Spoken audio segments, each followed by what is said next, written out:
Order, order. We start with questions to the Chancellor of the Exchequer. Catherine West. Question number 1, please, Chair. Minister. Thank you, Mr. Speaker. The rise in food banks across Britain is amongst the most visible signs that under the last government, ours was a country where growth was too low and inequality was too high.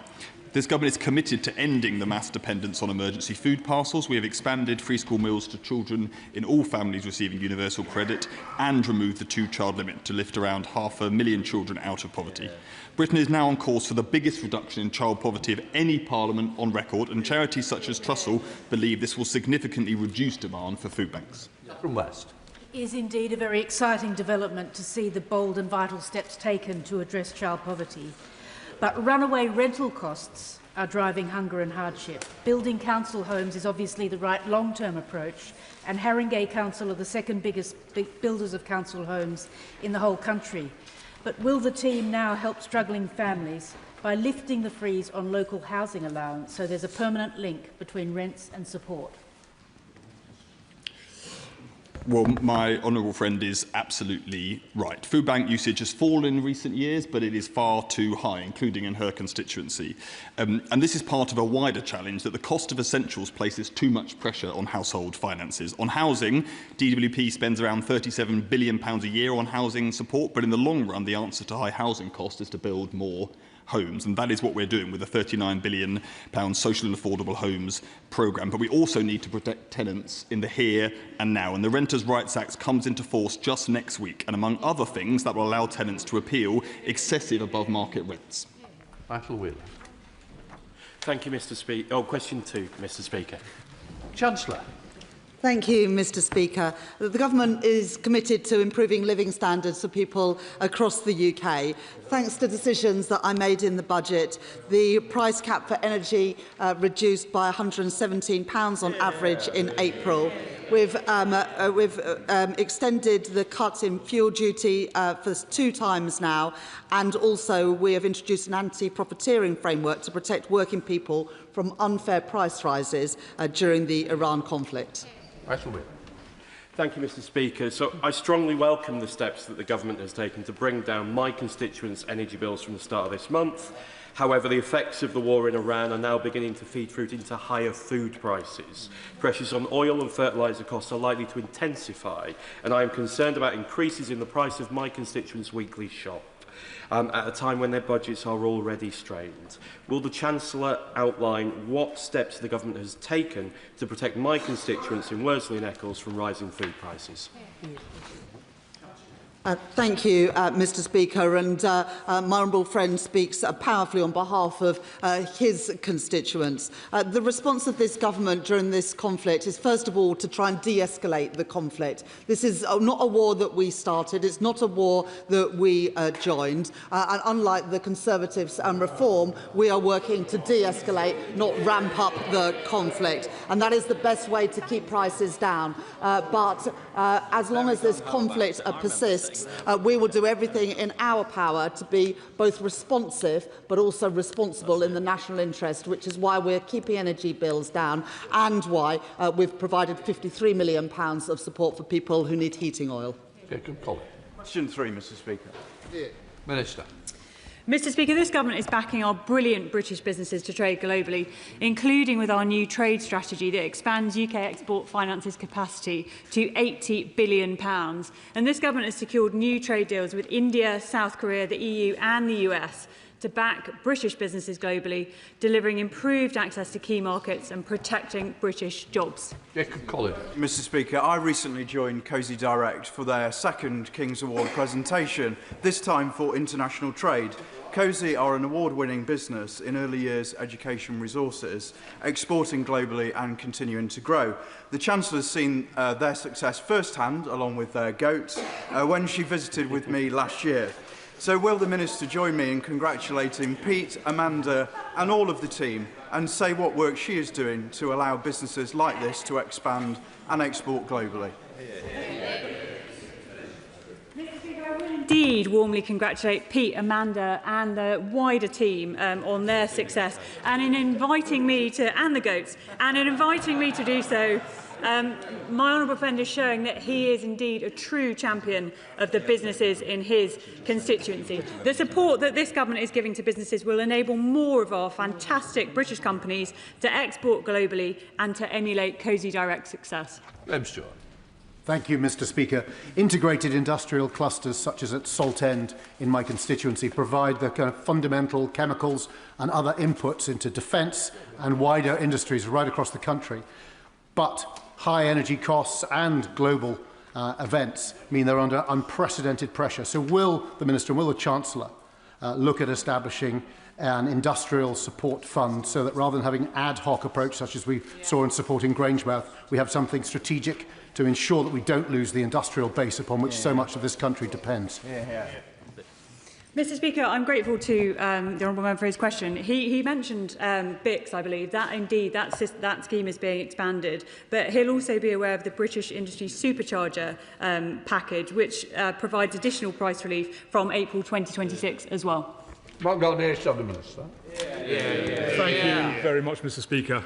Now, the Economic Secretary of the Treasury will know that our financial services industry is a shining example of our international economic might, but overinterpretation of rules and regulations has led to banks being nervous of taking risks.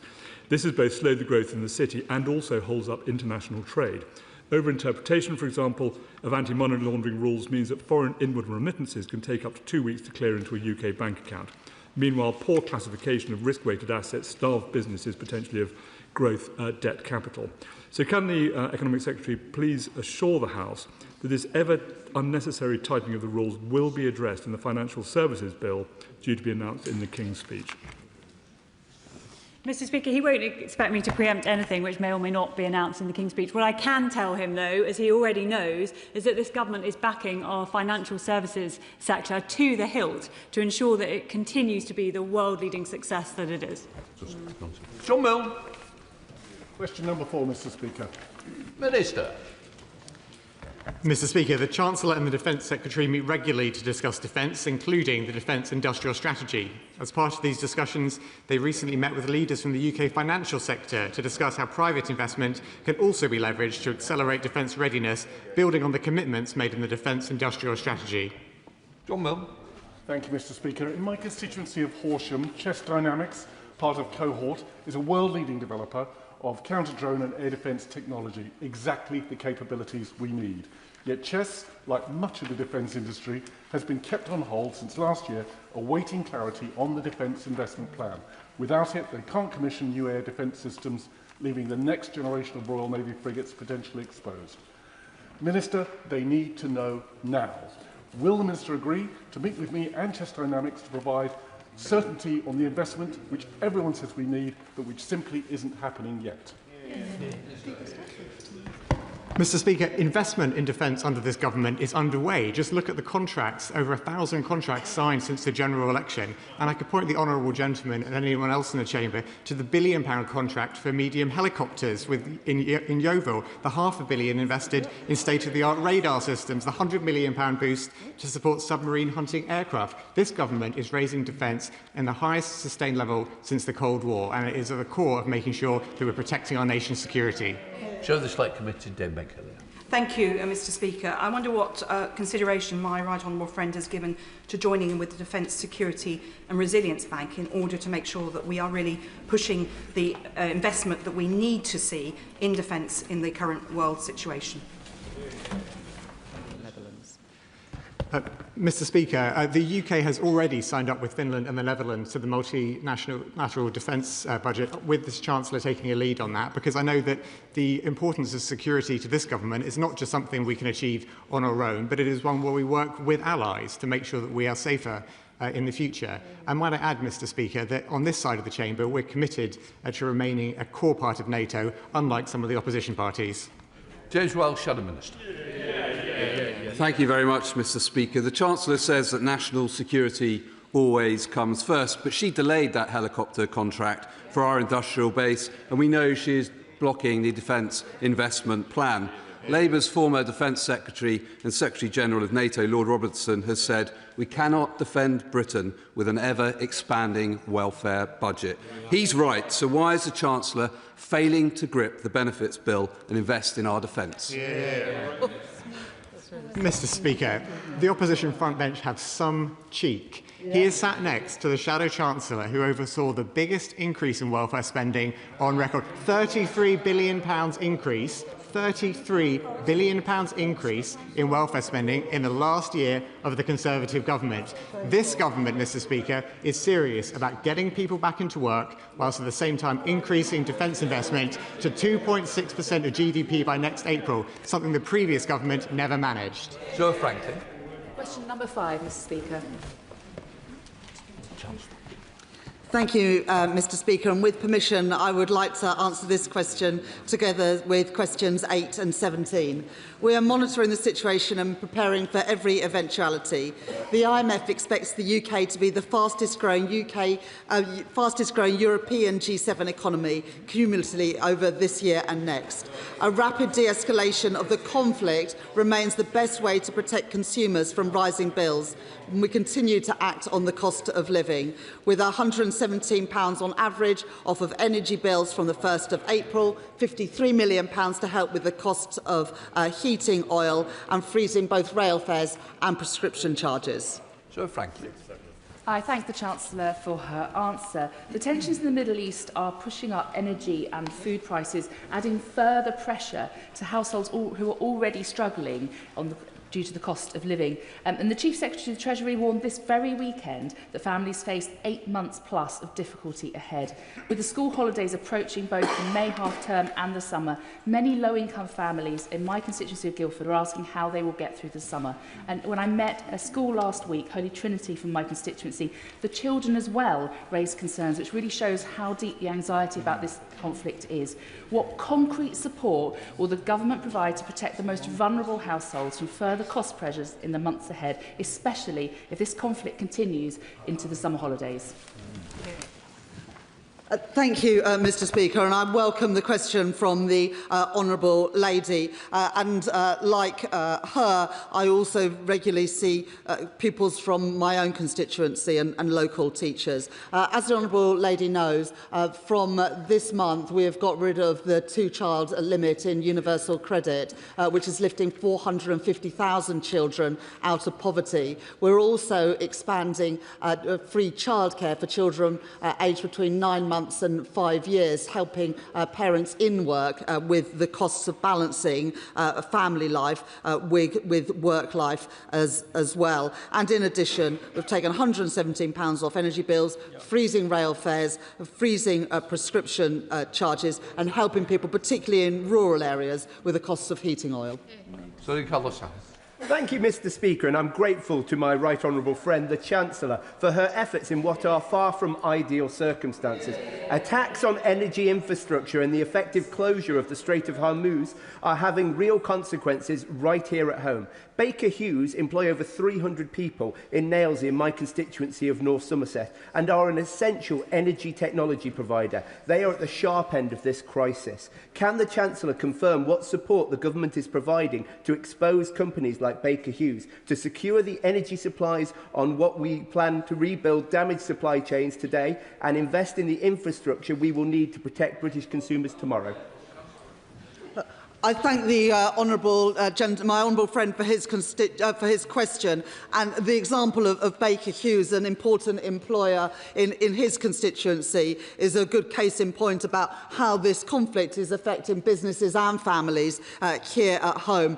As my honourable friend knows, we have stepped in to defend our Gulf allies who have been attacked unprovoked by Iran, and we are working with our allies in the Gulf, who I speak to on a very regular basis, to make sure that not only are we defending them now, but also helping them to rebuild their infrastructure. And for businesses here in Britain, both the supercharger and the Business Industrial Competitiveness Scheme is helping businesses with the cost of their energy. Jess Brentford. Thank you, Mr. Speaker. The owner of a haulage business in my constituency of Chichester, a vital industry keeping our economy moving, has reported a 40% increase in the cost of diesel. They are at risk of going bust, while companies like BP are reporting record profits. Given the impact of the conflict will be felt up to 8 months after its conclusion, will the Chancellor please commit to cutting fuel duty to keep my businesses and my residents on the road?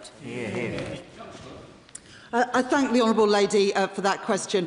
Fuel duty was never lower at any point under the previous Conservative government and indeed the Conservative Liberal Democrat government, and we are keeping under review what happens from September. But in the first 3 months of this year, I think it's important to know that revenues from fuel duty were no higher than they were just a year ago. And with regards to the profits of energy companies, that is exactly why we extended the energy profits levy to make sure that windfall profits could be taxed appropriately. Now, BP and other oil and gas companies play a really important part in our energy mix. Our important British companies are representing our country in the US this week, but it is important that windfall taxes, whether that's through the electricity generators levy or the energy profits levy, are properly taxed.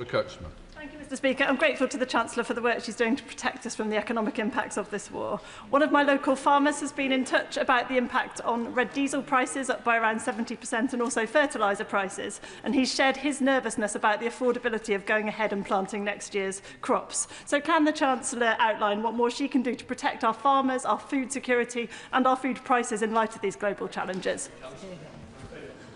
I thank my honourable friend for that question. And of course, when we froze fuel duty and extended that, that also impacted red diesel as well. And as we keep under review what happens to fuel duty, we will also do the same on red diesel. But I think there are two crucial issues. First of all, protecting supply, which is why de-escalating this conflict, not ramping it up like the Tories and Reform would do, is so important so we can reopen the Strait of Hormuz. And then the second issue is around prices and costs, which is why we have introduced the BIC scheme to help businesses with energy costs and also the supercharger. The BIC scheme comes in from this year, the supercharger extended from this year as well to help businesses impacted by this conflict. Jeremy Hunt.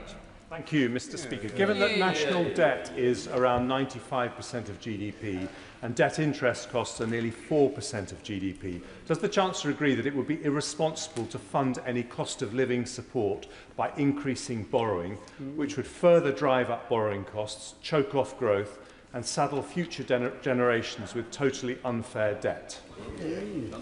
I thank the honourable gentleman for that question, and can I also congratulate him for running, I think, his fourth London Marathon this week for a cancer charity, which I know is very dear to his heart.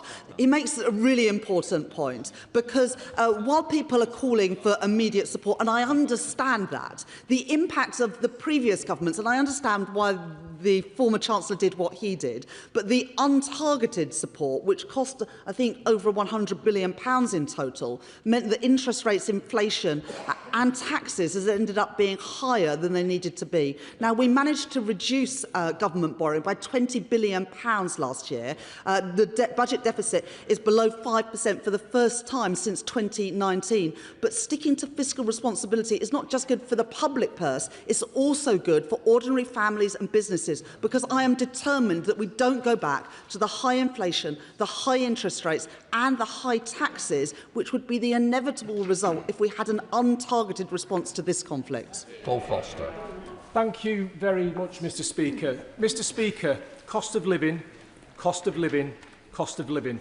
They're the three words that my constituents in South Ribble and the small area of Chorley that I represent contact me about every single week. What they don't contact me about is the Westminster bubble and process. Will the Chancellor please assure me she will stay laser-focused on delivering for the constituents of South Ribble around the cost of living and not allow the noise and disruption from the party opposite to put her off? Thank you. I thank my honourable friend for standing up for the people of South Ribble and the issues that matter to them. Since the general election, there's been 6 cuts in interest rates, which is the best way to help people with the cost of living, especially if they have a mortgage. Before this conflict began, unemployment was falling, the economy was growing, the deficit was coming down, and interest rates have gone down 6 times as well. I will continue to focus on the cost of living because that's the thing that matters most of all to all of our constituents. Daisy Cooper, Liberal Democrat spokesperson. Thank you, Mr. Speaker. Australia, Italy, India and more have all slashed fuel duty in response to Trump's idiotic war in Iran, and we Liberal Democrats are calling for fuel duty to be cut by 12p per litre here too. Last week, the Chancellor claimed that anyone calling for a cut in fuel duty was economically illiterate because it would push up inflation. But according to the OBR, the current 5p fuel duty cut has led to a 0.2% reduction in the rate of inflation. So does the Chancellor think that all of these other countries who are helping their citizens and the OBR are economically illiterate? Or does she accept the fact that her government might be in the wrong and it is really time to act? Yeah. The Honourable Lady last time she stood up in the chamber said she wanted a 10p cut in fuel duty. Now it's a 12p cut in fuel duty. What she has failed to explain is how on earth she's going to pay for any of these policies. And as the former Chancellor has just set out, the result of untargeted support will result in higher inflation, higher interest rates and higher taxes as well, which would hurt people with the cost of living in St Albans and around the country. Now, I support what the Liberal Democrats say about opposing the war in Iran. That is our policy. But they appear to be the only people on the planet that think a war in the Middle East is somehow good for the Treasury coffers. Now, I wouldn't be surprised that if in their next manifesto they said that they would commit to closing the Strait of Hormuz for good. It's not good economic policy, and I'm afraid that says a lot about the Liberal Democrats' policies. Question 6, Mr. Speaker. Minister. With permission, Mr. Speaker, I'd like to answer this question together with question number 7 and question number 14. The government has already taken action on fuel affordability at the pump. At the budget last year, the government extended the 5p per litre cut for a further 5 months, and we've also cancelled the increase that would have otherwise taken place in line with inflation at the start of this financial year. Mr. Speaker, if you were a gardener with a Renault Traffic or a builder with a Ford Ranger in Scotland, you'll be paying over £150 just to fill up at the pump to get to your work. And when Spain and Poland and Germany and France and Italy and Ireland and Australia are all intervening to help their industry and economy, our Chancellor here stands idly by and congratulates herself on the quality of her inaction. Well, we don't want to hear from Anas Sarwar in Scotland because he promised £300 off our energy bills and are now £700 higher than that promise in 2024. We want to hear from the Chancellor. What is she going to do specifically on diesel and when she's going to do it to keep the grafters of Scotland turning up for their work? Mr. Speaker, the SNP have had ample opportunity in Scotland to invest in energy, infrastructure, to invest in the changes that we need in our economy to bring down energy bills. And when it comes to fuel... OK, carry on, Minister. And when it comes to fuel duty, it is, of course, worth noting that fuel duty is lower today in cash terms than it has been in any year since 2009. Thank you, Mr. Speaker. If the increase in fuel prices is to blame for the stagnating economy and not the Chancellor's 2 disastrous budgets, then why does she believe that further raising fuel duty in September will help in reducing the cost of living, when in fact it will further harm the economy and be another hit directly to the pockets of my constituents? Just as the economy was going on point before.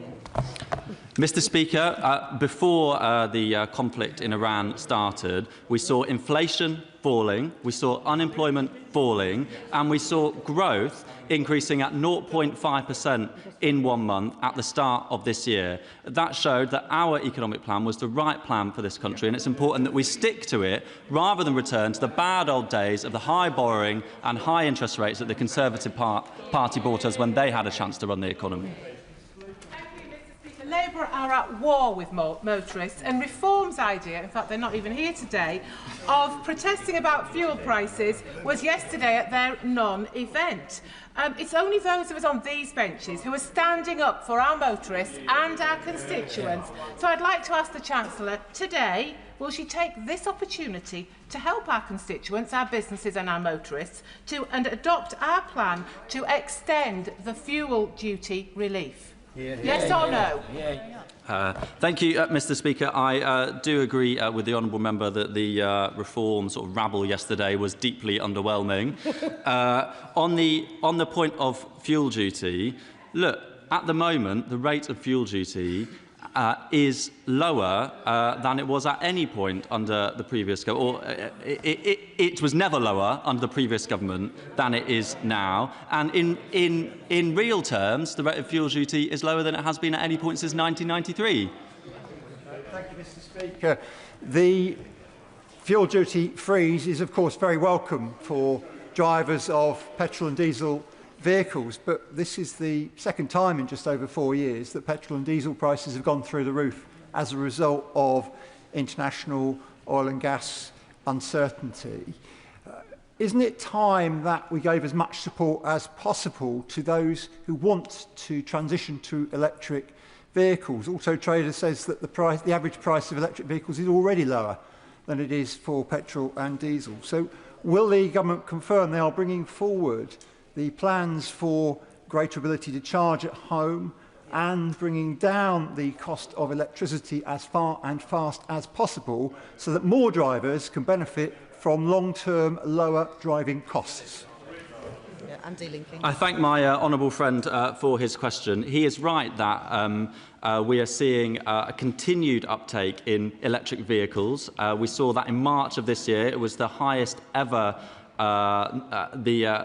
There were more electric vehicles purchased in March than in any month in British history. We can see that take-up is continuing to increase. This government is increasing and expanding the grants for those who want to buy an electric vehicle, and we're making progress too with permitted development rights so that those who don't have easy access to charging in their driveways can have easy access and cheaper access to on-street charging too.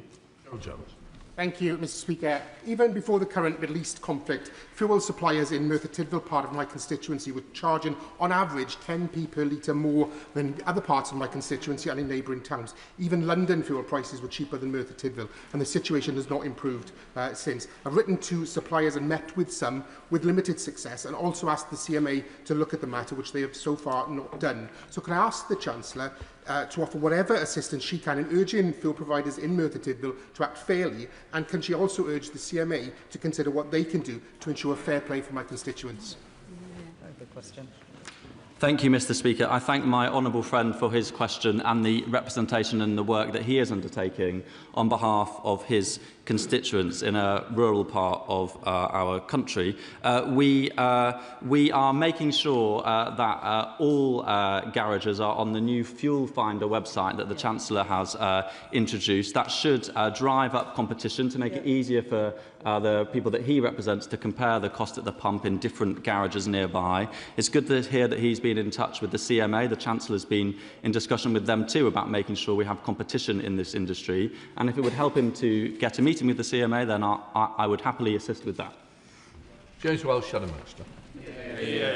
Thank you very much, Mr. Speaker. Whilst Conservatives froze fuel duty for 14 years, Labour is planning to increase it by 5p, costing families £150 a year and hauliers £2,000.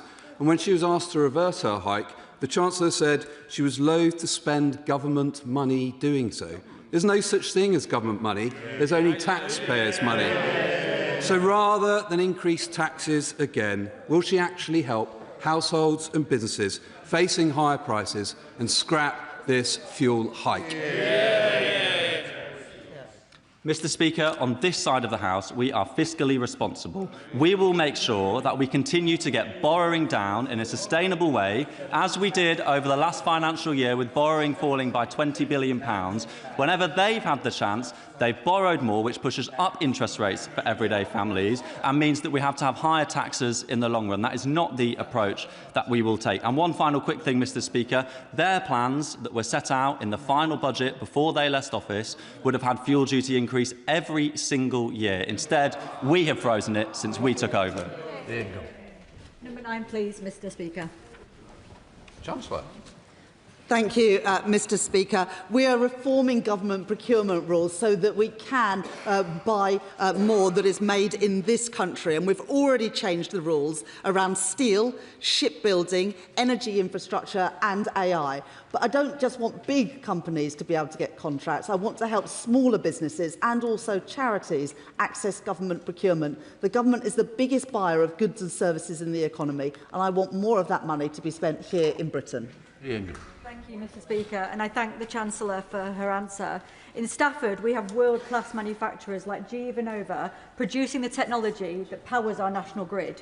Yet for far too long, British employers like these haven't had the money given to them by British government contracts. So I therefore warmly welcome the government's commitment to reform public sector procurement, to grow British industry, British skills and British jobs. Can the Chancellor tell us how this new approach will ensure that government spending reaches manufacturers and businesses in constituencies like Stafford and towns across our country, so that when the taxpayer spends, Britain builds? I thank my honourable friend for that question. And I was slightly disappointed that she didn't mention that today is Staffordshire Day, and Staffordshire oatcakes are available for members on all sides of the House in the tea room. I think that's what you wanted me to say. But on the wider issue, we do need to buy, make and sell more in Britain, with more contracts going to firms in Staffordshire, not just for their brilliant oatcakes, but also for their ceramics. Assembly, Father of the House. Will the Chancellor agree that post-Brexit, government departments have much more freedom to buy British, and under the Procurement Act of 2023, they can ignore EU directives? So will the Chancellor walk with us into the broad sunlit uplands of post-Brexit Britain and use the freedoms that we have obtained for this country? Well, they cheer, but they didn't use any of them. And it's this government that is doing everything we can to buy, make and sell more in Britain. But one of the best ways that we can grow our economy is to work more closely with our friends, our trading partners and our neighbours in the European Union, whether that is through rejoining Erasmus, playing our full part in Horizon, whether it is through a deal for our food and farming sector so that we can export the great stuff we make here in Britain into the EU, and in so many other areas. And that is why we are determined to rebuild that relationship with the European Union. Good fortune. Number 10, please, Mr. Speaker. Well done. Thank you, Mr. Speaker. The reforms to business property relief maintain significant relief for owners of business assets. This is beyond what is available to others and is more generous than at any time, for example, under Margaret Thatcher, when the rate of relief was a maximum of 50% on all business assets, including the first £2.5 million. And I don't think members opposite would argue that we didn't see growth in the private sector while Thatcher was in power. Good fortune. Thank you, Mr. Speaker. And I, of course, agree with the Minister that Margaret Thatcher really was the sunny uplands of this country. Mr. Speaker, SMEs provide the backbone for our economy in Bromley and Biggin Hill, and many of those businesses are still family-owned, suffering from the slew of taxation put upon them by this Labour government. Family Business UK's analysis, published just last month, said that 57% of businesses are still suffering from the business property relief, which, despite, as the Minister alluded to, the slight change is still impacting their business. Would the Minister agree with me that the best way to growth is to support small businesses and not to tax them out of existence? Thank you, Mr. Speaker. I'm glad that the member opposite acknowledges that while Margaret Thatcher was in power, she was actually taxing through business property relief these businesses more than this Labour government is doing. We do have a fair and balanced approach when it comes to making sure we can raise revenues from the very largest businesses and agricultural businesses in order to raise revenue to sustainably support the reduction in borrowing that this government is bringing about.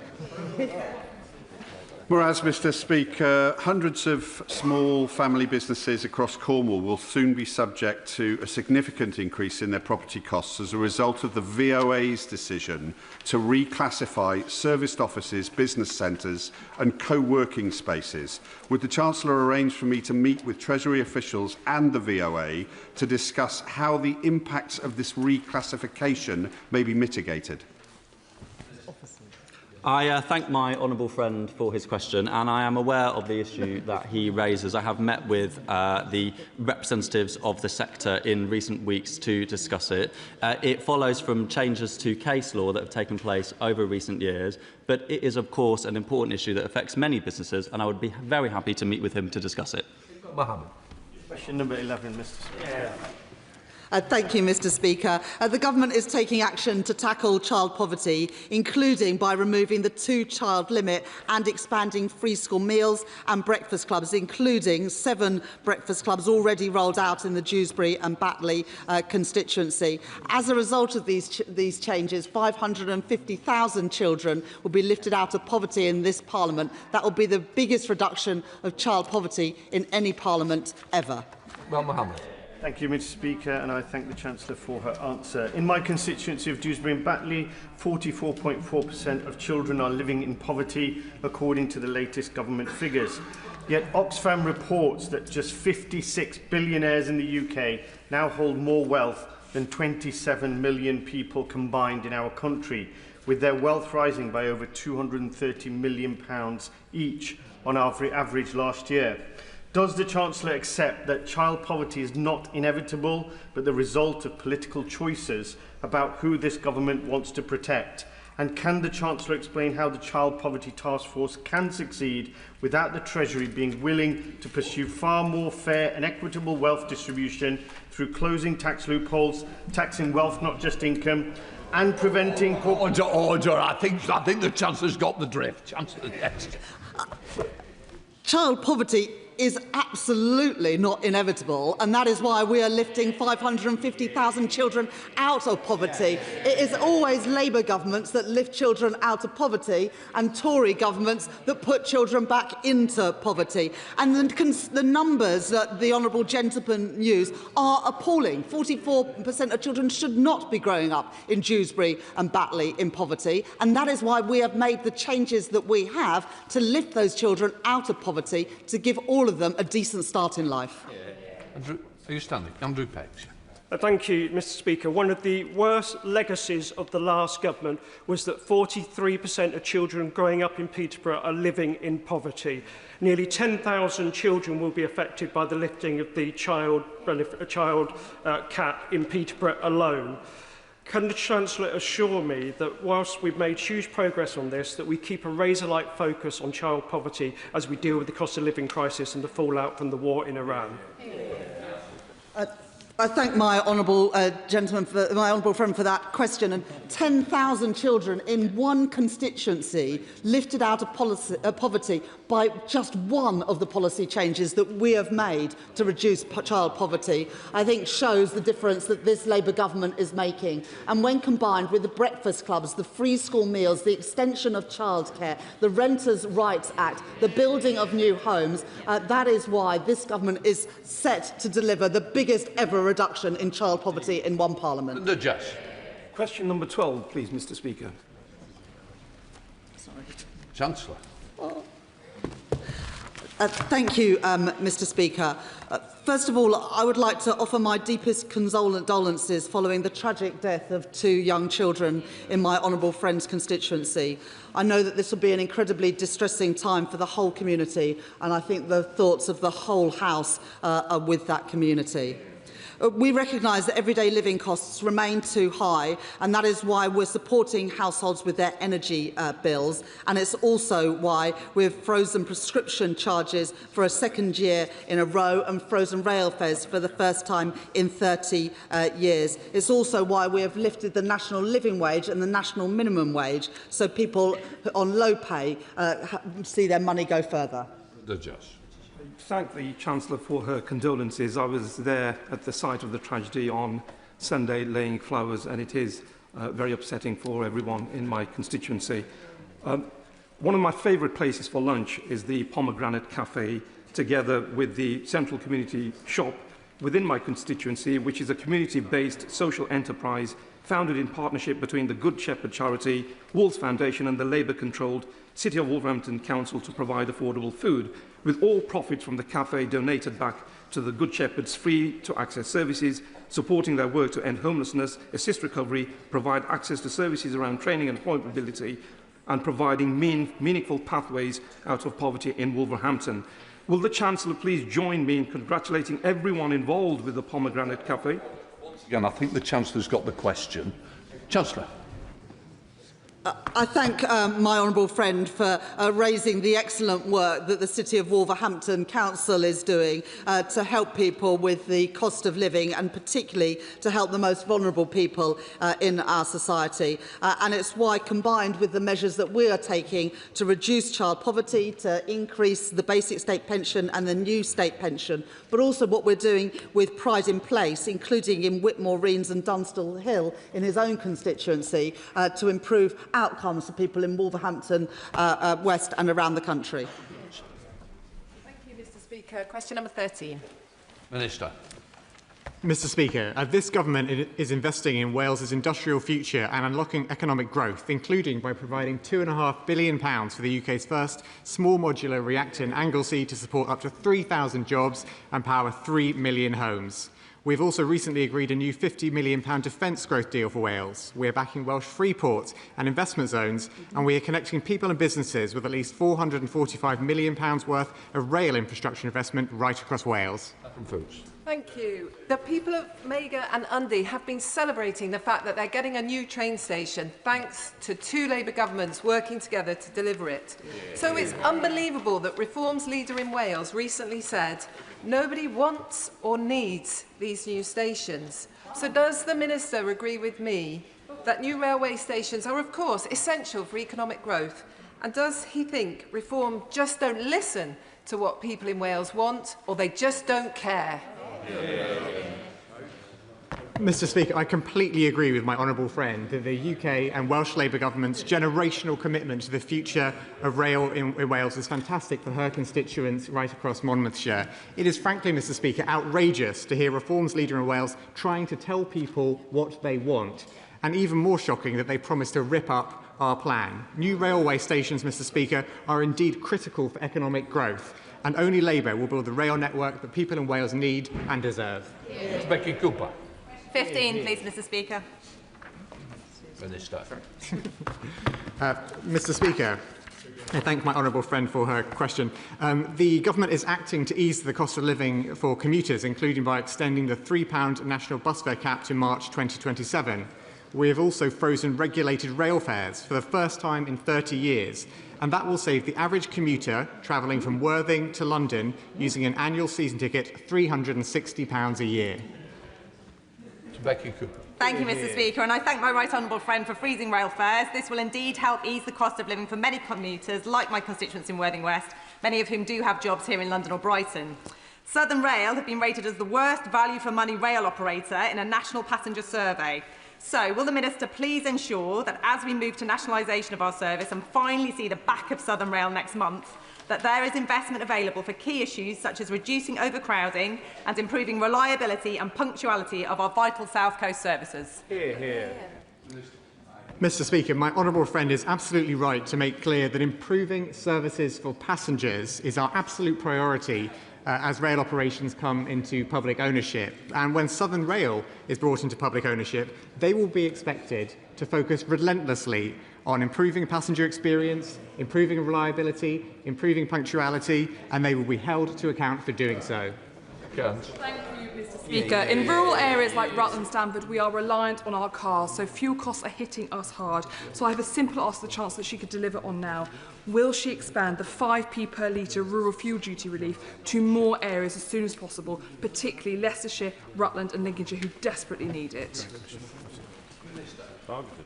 Mr. Speaker, as my honourable friend, the Exchequer Secretary, has set out already today many times in relation to fuel duty, we inherited plans from the previous government that would have seen fuel costs go up for people across the country. We have extended the 5p cut in fuel duty, we have extended the freeze, and that is an important way of helping people with the cost of living right now. Thomas.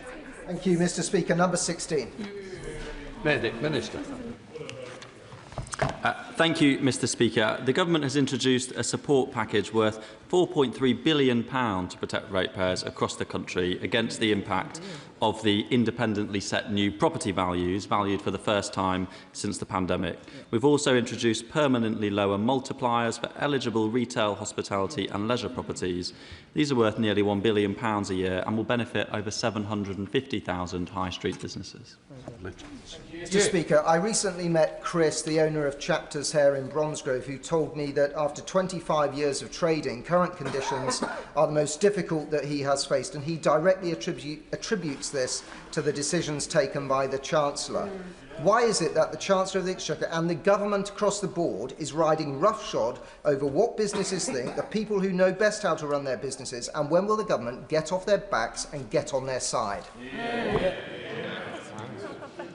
Thank you, Mr Speaker. Under the previous government, the multiplier, the tax rate paid by businesses, medium-sized businesses or the very largest businesses was exactly the same within business rates. But we have implemented significant reform to the way business rates works so that it supports the high street, and the tax rate paid by small high street businesses will now be 33% lower than the one paid by the largest properties such as online giants. Of course, Mr Speaker, the revaluation since the pandemic has had an effect, and that's why we've stepped in to provide support.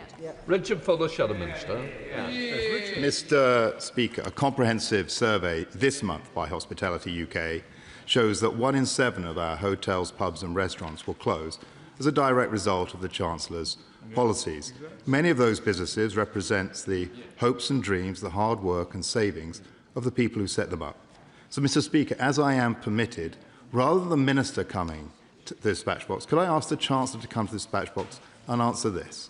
If it wasn't me standing here, it was one of those people who founded the business, now going through a gut-wrenching process of closing it because of her policies. What should she say to them? Exactly. Thank you, Mr Speaker. Of course, the government wants to do all it can to support businesses up and down the country, small, medium and large. That's why we're working hard to make sure we can put the economic stagnation that we had over the last 14 years behind us. We're seeing economic growth rising, growing by 0.5% in February. We saw unemployment falling, and we were seeing government borrowing falling as well. Those are the long-term changes that we need to lay the foundations in order that businesses can grow and invest and hire more people. It's disappointing that the Conservatives seem to have forgotten what we need to provide stability in our economy. Topicals, Catherine. Number 1, Mr Speaker. Chancellor. Thank you, Mr Speaker. We are on the right path with the right economic plan. Unemployment is down, the economy is growing, interest rates have been cut 6 times, and government borrowing was lower last year than it was the year before and is set to fall by more than in any other G7 economy. At the same time, the government is acting responsibly on the world stage. This is a war that we did not start, we did not enter, and we are working with our international allies to de-escalate. Our focus is in protecting family finances, supporting businesses and taking care with the public purse to improve Britain's economic resilience. That is the right plan for our country. You, Mr Speaker.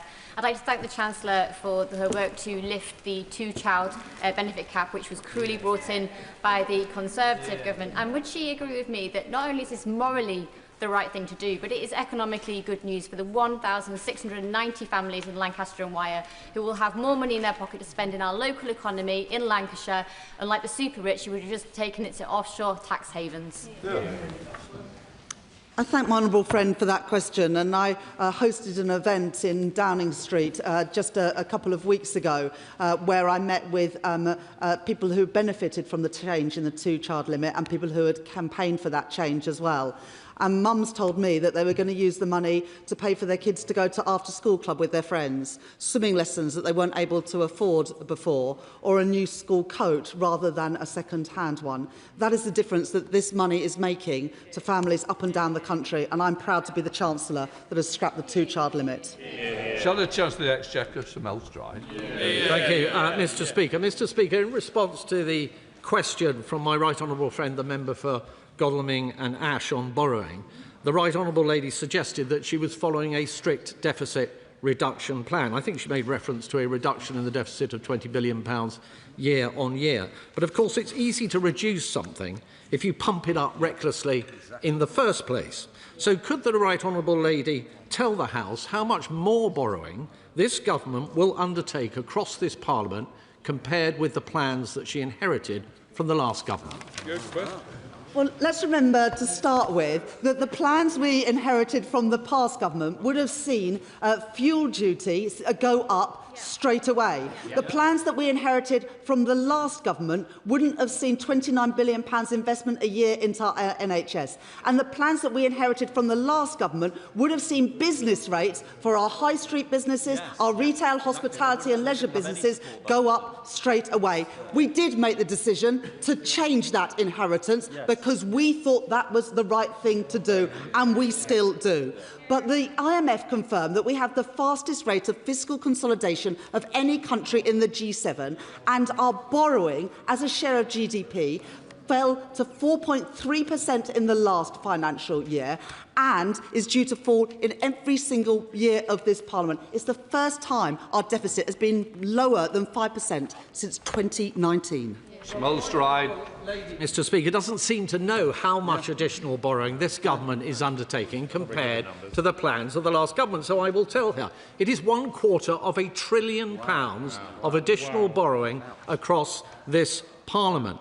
The truth is, Mr. Speaker, that this Chancellor is addicted to borrowing. And that means, compared with what otherwise would be the case, and she said exactly this in the answer to my right honourable friends, it means higher borrowing costs, higher inflation, higher interest rates and more sluggish growth, doesn't it?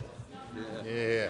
What the right honourable gentleman is basically admitting is that he would have gone ahead with the increase in fuel duty, he would have gone ahead with the increases in business rates, and he would take that money out of our National Health Service. Well, we made those changes on the mandate we got at the election, and at the same time, we are reducing the budget deficit. So for the first time in 6 years, it is now below 5% of GDP, and as a result, the Bank of England have cut interest rates 6 times, helping all of our constituents with their mortgages. Very different from the hikes in mortgages that we saw under the previous Tory government. Thank you, Mr. Speaker. This weekend, while door knocking in Woodley, I spoke to a young father of 3 who, despite working multiple skilled jobs, feared being made homeless because of high and rising costs of rent. Will the Chancellor examine the case for a fixed-term rent freeze in the private rented sector to protect renters like my constituent from rising costs following the invasion of Iran and to bring inflation down in the wider economy? I thank my honourable friend for that question, and as she knows, sitting on the Treasury Select Committee, this government have also already taken action to reduce the cost of living and to bear down on inflation, with the changes around energy prices, around fuel duty, prescription charges and rail fares. And I will do everything in my power and use every lever we have to bear down on the cost of living, including for people in the private rented sector. That is why we have already introduced the Renters' Rights Act. And whilst for people who have mortgages, they have seen cuts in their mortgage rates since we came into office, we will do everything we can to also help people in the private rented sector, because we must ensure that this conflict in the Middle East does not result in our constituents being poorer. Daisy Cooper, Liberal Democrat spokesperson. Thank you, Mr. Speaker. Business rates bills have been landing on doormats over the last few weeks. And for some small businesses in St Albans and beyond, they tell me that the future looks bleak, with some taking the crushing decision to close their doors. Will the Chancellor please look again at the eye-watering revaluations and release the full 20p discount for small businesses, which the government legislated to do to save our high streets? On business rates, the honourable member will know that this government inherited the plans that were set in train to have an independent revaluation of properties take place for the first time since the pandemic. It wouldn't have been the right thing to do to delay that pandemic for those businesses who'd seen their value, to delay that revaluation for those who'd seen their rates fall since the pandemic. So we went ahead with it, the independent valuation, and then we put in £4.3 billion of support to limit the increases in bills that businesses would pay. Of course, we keep all taxes under review, Mr. Speaker, but we did set out for the first time putting it in a differential within the business rate system so that high street businesses face a lower tax rate, a lower multiplier than the largest online giants. Tonya. Thank you very much, Mr. Speaker. We now know what was going on in the economy before the attack on Iran. Growth was up, unemployment was down, borrowing was lower than forecast. The Chancellor took the right decisions and it was working. So does my right honourable friend agree that families and businesses should know that when times are tough, it is Trumpflation that is to blame? I thank my honourable friend for that question. And whilst other parties, specifically Reform and Conservatives, wanted us to enter this war, we stayed out of it and are working to de-escalate the conflict and reopen the Strait of Hormuz. The economy was growing. Interest rates were coming down, inflation was falling, and as a result, every month since I've become Chancellor, wages have risen by more than inflation, easing the cost of living pressures that the previous government oversaw. Ollie Glover. Thank you, Mr. Speaker. At a recent meeting with members of Wantage Chamber of Commerce, local businesses were united in their concerns about business rates and unconvinced by recent government tweaks that ministers opposite have just alluded to. Page 31 of Labour's manifesto states the current business rate system disincentivises investment, creates uncertainty and places an undue burden on our high streets. In England, Labour will replace the business rate system so we can raise the same revenue but in a fair... Order. Sorry, it's topicals and I want to get your other colleagues in, please. Mr. Speaker, I'm always happy to take questions on business rates, even months after the decision set out at the budget. And I thank I thank the honourable member for reading out the Labour manifesto. We have made significant changes to business rates by introducing the new lower multiplier for high street businesses in order that they can pay a lower tax rate than the largest online giants. Chris Bloor. Mr. Speaker, given Reform in Worcestershire promised to cut taxes but have instead increased county council tax for Redditch residents by nearly 9%, does the Chancellor agree with me that in the Redditch Borough Council elections on May the 7th, the only way to protect vital local services and keep taxes low is to vote for Redditch Labour candidates? Redditch Labour. My honourable friend is absolutely right that whilst a Worcestershire Reform-led council said that they would cut taxes, they've instead put them up. And so that is why on May the 7th I would urge people in Redditch and across the country to vote Labour.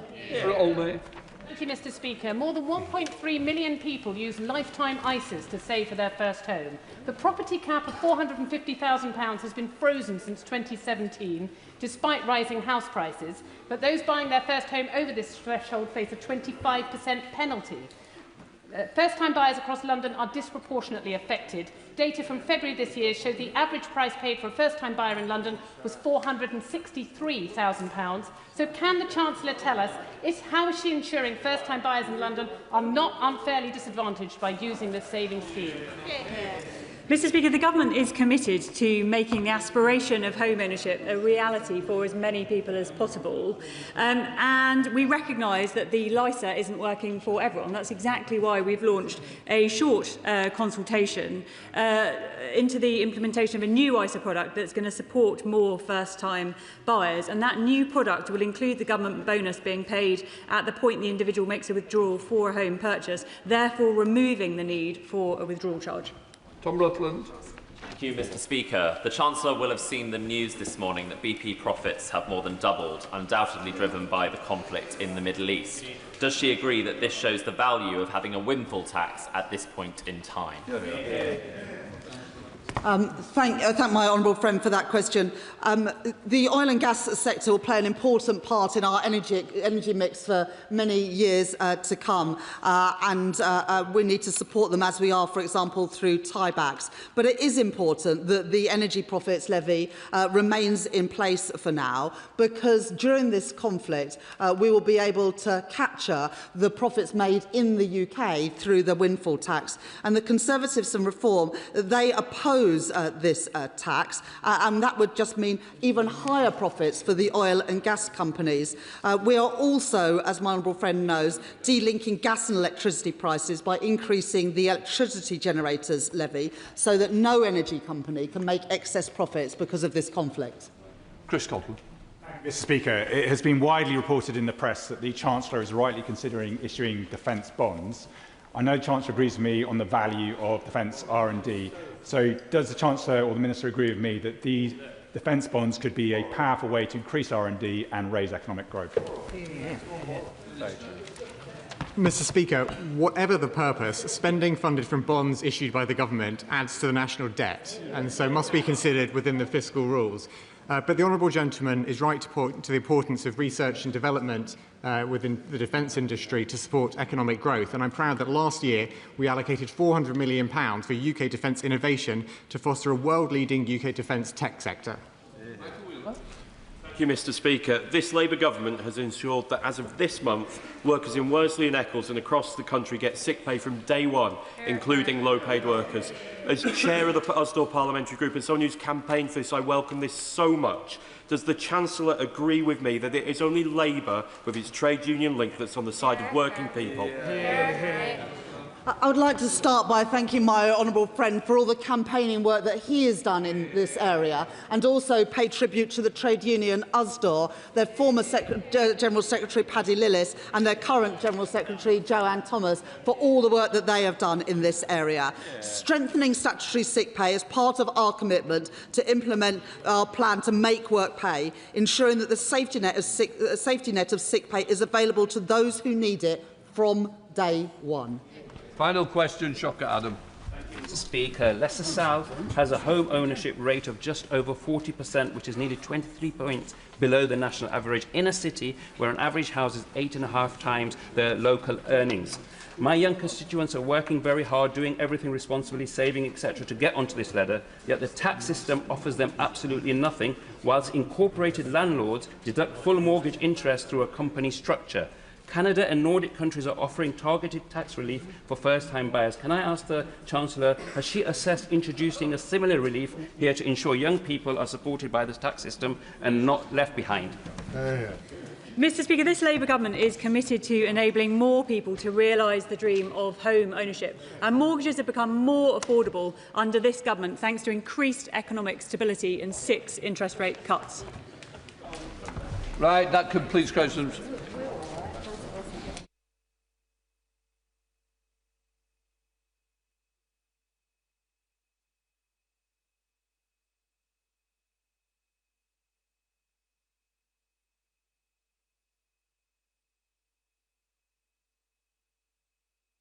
We now come to presentation of bills. James McCleary. Thank you. New Haven West Beach Public Access Bill. Second reading what day? Friday, 8th May. Friday, the 8th of May. Presentation of bill. James McCleary. Defence Bonds Proposals Bill. Second reading what day? Friday, 8th of May. Friday, the 8th of May. We now come to 10-minute rule motion, local area energy plans. James Nash. Mr. Speaker, I beg to move that leave be given to bring in a bill to place a duty on local authorities in England to produce and maintain local area energy plans, to make provision about the content of those plans and limitations on that content, and for connected purposes. Mr. Speaker, I am proud that before I came to this place, I worked in the energy sector. At SSE, I led large industry change programmes such as faster switching, and at Northern Power Grid, I led the customer engagement work stream for its ED2 business plan. I therefore refer members to my register of interests. I'm also proud that as a councillor, I led the bottom-up public engagement about the future of West Burton Power Station in North Nottinghamshire. I set up a resident planning group which, over 18 months, demonstrated that Bassetlaw would make a fantastic home for the world's first prototype fusion energy plant. Nottinghamshire won that multi-billion-pound project, and I believe that the types and quality of community engagement were a key reason for doing so. So, Mr. Speaker, I hope that when I speak about the energy sector and community engagement in this place, it comes from a position of knowledge and understanding. And, Mr. Speaker, it is worth stating that across the private and public sectors, there are some excellent examples of how communities can be taken on a journey from being uninformed to becoming knowledgeable, from being nervous to feeling confident, from being sceptical to being supportive, as a result of good engagement. But sadly, this is not the norm for energy projects. I would like it to be, and I believe that it can be, through the universal adoption of local area energy plans. Mr. Speaker, this government is advancing one of the largest infrastructure programmes that this country has seen in generations. As part of this, tens of billions of pounds are rightly being spent on energy projects to end our dependency on international fossil fuel markets. At the same time, we are rewiring the energy network in response to changes in how we generate, store and distribute power. Ordinary people can now generate energy and sell power back to the grid, meaning we operate in a radically different energy landscape. And yet we are doing a lot of this without purposefully engaging communities about new infrastructure. In contrast to how we plan housing through local plans with formal regulation consultations, right now there is no meaningful strategic conversation or consultation about energy infrastructure. Yes, individual projects consult about their impacts, but there is no strategic oversight or decision-making required by local authorities, which are overwhelmingly reactive rather than proactive on energy matters. In my view, this has to change if we want to successfully deliver our clean energy mission. Let me describe more clearly what is happening. Nationally, there is an emerging sense of order. The National Energy System Operator, NESO, is producing regional energy strategic plans for the whole of Great Britain by 2028. These are long overdue. Ofgem is simultaneously mapping the network upgrades needed in every locality, and the Clean Power 2030 Action Plan sets out what we need and, for the first time, where we need it. This means that the strategic framework for the energy sector is being strengthened across the board. And yet there is still a gap. NESO's regional plans need local inputs to be credible, demand projections, spatial constraints, sequencing preferences. But there is no meaningful or consistent dialogue taking place with local authorities. Without this, regional planning will either proceed on assumptions that are subsequently contested or stall while fighting objections to top-down diktats. Even worse, for communities with valuable national grid connections, they are inundated with projects, some of which are unlikely to ever proceed. I recently hosted a surgery in my constituency of Rushcliffe near Ratcliffe-on-Soar, which hosted a coal-fired power station. One parish councillor came to tell me that he and a small team of volunteers had reviewed over a dozen applications for new grid connections. Over a dozen. This level of disorder means host communities cannot see the wood for the trees and cannot picture how the projects that do go ahead will contribute to a joined-up narrative about local energy generation. Mr. Speaker, I believe there is an answer, which is mandatory local area energy plans. This isn't a new idea. Local area energy plans have existed as a methodology since 2018. Dozens of councils have produced them, detailing specific energy system changes, locations and delivery timelines. But in England, they remain voluntary. This means that the essential transition to green energy is potentially being made without consistent, meaningful local engagement across the country. And Mr Speaker, I don't want to see this. So this bill proposes doing 4 things. First, it places a duty on every local authority in England to prepare, adopt and maintain a local area energy plan. Second, critically, it will state that these plans must identify sites capable of meeting energy generation targets set for each area. The Secretary of State would set those targets, but communities would help to decide where the infrastructure goes, much like local plans for housing. And in so doing, we spread the load and take people on the journey. Third, the bill makes data sharing by distribution network operators mandatory, meaning constraint data reinforcement plans, connection queues and capacity forecasts are provided in standardised formats. And fourthly and finally, this bill would give legal weight to local area energy plans. I believe energy needs and generation should be a material consideration in planning decisions and considered as formal evidence in network investment cases assessed by Ofgem. Let me be clear about what this bill does not do. It does not allow local area energy plans to contradict national policy statements, and it does not provide a mechanism for blocking infrastructure that has legitimate needs. Rather, it recognises that local area energy plans can help to shape where and how and when infrastructure is delivered locally and bring communities and elected representatives into a very important and consequential conversation. Handled badly, Mr Speaker, energy projects become a source of major grievance. But handled well, as happened in Bassett Law, they become something else. They become a story about jobs, about investment, about agency, and ultimately about consent and control. Mr Speaker, this bill, I believe, is the only way to genuinely shift the dial away from "this was done to us" to "I had a say", away from "nobody cares" to "this project was considered and discussed locally", away from "why here" to "I understand why and how we are playing our part". I do not pretend that this bill will satisfy everyone. Some people do not want wind turbines or solar farms full stop, and no amount of process should do so. But in my experience, local opposition is not normally a fundamental objection to renewable energy.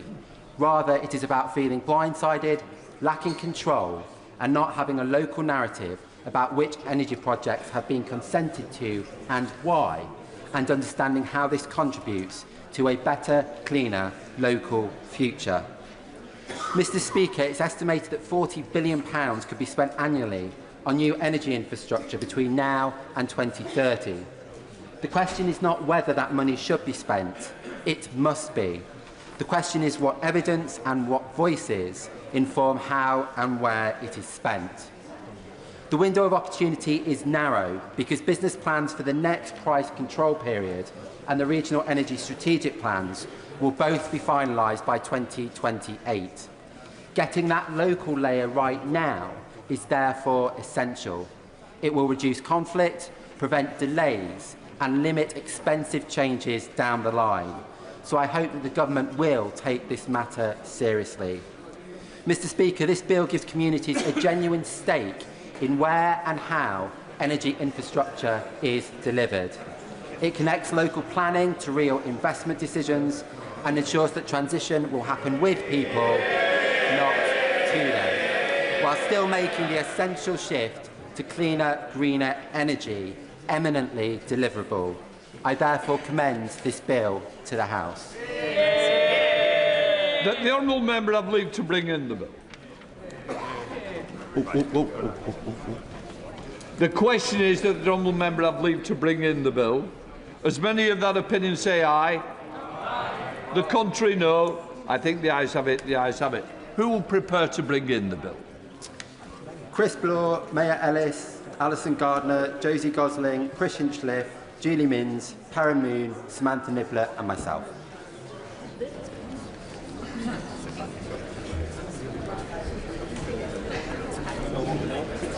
James Ash.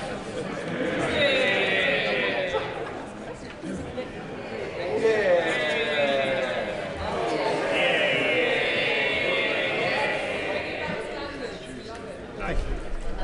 Local Area Energy Plans Bill. Second reading what day?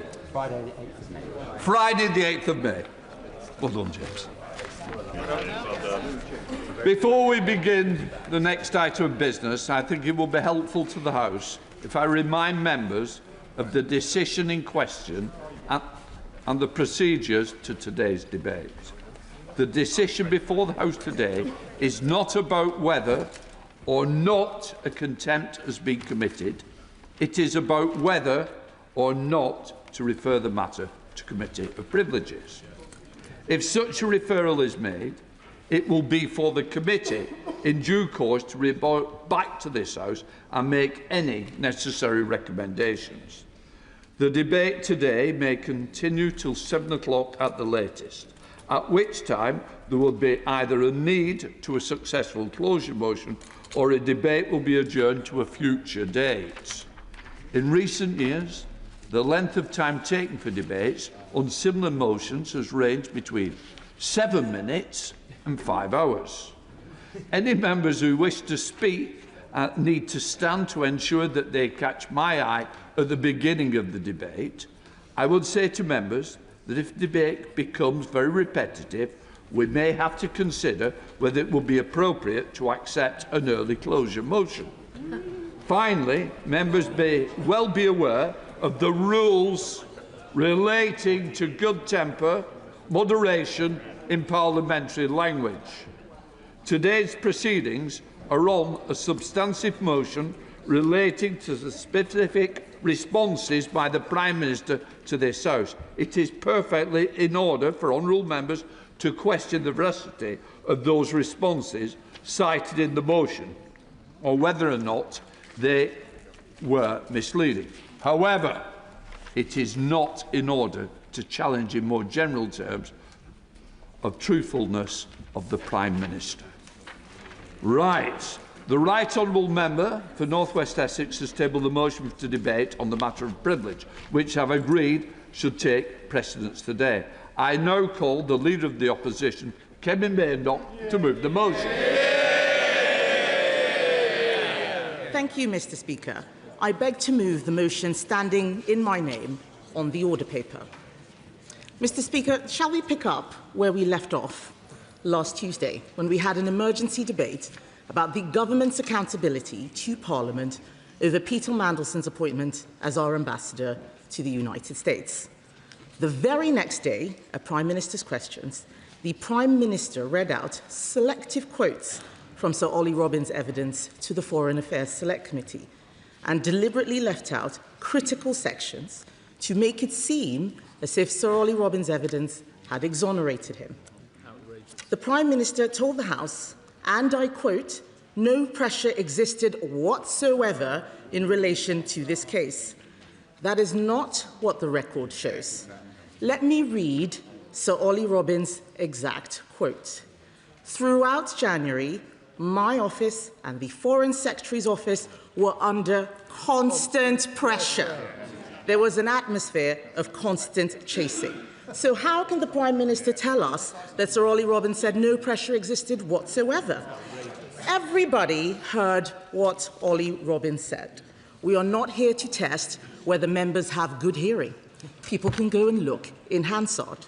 The question today, as the Speaker said, is whether this should go to the Privileges Committee, whether this House and Labour MPs really believe in full due process, whether Labour MPs have the integrity to refer the Prime Minister to the Privileges Committee, knowing what we all know and can all read in Hansard. The Ministerial Code is very clear. Ministers who mislead the House must correct the record, and I quote, "at the earliest opportunity." It is very obvious that the Prime Minister, what the Prime Minister said at the dispatch box was not correct. It's clear that full due process was not followed. If Labour MPs allow the whips to force them to block the consequences of these decisions, it will degrade not just them, but this House. The question is, what kind of people are they? Are they people who will live up to the promises they made about standards and the rules mattering, or are they people who abandon their promises to be complicit in a cover-up? Yes, I will give way. To the right honourable lady, on the 4th of February we passed our humble address here in this House with a unanimous vote of, well, a unanimous opinion of the whole House that all of the documents should be made available and published. And those that wait for the question, and those that were considered sensitive should go to the Intelligence and Security Committee. Her party accepted that amendment on the 4th of February. If she wasn't going to wait for the outcome of that, why is she moving this process today?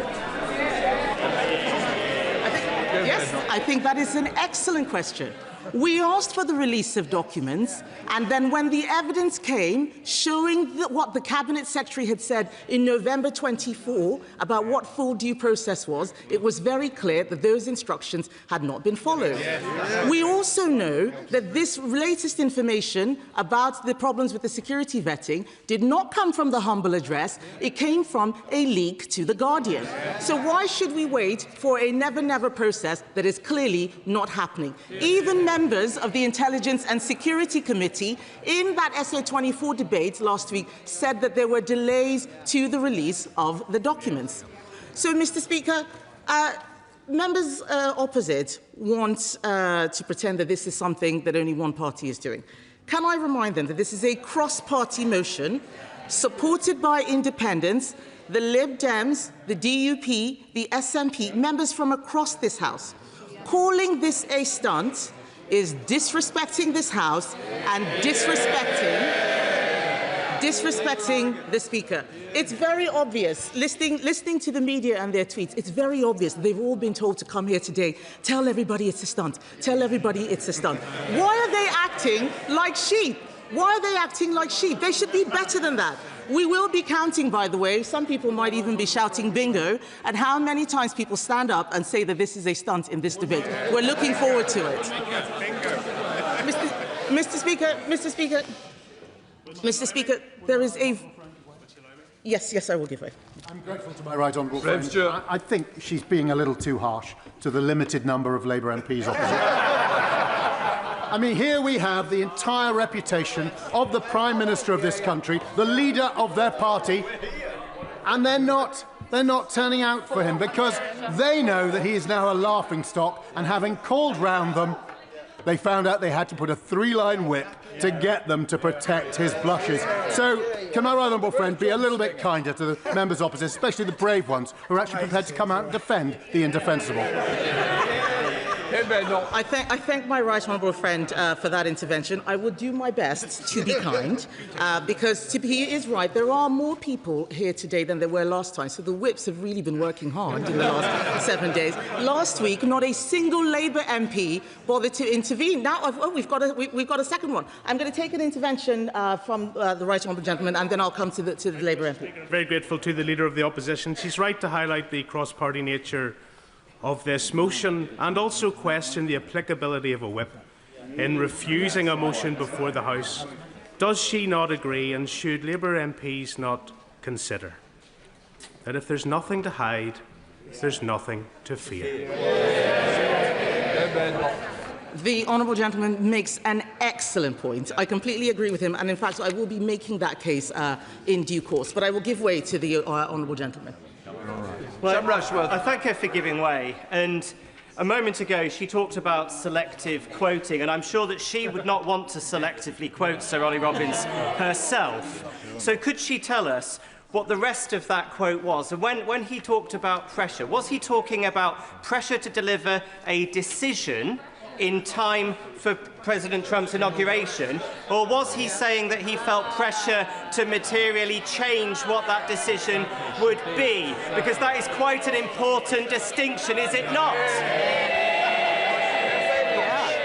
It is quite important, and if it was, why didn't the Prime Minister say so last week? Why did he say no pressure whatsoever? He should go and read the Hansard, Mr. Speaker. Mr. Speaker, yes, I will give way on that point. Right, friend, for giving way on that point. Are we really suggesting in this debate in this chamber that anyone who does not fully, comprehensively, without any hesitation, pass vetting should be given the most important role in our ambassadorship? The opposition seem to be suggesting that someone who is borderline, that there are any red flags, should be put in this sort of role. Is that not absolutely extraordinary? That's not due process. It is extraordinary, and the evidence which we've heard from the Foreign Affairs Select Committee this morning is only making this matter worse for the Prime Minister. So it is very wrong for them to be talking about a stunt. This is about the integrity of this House. Why is the Privileges Committee only a political stunt when Labour is in the dock? Do they still believe that honesty and accountability matter when it is one of their own? Do they believe that Labour Prime Ministers should be held to the exact same standards that they held Conservative Prime Ministers to? Or do they believe that there should be an honesty discount because the Prime Minister is Labour? The fact that there are so few Cabinet Ministers sitting on the front bench, they've had to dig deep to the bottom of the barrel for junior ministers to come and sit there, I think shows that they're struggling to get support for this. But let me tell Labour, I'm going to make some progress, Mr. Speaker. Let me, I would say very gently, in fact kindly, I would say kindly to Labour MPs, as I've been asked to, that if they vote against this motion today, they are admitting that Labour has lower standards and should be held to a lower standard than everyone else. Because when they were elected, they promised their constituents integrity and higher standards, and I'm sure for most of them at the time they meant it. This country is the mother of all parliaments. This vote today is about Parliament. It's not about the Labour Party. It is about the Prime Minister being held to account. To those people saying this is a stunt, this is about whether the Prime Minister is accountable not just to the opposition, but to them and their own constituents. Members opposite may believe that the Prime Minister is telling the truth. As the Speaker said, they are not being asked whether the Prime Minister is telling the truth. They are being asked whether the committee should investigate whether the Prime Minister told the truth. That is a different thing. The question is whether there is a case to answer that he misled this House and has failed to correct the record. Yes, I will give way. Can I thank the right honourable member for giving way? The British public are already fed up with politicians. We see that in general elections and the low turnout rate. What we have here is a prime example of why the British public has lost confidence. We are trying to shield and hide from the public the truth. Does the right honourable member agree that in order to restore that trust, this Prime Minister must be put in front of a committee? I do agree that this is a matter of trust with the public. We have to show that we do things properly here. As I was saying, Mr. Speaker, the question is whether there is a case to answer that the Prime Minister misled this House and has failed to correct the record. If there is a credible case that he did, then this matter should be referred to the Committee of Privileges. Those are the rules of the House. Let me quickly run through the facts to make sure that every Labour MP hears them. Mr. Speaker, the Prime Minister appointed Peter Mandelson before security vetting was granted, in direct contravention of the advice given to him on the 11th of November 2024 by the then Cabinet Secretary. That is not due process. The Prime Minister's own National Security Advisor described the appointment and due diligence as weirdly rushed, and the Foreign Office weren't asked to feed in. That is not due process. The chair of the Labour Party has a lot to say, so I'm going to give way and let her say what it is that she wants to. Would you like to speak up? Yes. The Cabinet Secretary said that it was due process. Mr. Speaker, I think we have, Mr. Speaker, I think we have another minister who has just come to this dispatch box and said something that is quite different. Simon Case, the then Cabinet Secretary, has set out what the full due process was. A note from the Cabinet Minister a year after the appointment, after Peter Mandelson had been sacked, after I asked questions at the dispatch box, is not an exoneration, it is part of the cover-up. Mr. Speaker, We have been told by Sir Ollie Robbins, that the former Permanent Secretary of the Foreign Office, that the government showed a dismissive attitude to vetting and even argued that Peter Mandelson did not need any vetting. That is not due process. I'll give way in a moment. We have been told that Number 10 put constant pressure on the Foreign Office to approve the application. That is not due process. Sir Philip Barton, the former Permanent Secretary of the Foreign Office, said he was, and I quote, presented with a decision, that there was no space for dialogue. That's Philip Barton this morning. He also confirmed that the normal order is vetting and then announcement. But in this case, the announcement was before the vetting. That is not due process. I'll give way to the honourable gentleman. First of all, can I thank the opposition leader for bringing this forward and for their introduction. Does the opposition leader agree that there is a very dangerous pattern emerging in government judgment and bypassing vetting to appoint Lord Mandelson, a man with a well-documented security concerns? And does the opposition leader also express concern about handpicking an Attorney General whose hands are still warm from the working of defending Gerry Adams against the very victims of IRA terror? It is little wonder that the people of this nation are concerned out there in the streets. They're worried, they're concerned, and well done to the opposition leader in bringing this forward. Order. Sorry. You're straying outside the debate, Mr Shannon, and we mustn't do that. Convene. Thank you, Mr Speaker. I am concerned about the Prime Minister's judgment on all manner of issues, not just the one that we're discussing today. But we've heard this morning, Mr Speaker, that even the Prime Minister's former Chief of Staff says that it shouldn't have been him doing the due diligence, and that what he got back from Mandelson wasn't the full truth, but the Prime Minister appointed Peter Mandelson anyway. That's Morgan McSweeney saying that is not full due process. On several counts, Mr Speaker, it is clear that full due process was in fact not followed in this appointment. They shouldn't worry, I will let them give way, because I want them to make fools of themselves at every opportunity. So just be patient, I will give way. I will give way in a moment. Even the Prime Minister's current position, Mr Speaker, contains a glaring logical inconsistency. How can he say that full process was followed and at the same time fire Sir Ollie Robbins for not following process?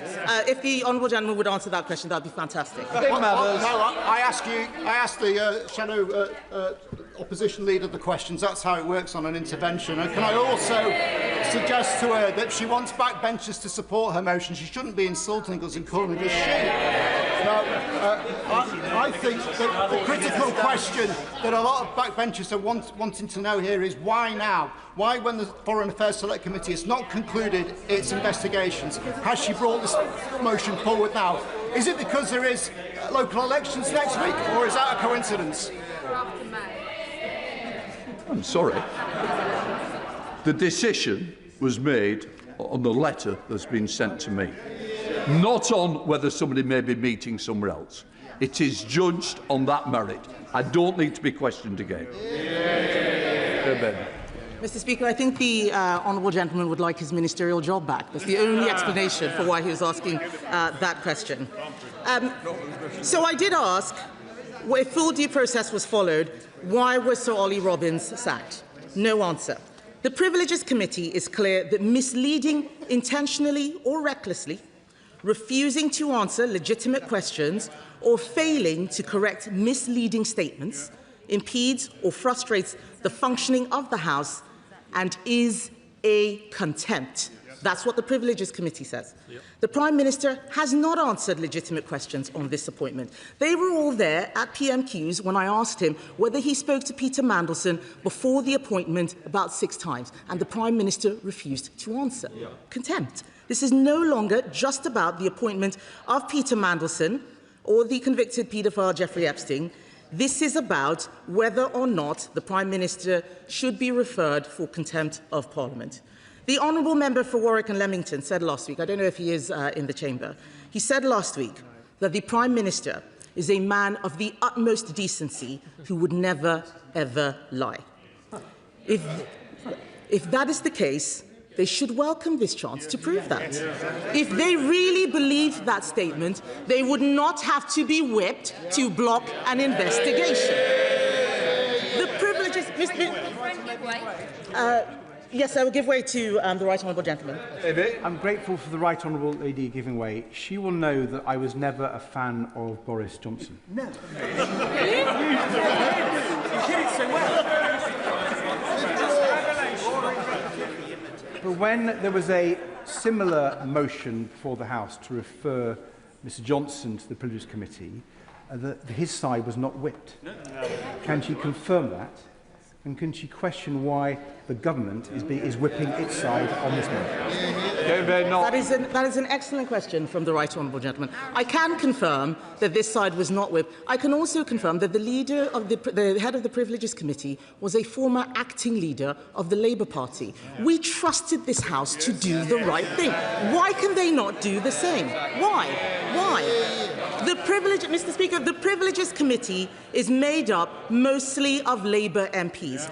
Are they saying that they do not believe that their own colleagues would give the Prime Minister a fair hearing? Are they saying that? If this was just a bad decision that he's apologised for, then surely the Privileges Committee will find him not guilty. I give way to my right honourable friend. Does my right honourable friend agree with me that the Prime Minister is pursuing a scorched earth policy? Advisor after civil servant has been chucked under the bus to save his skin, and now it is the turn of his own MPs. For if the Prime Minister had not misled the House, then the correct path is to go to the Privileges Committee so the Prime Minister can clear his name. I do agree with my right honourable friend. This is a scorched earth policy, and they are the earth, and I'm afraid to say they are being scorched. Let me ask them this, Mr. Speaker. If the Prime Minister has nothing to hide, why is he whipping to avoid scrutiny? Why? Why is he whipping?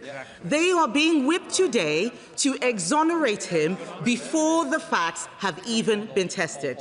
It is not for the first time I am having to tell Labour MPs that they are being stitched up.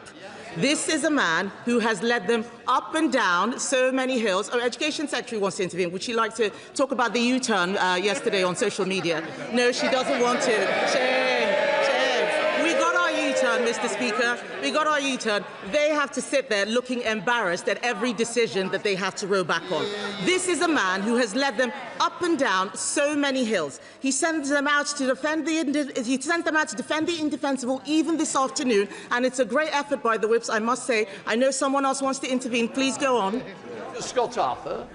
Thank you, Mr. Speaker, and I do thank her for giving way. And of course, she's right that the Conservatives did get a free vote on the Partygate scandal. She chose to abstain, which is an absolute disgrace. Absolute disgrace. The bigger disgrace.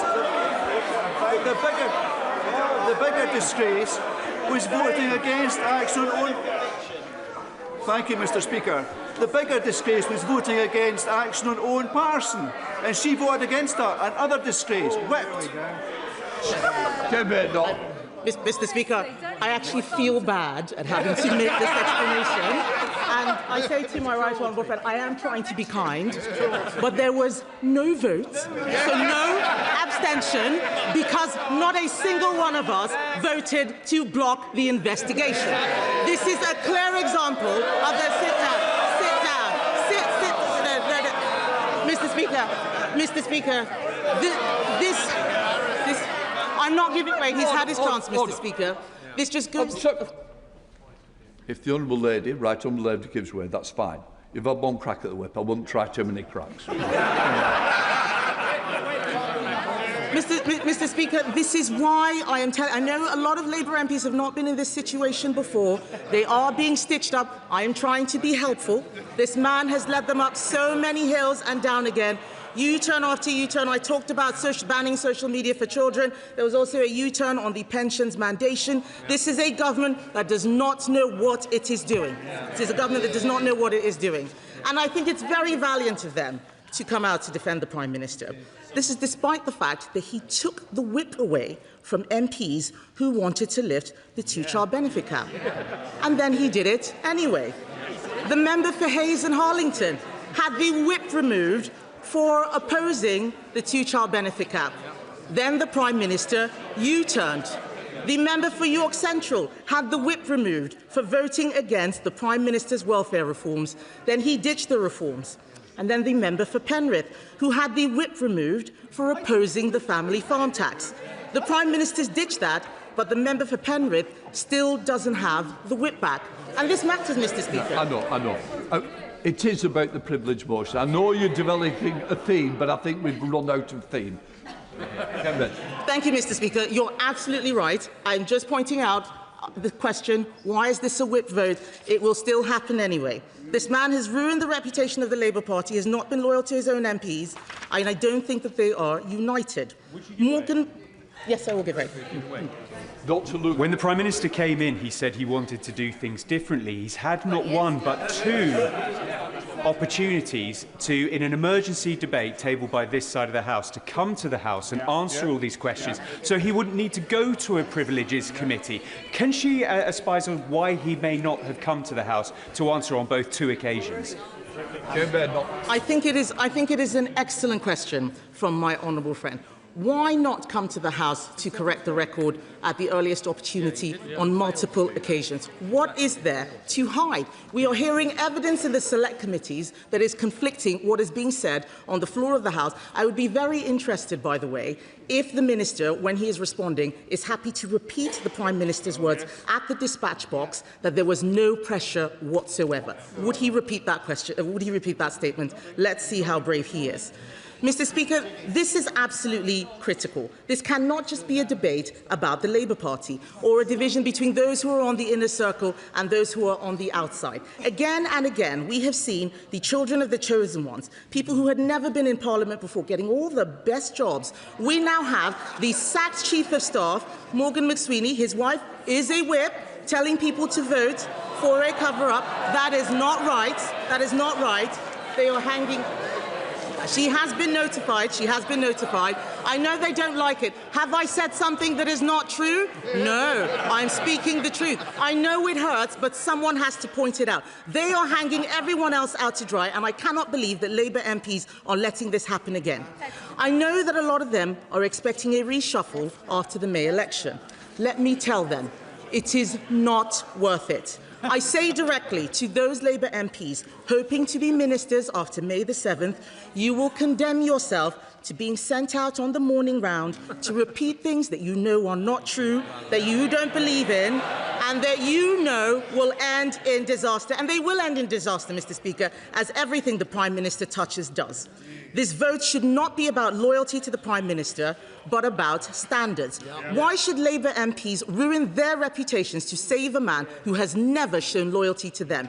He has shown that he will throw everybody under a bus. Sue Gray, Morgan McSweeney, Sir Chris Wilmord, Sir Ollie Robbins. Do Labour MPs really think that if this goes wrong, he's not going to throw all of them under a bus? There are some of them walking around Parliament telling everyone that they're going to be one-term MPs, and so it doesn't matter. It does matter. It does matter. Because when they leave this place, no one is going to remember what their whips told them to do. People will only remember that they voted for a cover-up. That is what will follow them around like a bad smell until the end of their careers. That's what's going to be in their Wikipedia entries. Yes, I will give way. Would my right honourable friend agree with me that this issue will be resolved in one or two places? It will either be resolved in the Court of Public Opinion or in front of the Privileges Committee. And it's actually in the Prime Minister's interests to have it resolved by a cross-party committee of this House, which would give confidence to the public that the truth had been found, that the case had been made or not, and that they would have confidence going forward. The public will make up its own mind without the Privileges Committee. Yes. That's right. The honourable gentleman is absolutely right. I trust the Privileges Committee to do the right thing, as I always have. And I've got some advice for Labour MPs. There is nothing wrong, yes, there is nothing wrong with giving your party leader the benefit of the doubt. There's nothing wrong with that. As a minister 4 years ago, I gave my party... I don't know why they're laughing. I haven't got to the punchline yet. Hang on, wait for it. As a minister 4 years ago, I gave my party leader the benefit of the doubt, but I trusted the Privileges Committee to do the right thing, even when it was led by a former leader of the Labour Party. We did not block the Privileges Committee looking into things, and the minute that I was asked to go out and say something that wasn't true, I resigned. None of them want to do that. I will always be able to hold my head up high because I did the right thing. I do not understand why Labour MPs are quite happy repeating things that aren't true. We have all seen the Hansard. That's the difference between them and us. When we get things wrong, we put our hands up and say so. They pretend, Mr. Speaker, they pretend that the wrong thing is actually the right thing. They pretend that the bad thing is actually a good thing because it's Labour MPs who are doing it. That's what they're being whipped to do today. It's the same way the Mandelson appointment happened. Because they thought they were appointing him, it must be a good thing. That's what's happening again today. They are being whipped to do the wrong thing. If they are telling the entire country that nothing matters, in a moment, if they are telling the entire country that nothing matters except avoiding scrutiny of this Prime Minister who won't answer questions at that dispatch box, then they're telling people that the Labour Party is not worth voting for. It does not exist. That this is not the Labour Party of Attlee and Bevan and Wilson. That Labour Party no longer exists because they would never do this. They would never be voting for someone who had stood at that dispatch box less than a week ago and read out doctored statements from the head of the Foreign Office like the Prime Minister did. Yes, I will give way. I will give way. On the point of reading out statements, I thank the Right Honourable Lady for giving way. I can see that she's enjoying reading out her statement. But what I can't see is the case that she is making about the Privileges Committee. What I can't see is what she doesn't think is right about a criminal investigation, about inquiries that are consistently being made about the decision that was made that we have accepted was wrong. What's wrong with the Foreign Affairs Select Committee, and what's wrong with the processes that are in? I'm sorry, you're out of scope. Come here. Perhaps she should have just taken the whip's questions instead of messing that one up. She does raise an interesting point about the Foreign Affairs Select Committee. It's only looking at Mandelson. It's not looking into the issue of the Prime Minister misleading the House. Let's stop pretending that the Select Committee is a massive inquiry. It really isn't. Yes. Mr. Rushworth, are you sure it's a point of order? Sure. Let's hear it. A moment ago, the Leader of the Opposition described the statement read by the Prime Minister as doctored. Now, doctored is akin to saying that it was dishonest, that it was lying. Is that not unparliamentary language, Mr. Speaker? Oh, no. As I suspected, it's not a point of order. You need to read the rule book. This is a substantive motion. This isn't the normal debate. So please, it might be helpful if you took some time out rather than question. You might be onto something, but it's not today. Mr. Speaker, time and time again throughout this debate, I've seen Labour MPs stand up showing that they do not understand what the rules are or what this is about. This is not about whether or not, this is not about the specific statements, this is about whether or not we should have a referral to the Privileges Committee. They are moving the goalposts because they don't want to answer that simple question. And they've come up with all sorts of excuses. It is not an excuse to say that there is a war on. The Prime Minister has said repeatedly that we are not in this war. He can't have it both ways. At every turn, he has tried to deny this House full transparency over this appointment. We had a vote in the House for documents to be released, and yet we discover that documents are not being released. That is a contempt of this Parliament. Labour MPs supported that humble address because they knew that we needed to see the truth. Documents from that release show due process was not followed. The ISC is complaining that the documents are being delayed. We only discovered there were numerous problems with Mandelson's vetting because of a leak to The Guardian. The truth is being covered up. Today's vote is about whether they want to be complicit in this cover-up. If they vote against that investigation by the Privileges Committee, they are in this together. This motion is supported across the House, Mr. Speaker. including by Labour MPs, which is why they have to be whipped to vote against it. The member for Hull East was tweeting, saying that he was making a referral to privileges last week before he deleted that tweet. This week, he is calling it a stunt. Why? Who's twisting his arm? Why was it not a stunt last week when he was doing it, but it's a stunt this week when everybody else is doing it? Why? For those who are mindlessly repeating the lines the Labour whips have given them, may I remind them that it is also their job to hold the government to account and uphold the standards of our democracy. Appointing a known national security risk to be ambassador to the United States is a profound failure of government. Do they not think that it is important the Prime Ministers tell the truth on a matter of national security? Or do they think that this is an internal Labour Party matter that they can fix themselves? And for those people who believe that Andy Burnham is coming to rescue them, can I just say that if they vote against this investigation, there will be so much contempt for Labour that there is no by-election on this planet that Andy Burnham will be able to win. This is not an internal Labour Party matter, Mr. Speaker. Do they believe that when something is wrong, we should look into it?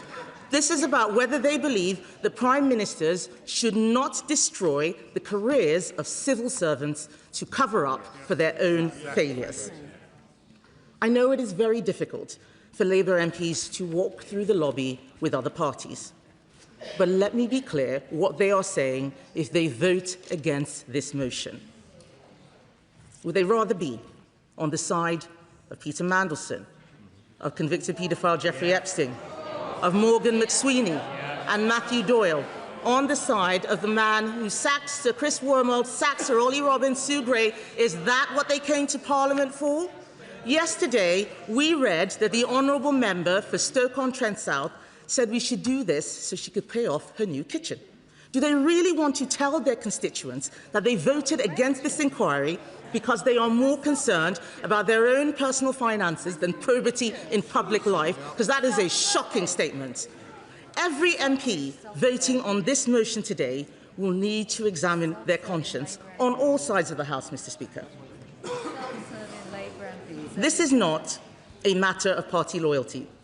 It is a matter of what each and every one of us believes is right.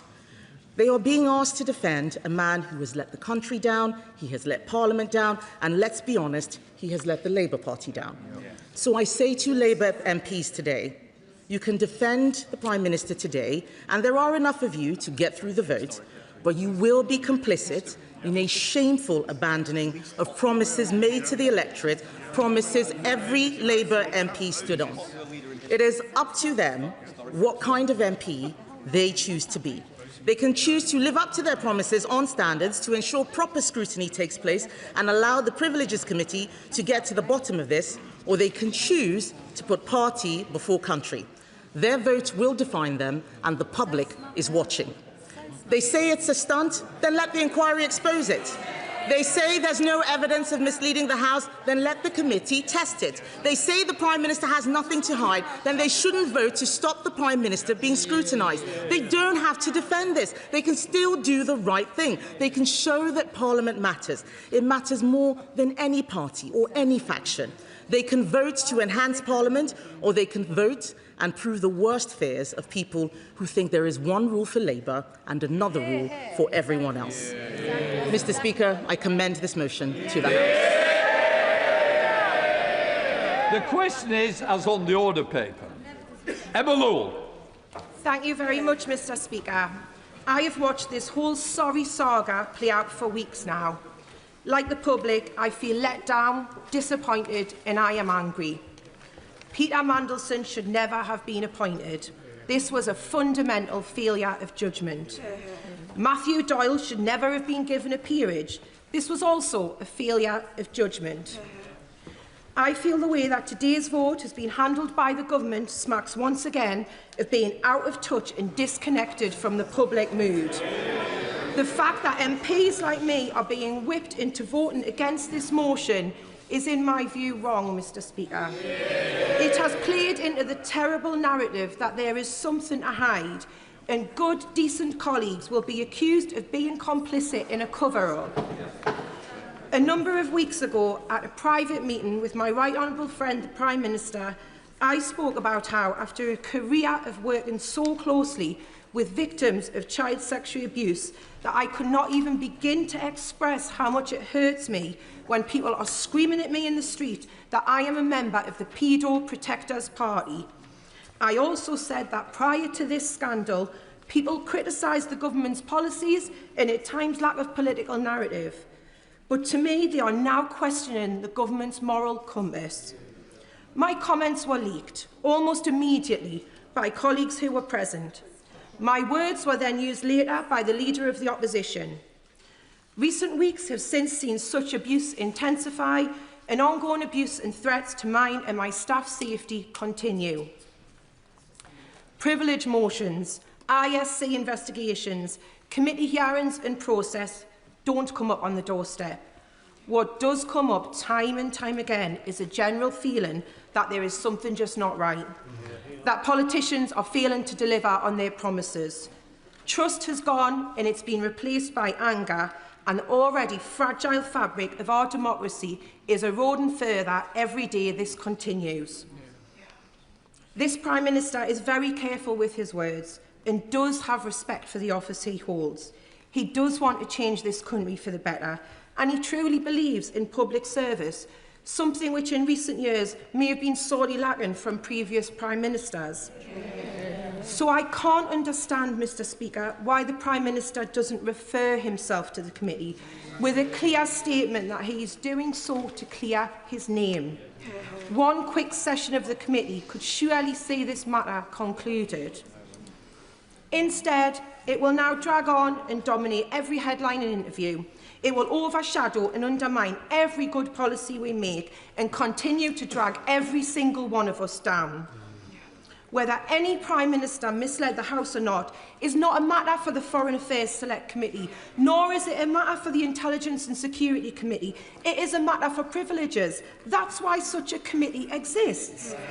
It may be that opposition parties are using this motion today to box Labour MPs in, but I'm not angry about that. That's politics. Some of us here would do the same. But I know one thing for certain today, Mr Speaker, that I will not be voting against this motion, but I want to listen carefully to the rest of this debate, because like everyone, when I came to this House, I wanted to do the right thing, and I hope I continue to do that for however long I have left in this place. Sir Ed David, Leader of the Liberal Democrats. Mr Speaker, it's an honour to follow the Honourable Lady, the member for South Shields, who I think has made a very powerful speech. And I think we all, on all sides, listen to it, and I hope her colleagues on the government benches listen to it and think about it carefully during the passage of this debate. Mr Speaker, the Prime Minister called this motion a stunt. That is not why I put my name to it. But it's funny, though. I was just checking whether they were awake, Mr Speaker. But it is funny, though, because stunt is exactly the same word Boris Johnson used about the motion that the Prime Minister and I tabled 4 years ago, referring Boris Johnson to the Privileges Committee. Ironic, Alanis Morissette could probably write a whole album about it. It wasn't a stunt then, and it isn't a stunt today. It is, as the Prime Minister said back then, a motion that, and I quote, seeks to defend the simple principle that honesty, integrity and telling the truth matter in our politics. Honesty, integrity, telling the truth. These things matter in our nation's parliament perhaps more than anywhere else. And when I hear the Prime Minister complain that we've tabled this motion just over a week before important elections, I find myself transported back to that debate 4 years ago, 7 days before crucial local elections. At that time, Conservative MP after Conservative MP made exactly the same bogus argument in defence of Boris Johnson. So I do have to say, although there are differences in the whipping arrangements, I do find it very hard to take some of the sanctimony from the Leader of the Conservative Party seriously.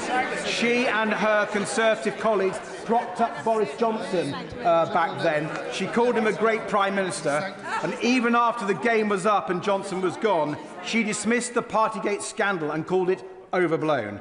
So it does seem there's quite a lot of hypocrisy to go round, Mr. Speaker. But in a minute, but I want to try and be consistent. So I look back in Hansard at what I said back then. And I was struck that I can use exactly the same words today. With families facing the deepest fall in the living standards since the 1950s, with the pain of energy bills and rising food prices compounded by the government's unfair tax rises, we know that our constituents are facing real hardship. It's not just a cost of living crisis, it's a cost of living emergency. At such a time, the country needs a government that will be focused on tackling that economic emergency. Crucially, it needs a government that it can trust. Labour members agreed with me back then. I hope they will still agree with those words now. I give way to the Honourable Lady. Thank the Honourable Member for giving way. He's mentioned Boris Johnson a few times, so I just wanted to remind the House that Boris Johnson misled the Foreign Affairs Select Committee, and his words about my constituent, Nazanin Zaghari-Ratcliffe, meant that she spent 6 extra years in jail for a crime she didn't commit. He had multiple opportunities to apologise, including when he saw Nazanin face to face. Does the Honourable Member think when someone has made a mistake, especially someone in a position of power, they should apologise?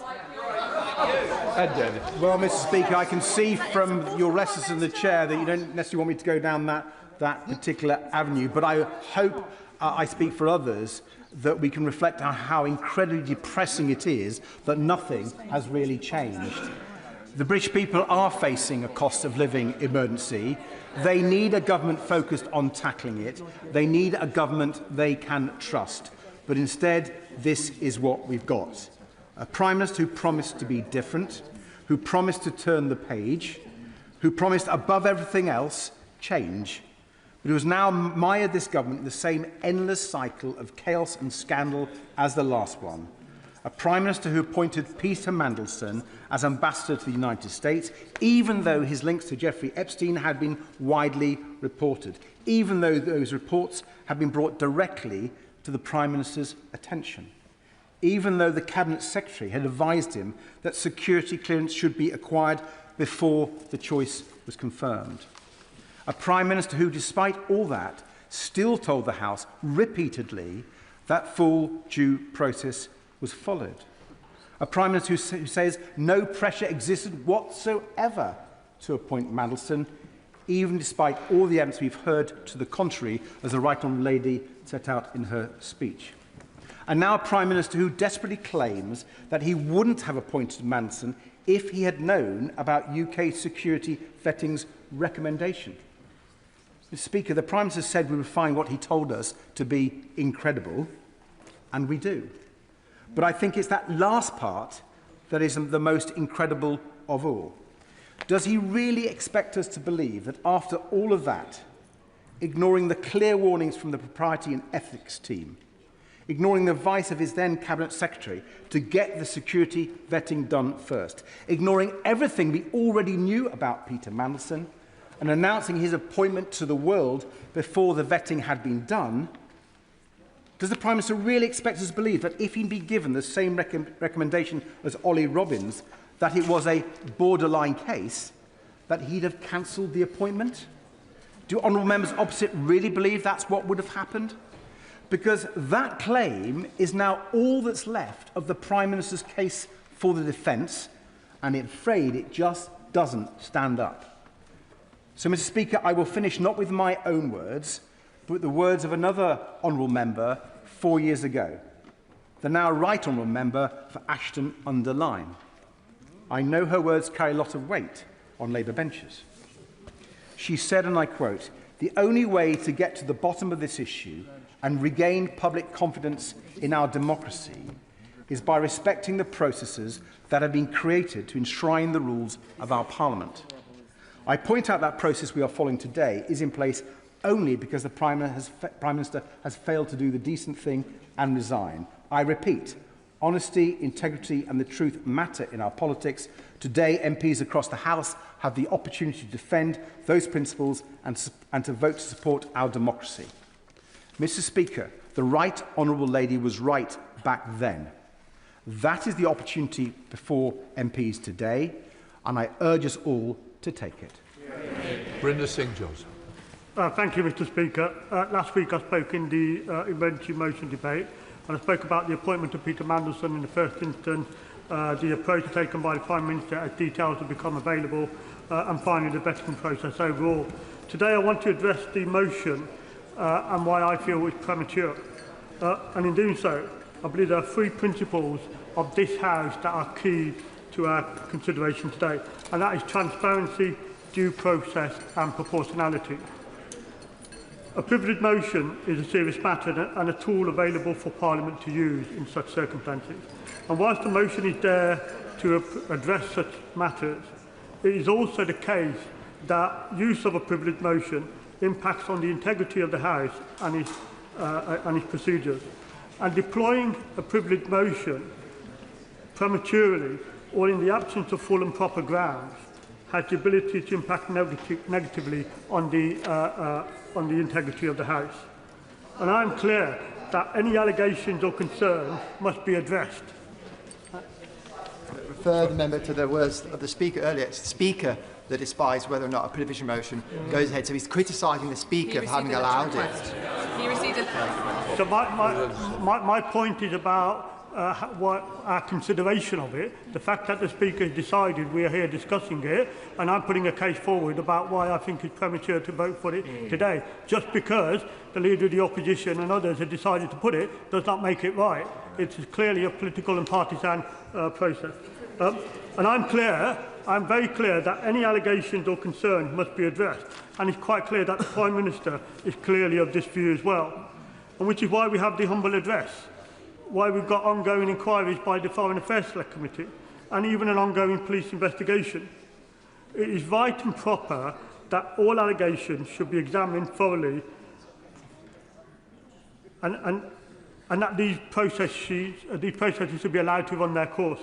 And whilst there is all that is all ongoing, I would suggest this privileged motion is premature. Who's giving a powerful speech. He said that all allegations should be investigated properly. Well, with greatest respect to him, the Foreign Affairs Committee isn't looking into whether the Prime Minister misled the House. Neither are the police. Neither are the police. There is no process other than the one which the Speaker has allowed to be addressed today, and that is to refer the issue of whether the Prime Minister has misled this House should be determined by the Privileges Committee. And if the honourable gentleman is going to be consistent, he should agree with that and he should vote for it today. Yeah. Well, I think the honourable gentleman, you should understand that the only reason we're here today is because of things that have been determined either through the release of papers for the humble address or evidence people are given to the Foreign Affairs Select Committee. And that's why we're here. So for him to say that those processes have no relevance in this process is absolutely wrong. That they absolutely have full relevance. And my whole case is that we should have let those processes complete their entire run before, and that's why I believe this is premature. I'll come back in a bit. I want to make a bit of progress. So it is right and proper that all allegations should be examined thoroughly and those processes should run their course. And whilst that is all going on, I would suggest this privilege motion is premature. More than that, it's a clear attempt to bypass the processes already taking place, as I've just said. Mr. Speaker, whatever one's views of the substantive issues, there are some things that we should all agree on, and that is that the Prime Minister has been forthcoming in addressing the allegations, both in this House and outside. The Prime Minister has apologised from the very outset for the decision to appoint Peter Mandelson in this House and outside, and apologies that have been full, wholesome and without equivocation. He has also specifically apologised to the victims of Epstein. The Prime Minister has repeatedly answered questions in this House and outside and shown a willingness to be held accountable. Mr. Speaker, I thank the honourable member for giving way. Whatever the merits of this motion, does he accept that the party whip should not be exercised where politicians are constrained and cannot support or go against a particular motion? Does he agree that that whip should be withdrawn? That's fine. Mr. Speaker, I'm a humble backbencher, and I would not disagree with my chief whip in terms of their decisions on how to apply the whip. That's a matter for them. The inquiries, all those inquiries I've talked about, are ongoing and they are being robustly pursued. Mr. Speaker, I fear therefore that this motion risks setting an unhealthy precedent. That unproven allegations alone are sufficient to utilise the most serious, one of Parliament's most serious procedures. And this is not something any of us should be comfortable with. The naked politicising of this process will not serve Parliament well. My fear, Mr. Speaker, my further fear, Mr. Speaker, is that whilst people on the opposition benches are seeking to utilise this procedure in this way, some of those honourable members on the opposition benches will already be looking to see what other procedures they can use to further extend this process in this partisan way. Mr. Speaker, it is incumbent on all of us to give consideration to due process and proportionality. Diverting away from the high standards voters expect of this House risks damaging confidence in Parliament itself. There are substantial parliamentary and other processes already underway. We should not preempt those processes, which is what this has the potential to do, but should allow them to complete their procedures. That is in the best interest of Parliament, Mr. Speaker. It's in the best interest of transparency, due process and proportionality, and that's why I call on members to vote against this motion. Sir David Dix. Thank you, Mr. Speaker. Sometimes the wisdom of the House is crystallised in the comments of us ordinary backbenchers, and particularly today with the brave speech of the Honourable Lady for and indeed with the intervention of the Honourable Member for Perry Barr on the Leader of the Opposition. Both of them, in effect, said that what we have lived through in these last several months is a tragedy, not just for this House, not just for the government, not just for the Labour Party, but for the trust in government, the trust in our democracy of ordinary people. Now, at the risk of expulsion from my own party, I will admit to having hoped after the election that the Prime Minister would succeed, because it's in the interest of the country that he did, but in some ways even more importantly, it's in the interest of our democracy that he did, because there is already extant throughout the entire Western world a corrosion of belief in democracy, on and on and on. This will make it worse. Now, we're here today for a simple reason. Statements by the Prime Minister made in this chamber are at odds with those provided by the Civil Service on the material issue of Peter Mandelson. This matters. It's not a stunt, it matters. Yep. Honesty between ministers and Parliament is fundamental to our democracy. Without it, scrutiny fails. Without it, accountability fails. Without it, trust fails. The responsibility for absolute honesty rests most heavily on the Prime Minister. So the standard that should be met by the Prime Minister is even higher than for others. Recklessness with the truth for any minister is unacceptable. From the Prime Minister, it's indefensible. Now, all political parties have their inherent flaws, and I'm not going to spend a whole day talking about mine. But the origins of this situation, the origins of this situation lie in a stance often taken by Labour MPs, which is that good intentions somehow justify bad decisions. We mean well, so our mistakes don't matter. Worse, we mean well, so we should be forgiven for everything, whether it's freebies or wrong appointments or whatever. That mindset, which I'm afraid is sort of sanctimonious arrogance, sustained by a habit of believing their own propaganda, is precisely what led to the appointment of a deeply unsuitable individual as our ambassador to Washington. A man twice dismissed after scandal. A man under formal investigation now by the EU's anti-fraud office. A man with an extraordinary relationship with a convicted paedophile. A man driven above all by a pursuit of glamour, money and status. A man who turned amorality into an art form. And in addition to that, a man who has plainly compromised by an over-close relationship with the proxies of both the Russian and the Chinese government. Together, these facts should have made this appointment unthinkable. Yet these concerns were brushed aside The head of the diplomatic service, we heard this morning in the Foreign Affairs Select Committee, was not even consulted. Why? Because within the London establishment, a ludicrous self-deception had taken hold. That the peculiarities of the Trump administration could be countered with the peculiarities of Peter Mandelson. Yes, of course. Grateful to my right honourable friend. Would my right honourable friend agree with me that almost universally the previous ambassador, Dame Karen Pierce, was widely respected and felt to have a good relationship with the previous Trump administration? There was no reason to believe she wouldn't have one with the current Trump administration. Well, that's entirely true. And in fact, the current Trump administration made that point to the government before the nomination of Peter Mandelson. So that perverse logic led to the most obviously unwise public appointment in modern times. And the implied message, unfortunately, was clear. Government appointments rest on networks of patronage. Great offices of state are perks to be handed out to friends. And it's systemic. They even tried to get an ambassadorial appointment for Lord Doyle, a man so unsuitable he's even had their whip withdrawn. Mandelson's unsuitability was evident before vetting began. It would have been surprising had the vetting service not found grounds to reject the appointment. I suspect Number 10 knew that, and they leaned on the Foreign Office to ensure the outcome was secured quickly and without question. And by the way, one of the honourable members, I can't remember his name or seat, tried to suggest that pressure for time is different from pressure on outcome. When it's vetting, it's not. I mean, my first positive vetting took 6 months. Now, I know I've got an unreliable friend, fewer, I think, than Lord Mandelson.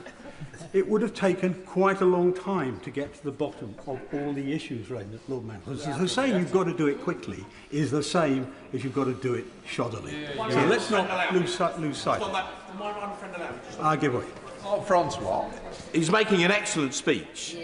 But is it not true that the post of UK ambassador to Washington would be held by someone who would therefore have access to extremely sensitive intelligence, potentially including nuclear cooperation, and the fact that Mandelson had been found to have been working for a Russian company post the invasion of Ukraine should have completely barred him from that appointment on that one ground alone?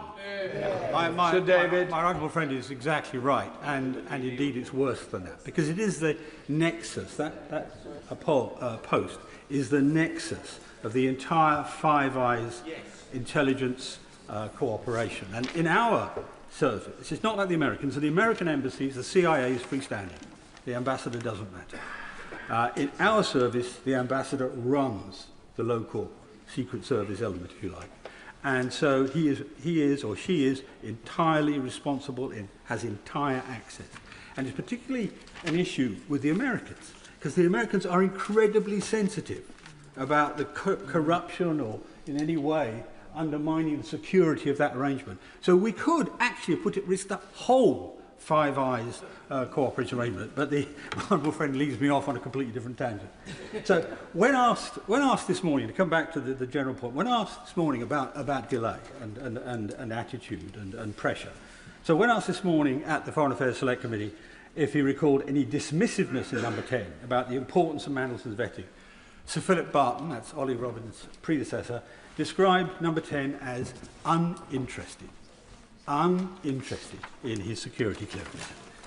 The evidence Sir Ollie Robbins gave was that throughout January there was constant pressure and an atmosphere of constant chasing. Yesterday, Ian Collard, the former head of the Foreign Office security team, corroborated Sir Ollie Robbins' account. And just this morning, again, Sir Philip Barton repeatedly emphasised there was pressure to secure Mandelson's vetting clearance within, I quote, a very compressed timescale. And the Prime Minister told this House only a week ago, no pressure existed whatsoever. Now, if that was the only issue, that would justify being referred to the Privileged Committee to resolve what the exact truth was. But it wasn't. Because plainly there, if the Foreign Office is right, the Prime Minister is wrong. and on that timetable actually deliberately wrong. But let's take some other occasions. On the 4th of February of this year, the Prime Minister gave an unambiguous impression when asked about Epstein's coverage in the security clearance that he'd seen Peter Mandelson's security vetting. But in April, he told the House, on the 14th of April, he found out for the first time that Mandelson had been granted developed vetting clearance against the specific recommendation for the United Kingdom security vetting, that developed vetting clearance should be denied. These two statements are incompatible. Again, a freestanding failure of the rules. And more, this chaotic clash of opinions reinforces the impression that far from following due process, as the Prime Minister has maintained on a number of occasions, Number 10 was effectively making it up as it went along. Yeah. On the 11th of November 2024, the then Cabinet Secretary Simon Case, as we've heard already from the Leader of the Opposition, issued explicit advice: secure the necessary security clearances before confirming your choice. Again, this was reinforced this morning by Sir Philip Barton, who described the correct process as, quotes, the normal order is vetting and then announcement. Normal due process was clear, but the Prime Minister did the opposite. Yep. Claims that this was normal defy common sense. For career ambassadors, the DV, the direct vetting, happens at every new post. You go to become an ambassador in Tehran, you're DV'd. You go to become an ambassador in Washington, you're DV'd again. But the DV is an update, so it's lower risk, and by definition, our ambassadors, generally speaking, are low-risk security personnel anyway. This is plainly not the case for a high-risk figure like Peter Mandelson. Indeed, frankly, it's harder to imagine a higher-risk appointment to a post, as my honourable friend, said, is of the utmost sensitivity. To appoint first and vet later is not due process. It's certainly not prudent. It's a gamble with national security and a risk for our single most important alliance. So there are three instances where the Prime Minister made questionable statements. His insistence that there was no pressure when there evidently was, the two versions he gave on when he saw the vetting file, and the assertion that due process was followed when it clearly was at odds with the process described by both the Cabinet Secretary and the Permanent Secretary for the Foreign Office. So the Prime Minister made a deeply questionable decision. Whether it was cronyism, a misunderstanding of the role, or excessive leniency towards a member of his own party, something he would never have tolerated, quite rightly, from any other party, we cannot know for certain. Whatever the explanation, the conclusion is unavoidable. The decision was wrong.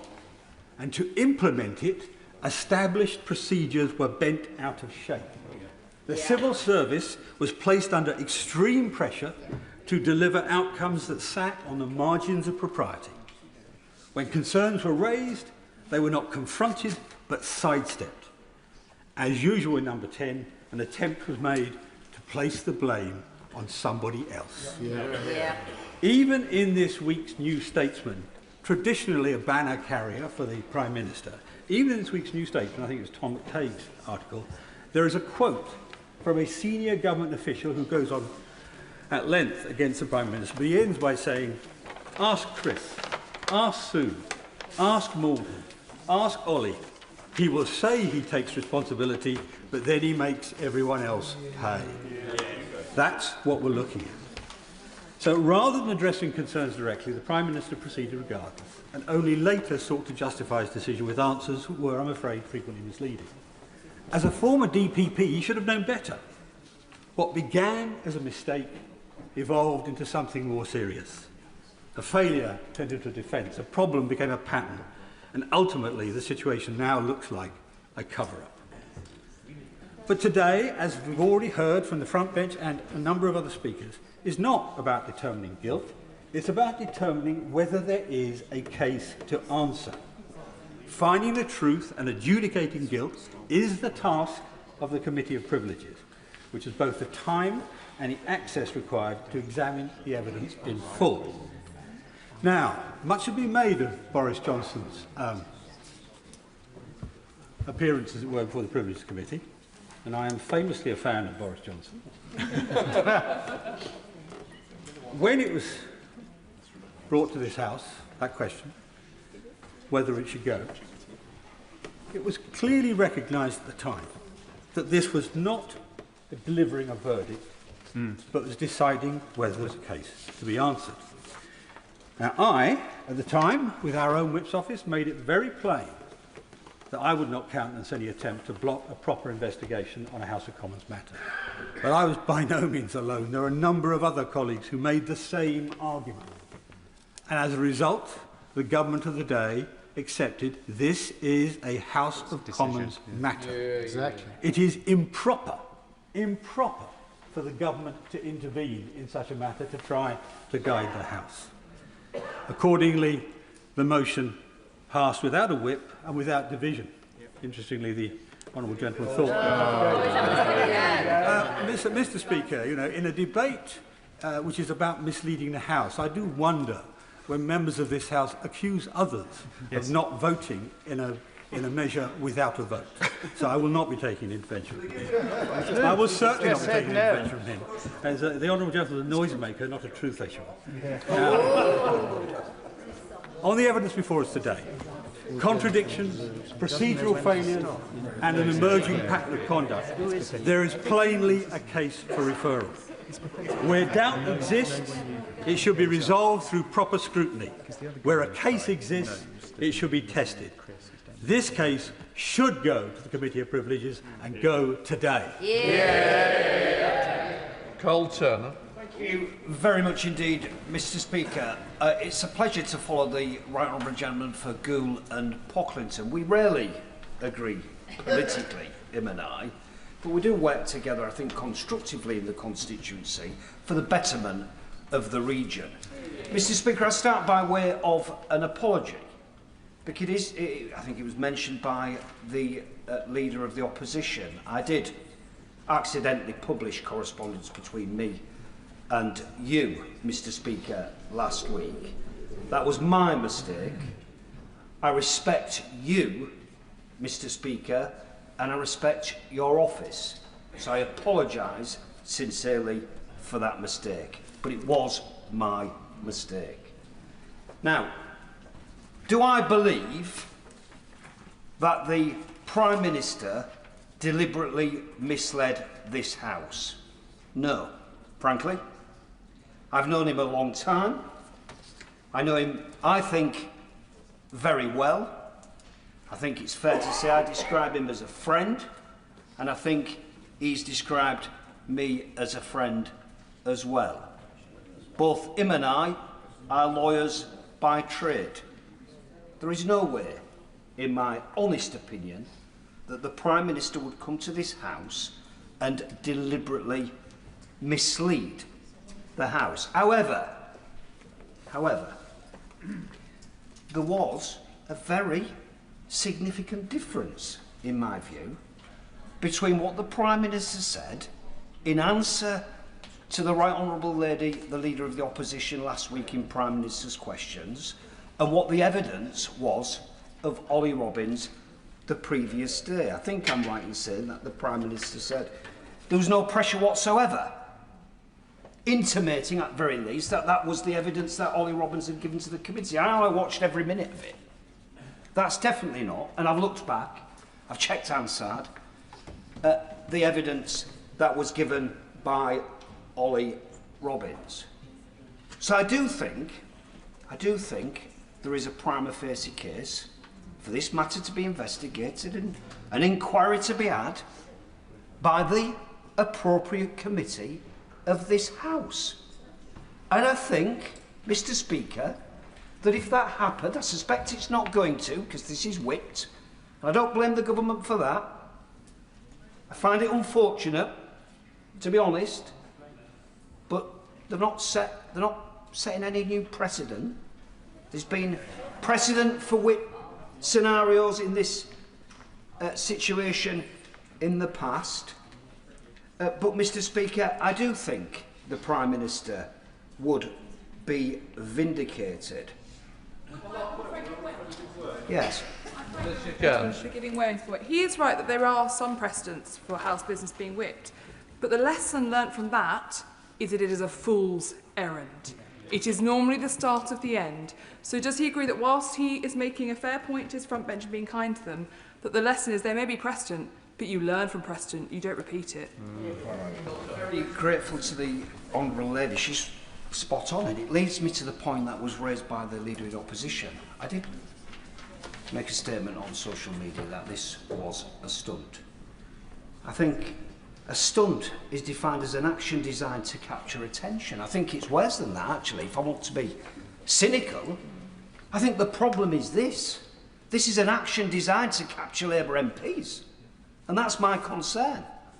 Because if it is said by our opponents, politically, that Labour MPs came in here today to block an inquiry of this House of the leader of the Labour Party and Prime Minister, I think every single one of us will be accused by our electorate of trying to help the Prime Minister in a situation where he needed to face the music. Mr. Speaker, I'll give way to my honourable friend. I'm grateful to my honourable friend for giving way. The Prime Minister has set out a very detailed chronology, and he's made it abundantly clear that he has not lied, he has not misled this House. So in those circumstances, would it not be the right thing to do to embrace this process and wipe the floor with the critics that put those things to him? And whilst we're at it, would he also agree with me that the appointment of Peter Mandelson, who had made it abundantly clear that his purpose every day was to take action to bring down the then duly elected of the Labour Party, made him wholly and utterly unsuitable for that office? Well, I was about to say he's a good man, and he used to be my boss, Mr. Speaker, in the shadow transport team. He always tries to help me. But I don't want to get into the stuff in relation to Mandelson, which he hopes I go down. But while I'm speaking about the appointment of Mandelson, I'll say this, right. I think the Prime Minister appointed Mandelson in the national interests. I think he thought that we would go to Washington and do a job in the national interest and deliver for the country. I think that's why he made the appointment of him. And I think when it became clear, following the Bloomberg emails, that it was politically difficult for the government, the Prime Minister again did the right thing by dismissing him, very probably. But where I think the Prime Minister went wrong is by the shenanigans between that point and that point, looking round for an excuse of why it's gone wrong. Just take it on the chin.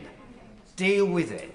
That is the advice I would have been giving the Prime Minister, and that's why I am particularly disappointed, because the truth of the matter is, and people, colleagues who came in at the last general election might be disappointed with me because I've got the audacity to stand up and say what I'm to believe is the truth. I'm sorry if they're not happy with me about that, but I'm here not to represent my interests, but to represent the interests of those that elect me to this chamber. And that's what I will always do, whether it's against the government policy, whether it's a Tory party in government, or whether it's my own government. I'll do what I think is in the interests of my electorate. And let me just warn colleagues by saying this.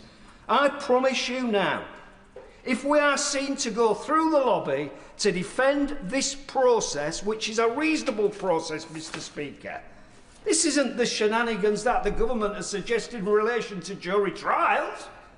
This is not a single judge. This is a jury of peers, impartial, made up more of Labour MPs than it is Tory MPs.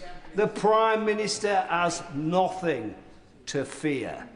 He ought to do the right thing. He should, as my honourable friend suggested, he should have referred himself. And that would have saved us all this messing around, debating the point, trying to justify why it's a bad idea. There's 2 committees running alongside. Utter nonsense. Get on with it, be dealt with, and let's move on, because we'll not move on from this shenanigan. I'll give way. John MacDonald. I think the honourable gentleman was referring to me when he said that I recommended the Prime Minister refer himself to the bit. And the reason I did that is because when you're under attack like this, you don't run from the attack. You run to face it. And you run to face it with confidence.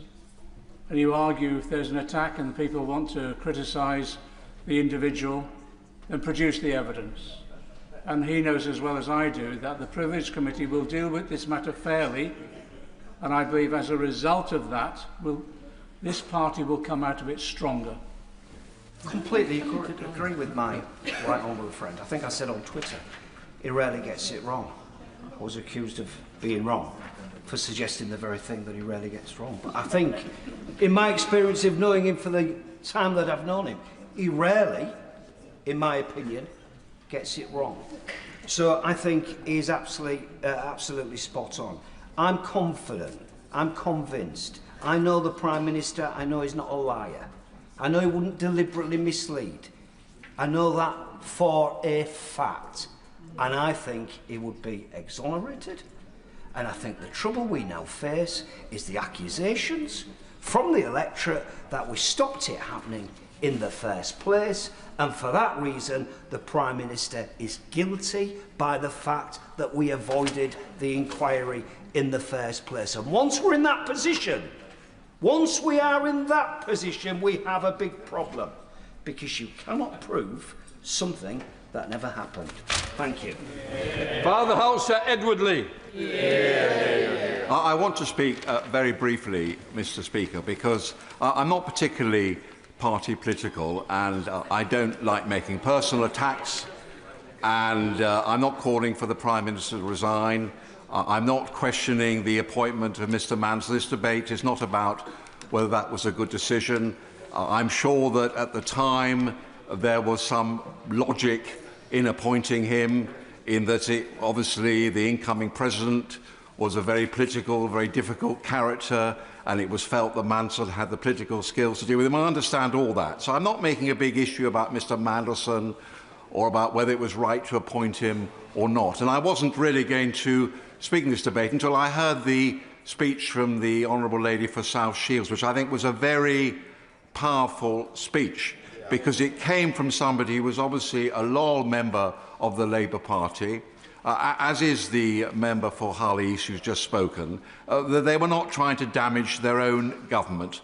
All they were, I think, trying to say is that when you have an issue like this, when all sorts of allegations are being thrown across the floor of the House about whether people lied or not, actually having a process with the Privileges Committee is a process of catharsis. And we saw that with Boris Johnson. There was deep upset in the country, we know that. Whether that was fair or not, whether Mr. Johnson acted wrongly or not, we know that there was deep upset about what was going on with Partygate. But it was right that the House decided to have that Privileges Committee, and we knew that in a way that drew a line under the whole thing. Now, I believe the Prime Minister. I'm sure he's an honourable person. It's not for me to say that he deliberately misled the House. But I think there are many questions that quite reasonable people are asking. And one of the most reasonable questions was actually put by my right honourable friend, the Leader of the Opposition. If due process was followed, why was a dedicated civil servant, Sir Ollie Robbins, sacked for not following, apparently, due process? And I think many reasonable people feel that what is really monstrously unfair about this is that civil servants, dedicated civil servants, were simply trying to carry out the wishes of their political masters. And Sir Ollie Robbins has paid a very great price. And I think many people in the civil service, our civil service is incredibly loyal to ministers. They work loyally for ministers. They try and carry out the wishes of their ministers. And I think that many reasonable people feel that the treatment of Sir Ollie Robbins has been quite wrong and he should be reinstated. But that's, in a way, for another day. You know, I think the my honourable friend for Lagan Valley put it so well. If there's nothing to hide, why worry?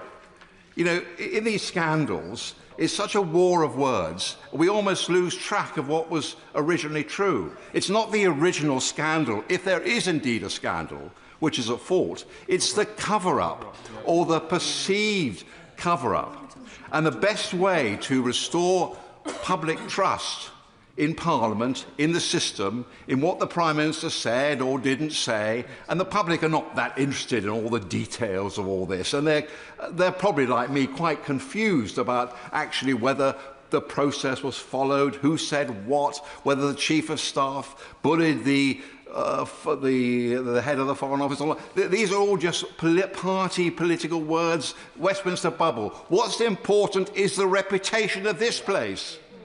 And the most important thing in this place, we may say wrong things, we may say silly things, we may be party political, we've got to tell the truth. That's all that matters. Nothing else matters in this Parliament. I am prepared to accept that the Prime Minister, for whatever reason, made this appointment. I'm prepared to accept that in his heart of hearts, when he's been standing at that dispatch box, he's been telling the truth. Why can't we just have a privileged committee, not the Foreign Affairs Committee, which is deciding great issues of foreign affairs, just a privileged committee to look at this narrow issue? Why can we not just not have a vote at all? Not have a vote at all, like the last occasion with Boris Johnson. Just don't have a vote.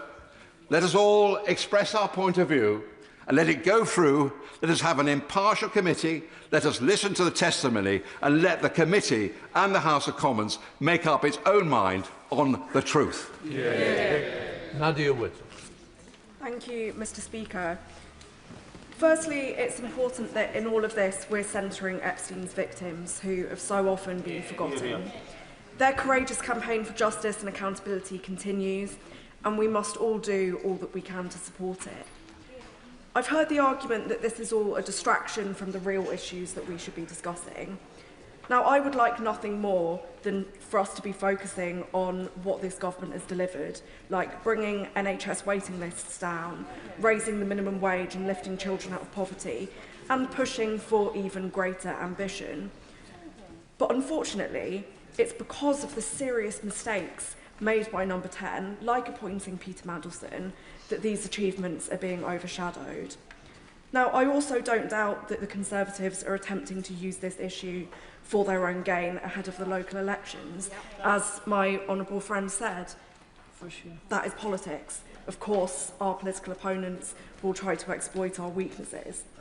But nevertheless, I believe that our constituents do care about the honesty of politicians and that they deserve nothing less than the whole truth on this matter. This vote is not on whether we in this House believe that the Prime Minister misled Parliament or not, but about whether we believe that there are questions that the Prime Minister needs to answer and that the Privileges Committee should look at the matter and give its assessments. I appreciate that the Foreign Affairs Select Committee inquiry is ongoing, and I'd like to commend its chair for the fantastic work that she is doing. But the purpose of that inquiry is not to look at the Prime Minister's conduct. I've listened to the Prime Minister's arguments, and unfortunately I am yet to be convinced that he has definitively not misled the House, even if inadvertently. Because I'm concerned that pressure was put on the Foreign Office regarding Mandelson's appointment, given Sir Ollie Robbins' evidence. And if I remain unconvinced, Madam Deputy Speaker, I'm sure there'll be a sizable number of our constituents who are also unconvinced. Why not let the Privileges Committee settle this matter once and for all? As is often said, sunlight is the best disinfectant. If we're to preserve what little trust still remains in our political system, it is vital that ministers demonstrate the utmost transparency, and it is vital that we, as MPs, no matter our political allegiance, do not allow the impression that we are in any way attempting to cover things up for the leadership of our parties. And that is why I'm extremely disappointed that Labour MPs are being whipped to oppose this motion. Votes on House business are not normally whipped, and even Boris Johnson's government did not whip Conservative MPs to oppose his referral to the Privileges Committee. I'm not making any comparison between his behaviour and that of the Prime Minister's, but our government must be seen to be holding itself to far higher standards than the mess and the sleaze and corruption that Johnson's government came to represent. I wish that the Prime Minister would just refer himself to the Privileges Committee, demonstrating his confidence that he has nothing to hide and preventing the need for a vote entirely. Now, colleagues will be aware that the Prime Minister and I have had our political differences, which is to be expected in a broad church party, but I want to be clear that that has absolutely no bearing on my vote today. I'd rather stick to debating these politics, not matters of integrity. So it brings me no pleasure to vote for the motion today. But this is about doing what is right by our constituents, for trust in politics, and for the party that I've been a member of for almost half my life. Simon Hall. Thank you very much indeed, Madam Deputy Speaker. And there's been a common theme in the remarks made by the Honourable Gentleman, the member for Kingston upon Hull East. The Honourable Lady who's just spoken, it's a pleasure to follow, from Nottingham East, and the Honourable Lady for South Shields. I don't really know what wings of the Labour Party or bit of the Labour complexion they represent, but what I do know of the three of them is that they are Labour people and part of the Labour family to their very fingertips. And I think the difficulty and the emotional difficulty which they felt in giving those three very powerful speeches was certainly tangible on this side of the House, and I hope their right honourable and honourable friends on their side of the House felt it too. Because I know, as my right honourable friend, the member for Goole and Pocklington mentioned, as have one or two others, one of the hardest things to do in this place is when your instincts and your judgment are to go against the herd of what your family or what the whip is telling you to do. Politics is a tribal thing. We stand together or we hang together, so we're told. But it was Lord Nolan, in those principles that he set out some years ago, who reminded us all that the exercise of our judgment as individual members of Parliament is so important. It was depressing to hear the Honourable Gentleman, the member for Smethwick, say, slightly tongue-in-cheek, I'm just a humble backbencher. It's not for me to say what the whipping should be. We are all individual members capable of coming to our own rational judgment, informed by all sorts of imperatives. And I would just remind the House, Madam Deputy Speaker, if I may, that one or two members opposite have prayed in aid, as a reason why this motion shouldn't be carried, the humble address.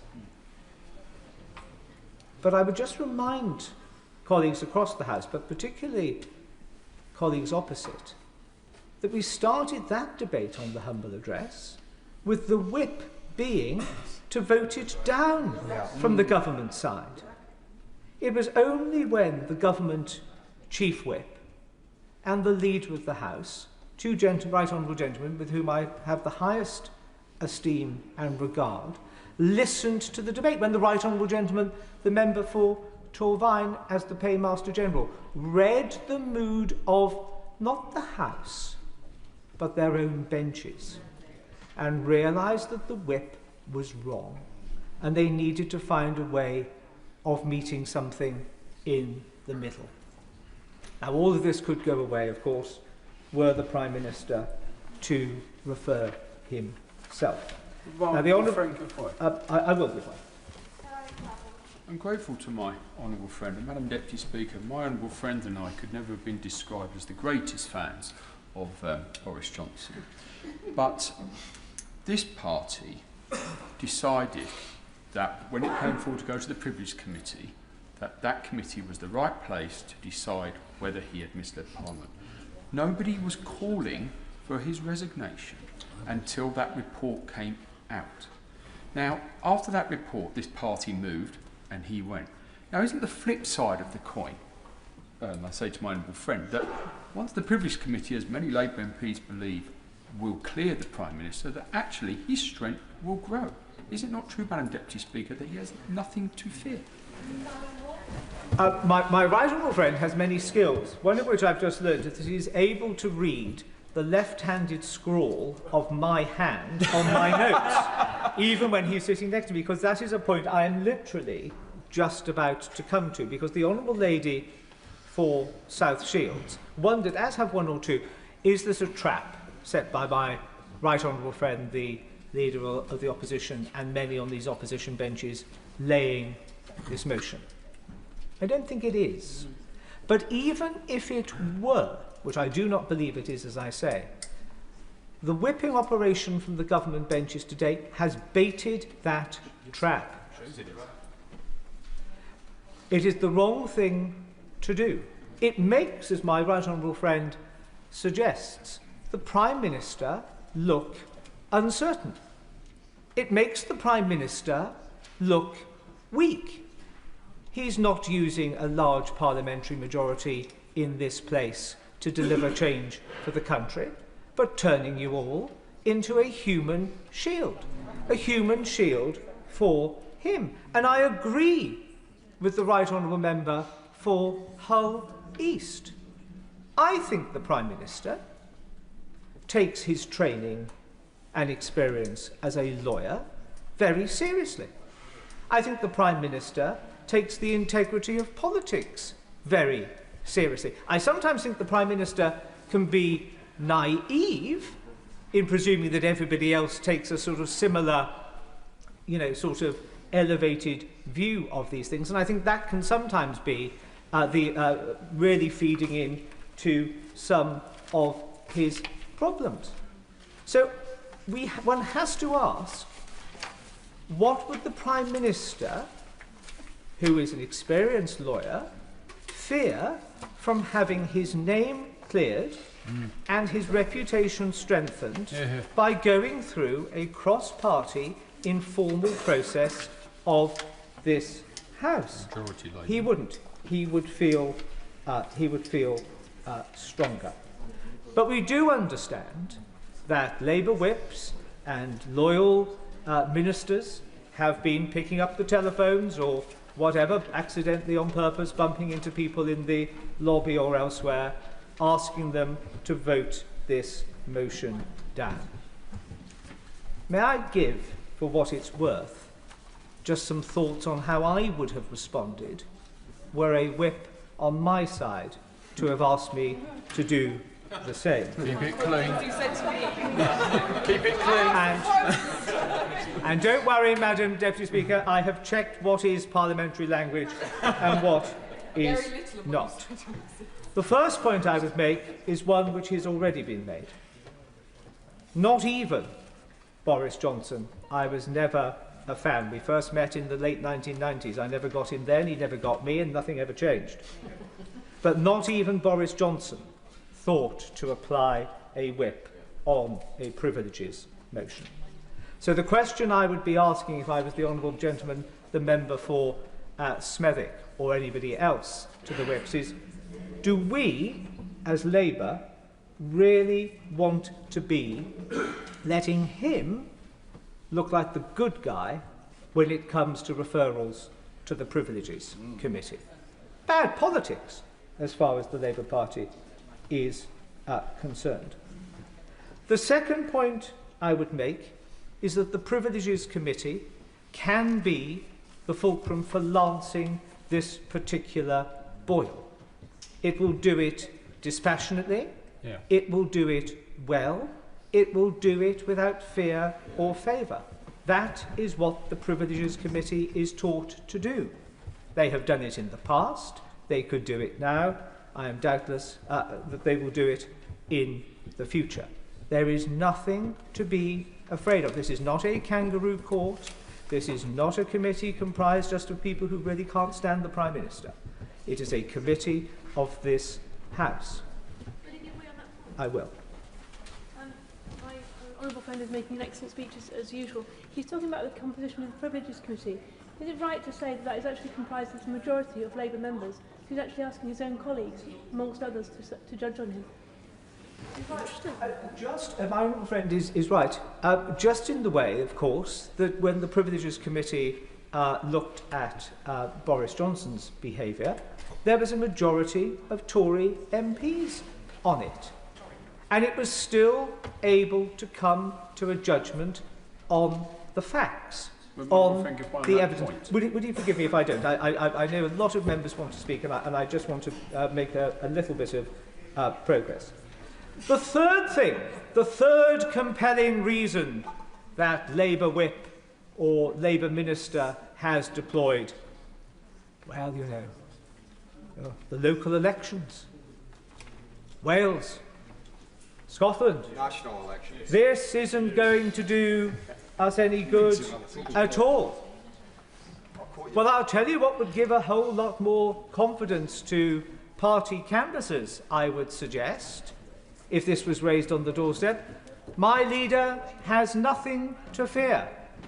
He has referred himself, or has not sought to hinder, a motion that referred him to the Privileges Committee. If members opposite, honourable and right honourable, follow the advice, and that might be the gentlest way of describing it, but follow the advice of government whips today, they will be creating the largest albatross to hang around their necks in these closing days as we approach polling day. Why did you vote to cover up for the Prime Minister? Why did you not do the right thing? What has the Prime Minister got to hide? Why is the Prime Minister running scared? Far much better to say to that floating voter, or that person who may be havering over where to put their cross, what confidence has my party leader got, the Prime Minister? He's happy for this to happen. He's absolutely clear in his own mind that his integrity is unimpeachable, his honesty is to be unquestioned, he has not misled the House. Off to the races. It is another trap which the Labour Party seems to be keen to fall into. We're all familiar, I would be saying to that whip, that sunlight is the best disinfectant. Let the Privilege Committee be that sunlight. And I can well remember, Madam Deputy Speaker, when I say in closing, there was a vote in the last Parliament which was whipped, and 13 of us on the government benches rebelled. It was a hard and tricky vote. We came under pressure during it and most certainly after it. But within 24 hours, the position of the government had changed to find itself pointing in the direction of those of us who had rebelled rather than those who had been loyal.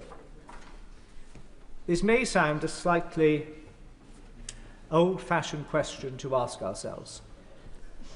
When we leave this place, either by our own choice or the choice of our electorate, we would all want to, I think, sit back and say, when some of those crunch votes came, did we do the right and honourable thing? Did we do something which left my soul and spirit feeling peaceful or in a state of turmoil?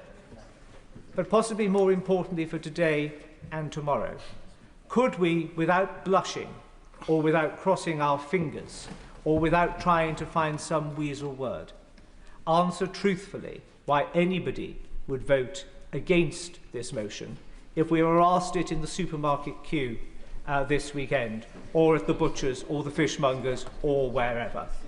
Because if there is nothing to hide, let that absence of something to hide be shown to the Privileges Committee. The Prime Minister will be strengthened, the integrity of this place enhanced, the honesty of politics burnished. It is the right thing to do. In their hearts, they know it's the right thing to do. Have the courage of the Honourable Gentleman, the Member for Hull East, the Honourable Lady for Nottingham East, the Honourable Lady for South Shields. You will be in jolly good company. Tim Rocker. Thank you, Madam Deputy Speaker. The appointment of Mandelson was a profoundly flawed process. It was also a profoundly flawed choice. It was the wrong choice. And I think of the victims of Epstein, and I also think of Alistair Darling, who was a fine public servant, a committed public servant, and what he would be thinking today. But we're asked this afternoon to make several leaps of faith, one of which is to believe that just 9 days from local and national elections that we are here not because of a political stunt coordinated by the Conservative Party, but to accept that they have turned into a sober, principled set of defenders of parliamentary standards. That they are not interested in pre-election theatre. But nobody seriously believes that. Even their own press briefings give the game away. A senior Conservative source was reported as saying, "We got the privileges vote. That was the goal ahead of the local elections." Not the truth, not the outcome, not the merits of the case. The goal was simply to force the spectacle of a vote. And that tells us everything we need to know about the intent behind what is happening this afternoon. And it's no surprise, then, that this has been widely characterised, even by those observing closely political correspondence, as a win-win exercise for the opposition. If they secure an inquiry, they claim vindication. If they lose, they still bank the headlines, the insinuation, the noise. This is not how the House should conduct itself when invoking one of the most serious mechanisms at its disposal. And as the Honourable Member for Smethwick very powerfully pointed out, we're not dealing with a vacuum. There are mechanisms already in train. The Foreign Affairs Select Committee, the humble address. The Prime Minister answered questions for nearly 3 hours last week. That is important.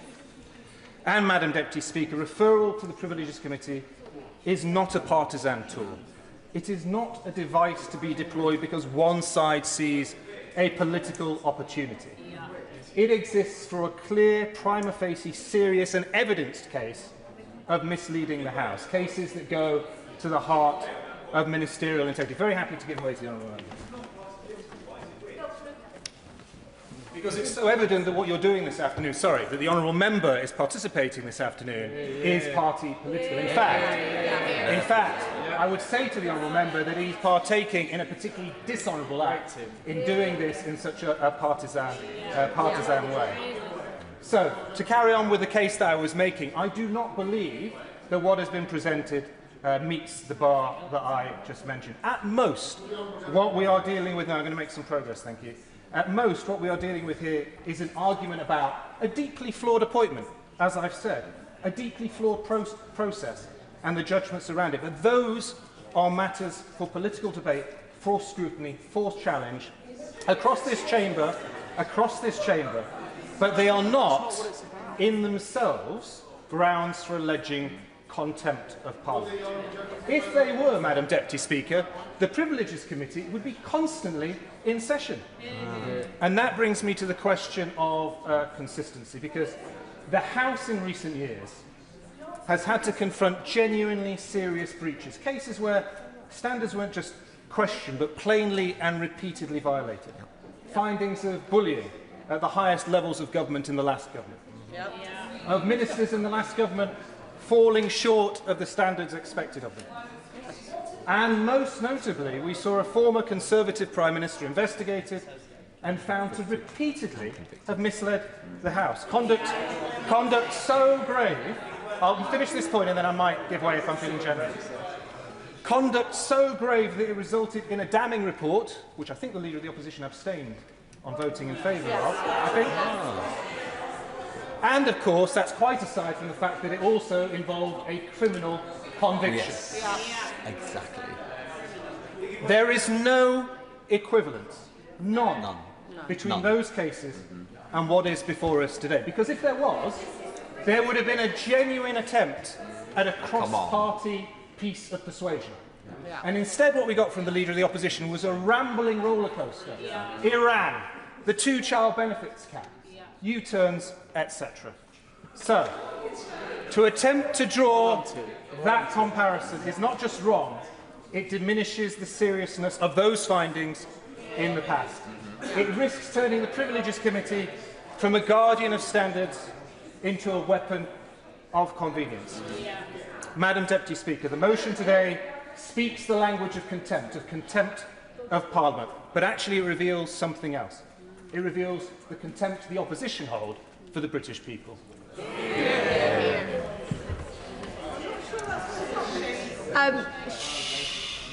Keep the temperament good. Stephen Flynn. Deputy Speaker, it's a pleasure to follow the honourable gentleman from Macclesfield, who's done himself no harm whatsoever and soon becoming a junior whip in the government. And I look forward to seeing him in his a trade envoy, of course. America, to America, an ambassador. I'll let them have their fun soon, Madam Deputy Speaker.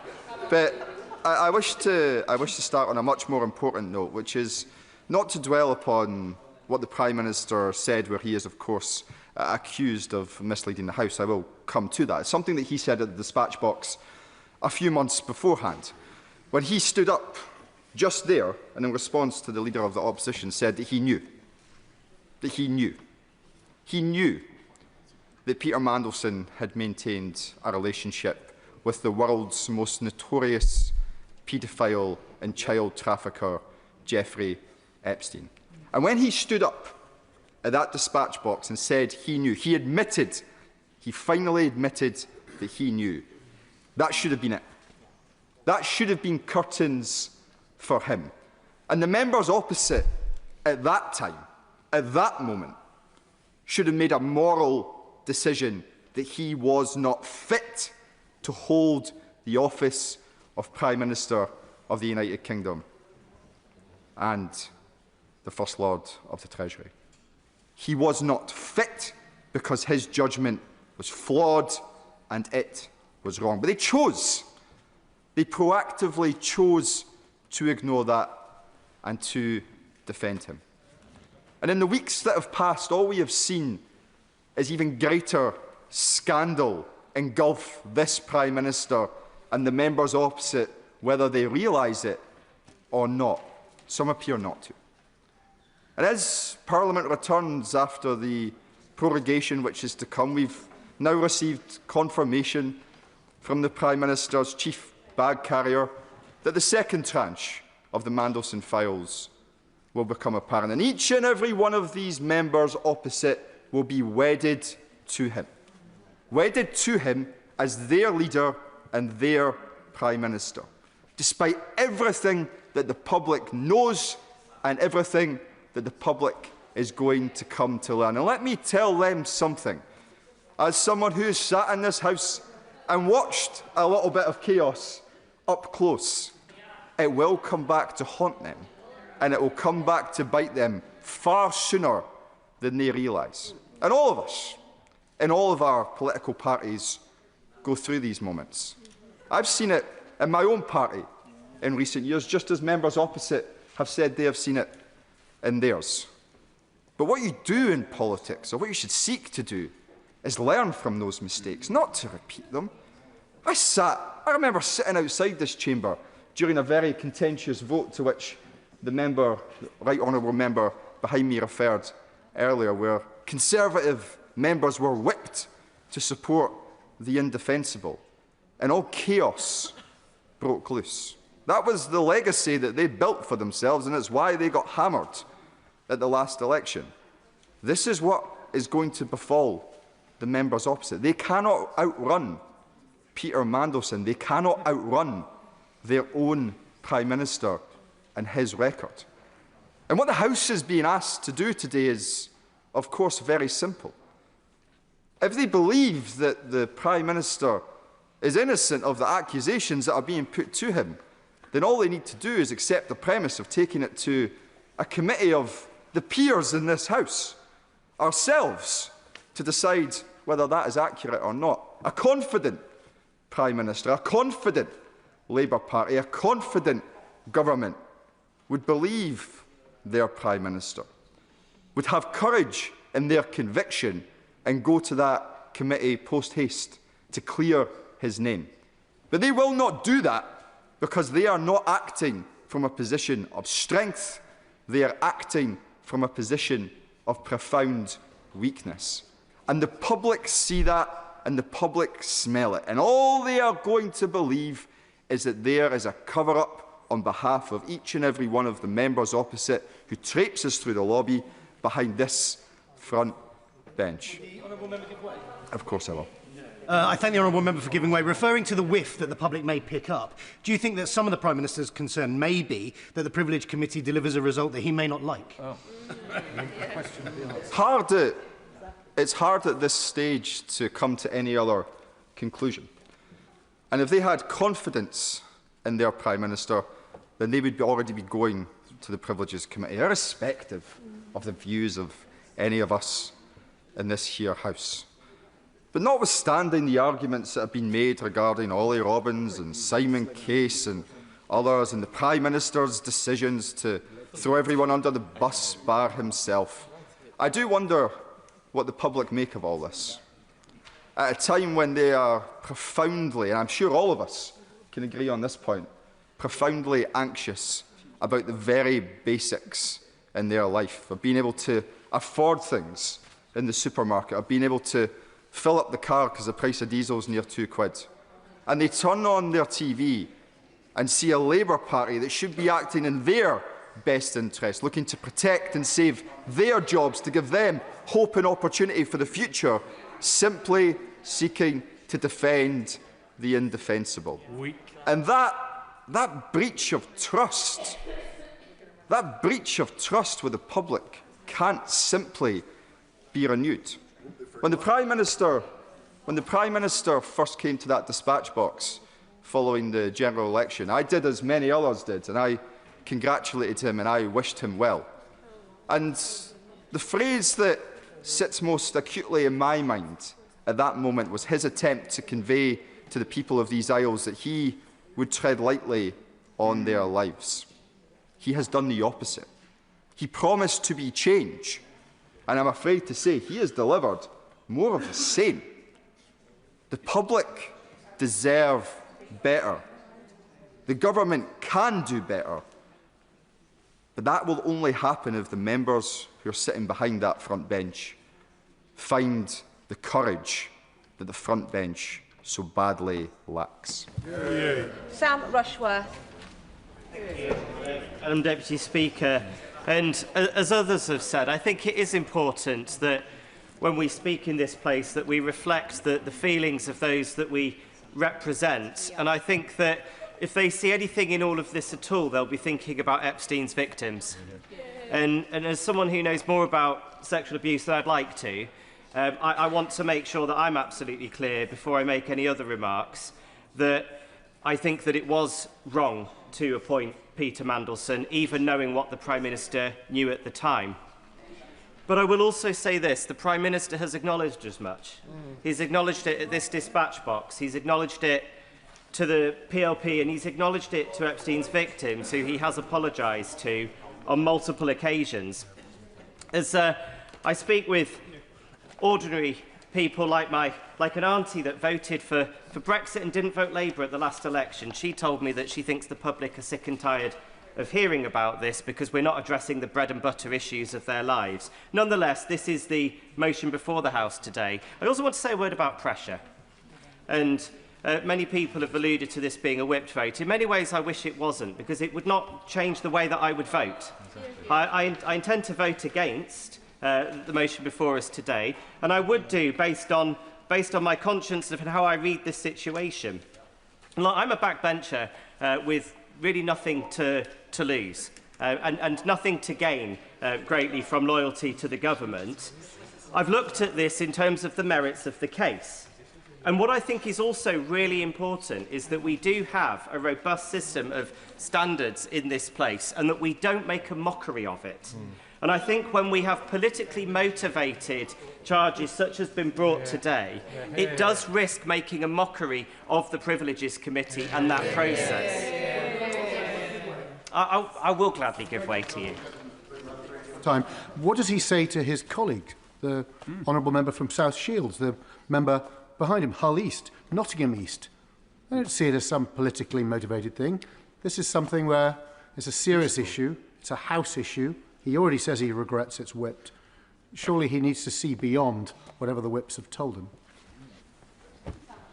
Well, the whips haven't told me very much, but look, I will address the answer. I will address his question as I progress in my speech, and he will see why I've drawn the conclusions that I've drawn.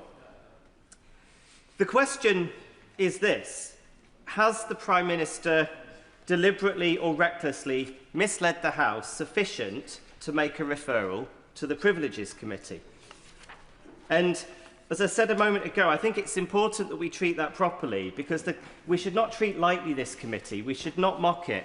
If we just make political referrals all the time, every time a member says anything where someone could twist or misconstrue their words, we'd be making referrals. Now, it seems to me, from listening to the Leader of the Opposition, that there are two sort of principal claims. One is regarding whether due process was followed, and the other was regarding pressure. And I've been watching, and as we all have, the evidence sessions by the Foreign Affairs Committee. I've been listening carefully to those. And we're still awaiting many of the documents, more than 300, that have been referred to the Intelligence and Security Committee. And we're waiting to see what those documents say. But nothing so far that's come out has done anything other than corroborate what the Prime Minister has told us. I'll give way. Just so I make sure that I can follow his logical structure. So when he's saying that the Prime Minister said there was no pressure existed whatever, no pressure whatever, he meant there was no pressure whatever apart from the various types of pressure. Is that right?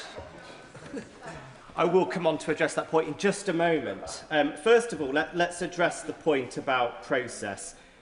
Sir Chris Wormall's letter to the Prime Minister said, "The evidence I have reviewed leads me to conclude that the appropriate processes were followed both in the appointment and withdrawal of the former HMA Washington." Sir Ollie Robbins confirmed that he did not tell the Prime Minister that Mandelson had failed the vetting process, and said, "You are not supposed to share the findings and reports of UKSV other than in exceptional circumstances where doing so allows for specific mitigation of risk." So this is according to him. Kat Little, who appeared before the Foreign Affairs Committee, said, "My view is that due process was followed, because the process I've outlined to the committee is that UKSV make a recommendation and the Foreign Office make a decision as to whether to grant DV." So all the evidence so far is certainly corroborating that view. I want to address your colleague's question about pressure. Clearly, there are different types of pressure that can be exerted. And what Sir Ollie Robbins was clearly talking about was the pressure to reach a decision quickly. And we all know, they know what was going on here in the decision to appoint Peter Mandelson. We had a change in government in the United States. We had no trade deal with the United States, thanks to the legacy that they left us. We had a very difficult situation that meant that we needed a capable ambassador in post before President Trump's inauguration. And there was clearly... I'll give way. I was just wondering if the member is suggesting that the previous ambassador was not therefore capable. Yeah. It's just not what he said. I'm happy to answer that point, and if they stop chuntering, they'll hear the answer. No, not at all. I mean, it's my personal view, although I'm not an expert in these things, that I probably would have appointed an ambassador. I said I thought the appointment of Peter Mandelson was wrong. I would have probably appointed an ambassador to the United States or left her in post. But that's immaterial to the point that I'm making. The point that I'm making is that Number 10 clearly felt time pressure to get somebody in post. There is a difference between feeling a pressure to conclude a process quickly and pressure exerted on somebody to change the decision. And if we listen to what Sir Ollie Robbins actually said, we will see that. I'll happily give way one more time. And I'm genuinely listening to the honourable member's logical process as he ratiocinates through this. I might humbly say that we could do this, we could put this evidence out in a privileges committee, which would be the point of doing it. But in terms of no pressure whatsoever being exerted, and he's talking about the kinds of pressure that didn't include that were exerted, could he give examples of the kind of pressure that wasn't exerted? We've seen no evidence, and indeed, Sir Ollie Robbins made it quite clear that he did not feel pressure to change his mind, that there was no pressure exerted on him with regards to the decision that he made. There was pressure exerted to make a decision. Now, that is just part and parcel of the normal runnings of government, particularly when you're working to a timeline. Let me quote him. I'll make some progress in a moment. I walked into a situation where there was a strong expectation, you've seen the papers released under the humble address coming from number 10, that he needed to be in post in America as quickly as humanly possible. The very first formal communication to my predecessor from number 10 private office being that they wanted this done at pace so that Mandelson could be in post before inauguration. That does not imply that there was some pressure to appoint him against the evidence that came forward. I will give way. I thank the member for giving way. Having recognised that, as Sir Philip Barton said this morning, I don't think there can be any doubt that there was pressure to get this done as quickly as possible, i.e. to jump through all of the hoops, to confirm the decision to... No, that's what you said. That first bit is a quote. The next part of my sentence is my words, i.e. to jump through the hoops to confirm an announcement that had already been made that Mandelson was appointed as ambassador. It simply stretches the bounds of reason to breaking point to suggest that pressure on time frame within the context of an already announced decision where there is no contingency plan has no impact on pressure on the content of that decision. Message understood. Sam Rushworth. I simply disagree. I think that pressure to get things done is part and parcel of what we do in government all the time. I'm always under pressure. I'm always under deadlines. That does not mean, and the central allegation that the Prime Minister somehow pressured them with regards to the decision, I'm sorry, the evidence has not pointed to that in any shape or form. Now I won't take any more interventions because my Deputy Speaker's looking at her watch. But what it simply hasn't been substantiated. There is a process going on at the moment. There are documents being released under the humble address. There is the evidence being given before the Foreign Affairs Committee. I do have to wonder why they have not waited until that process was concluded before writing to the Speaker requesting this. Now, I just want to address a couple more points quickly, and I won't take any more interventions. One is that I will acknowledge that there are members on my side today who have suggested, and indeed some members of the opposition, that they're so confident that the Prime Minister has no case to answer, that he should just refer himself to the committee to prove it. I don't think that that's the way that we should be using that committee's time. I think the onus is on this place to decide, has any evidence come forward yet that suggests that there is a case to answer? And I don't think anybody so far has shown any. And people have referenced as well that the former Prime Minister Boris Johnson, may I remind the House that at the point that he was referred to the Privileges Committee, this was not a case of what happened in the FCDO behind Prime Minister's knowledge. This was a case of him saying there were no parties in Downing Street, him then appearing photographed at parties, and then there was a Metropolitan Police investigation and a criminal conviction by the point that he was finally referred to that committee. So I'm simply not going today to indulge the opposition in their games. We all know what this is about.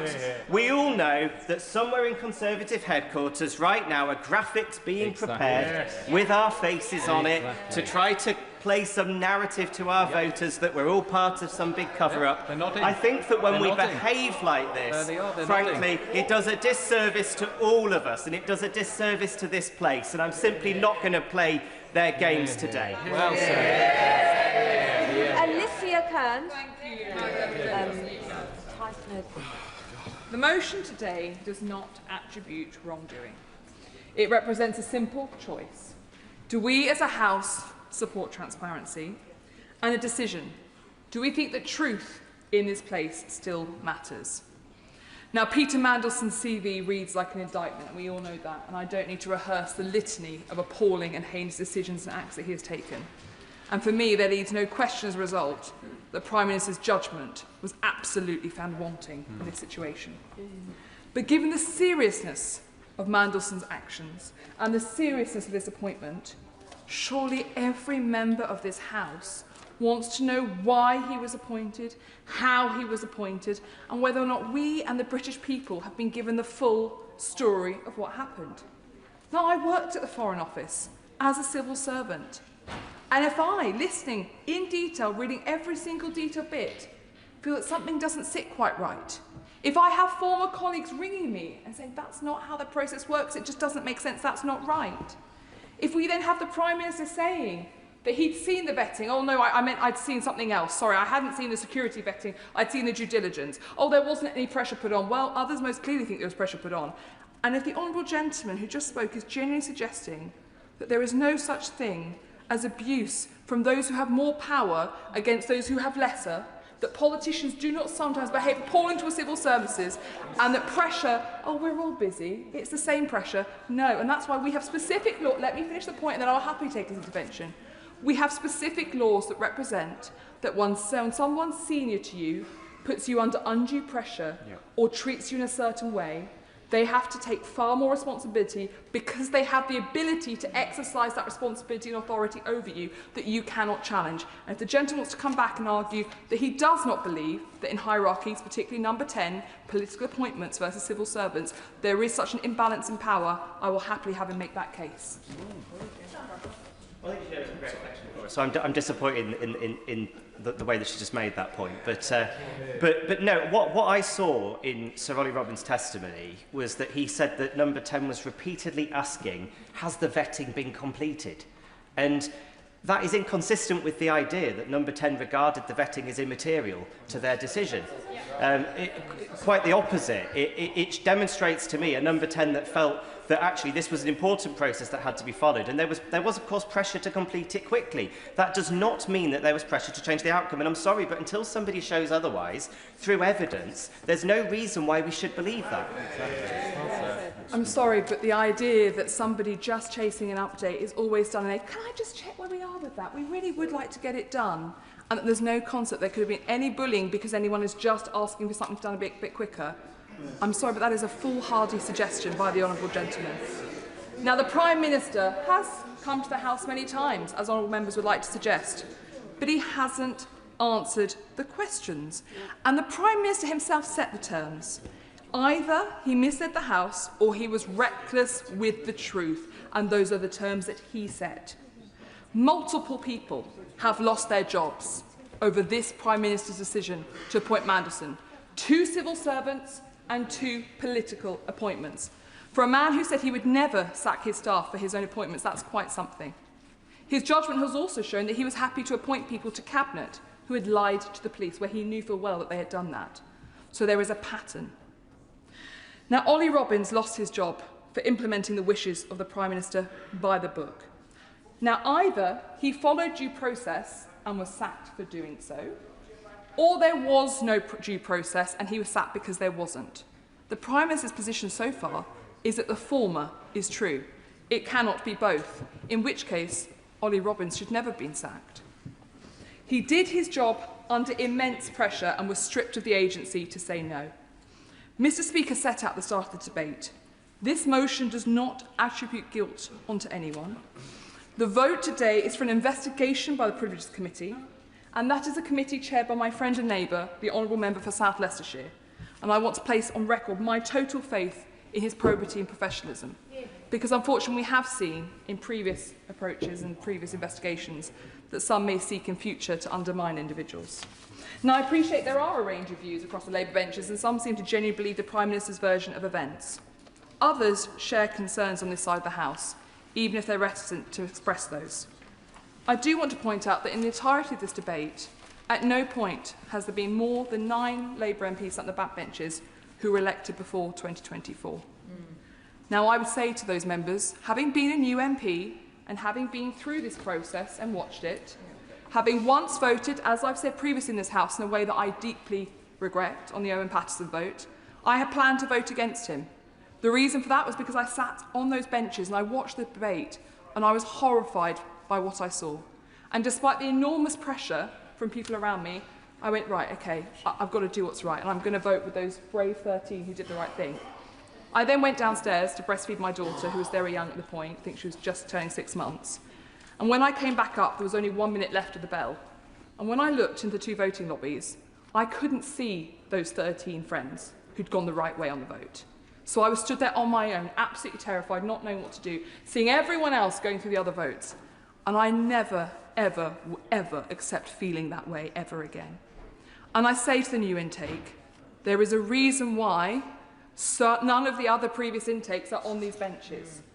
There is a reason why anyone so far from the older intake who has spoken have said to you, if your gut is telling you there's a problem, there is a problem. Absolutely. They have given you their advice. Now, I know they tell us often how dismissive you all are of them, but there is... Oh, apologies. Forgive me, Madam Deputy Speaker. You would never be dismissive of anyone, so I correct myself entirely. But I would just say there is a reason, and you should take that time to reflect and... Oh, my goodness. I can only apologise again. There is a reason, Madam Deputy Speaker, why older intake Labour MPs have chosen not to come and defend the Prime Minister today, because they've seen this show before. They know what happens, and they know that actually your gut will be telling you the right thing to do. And I also congratulate those who've been brave enough to speak out today and to share their views.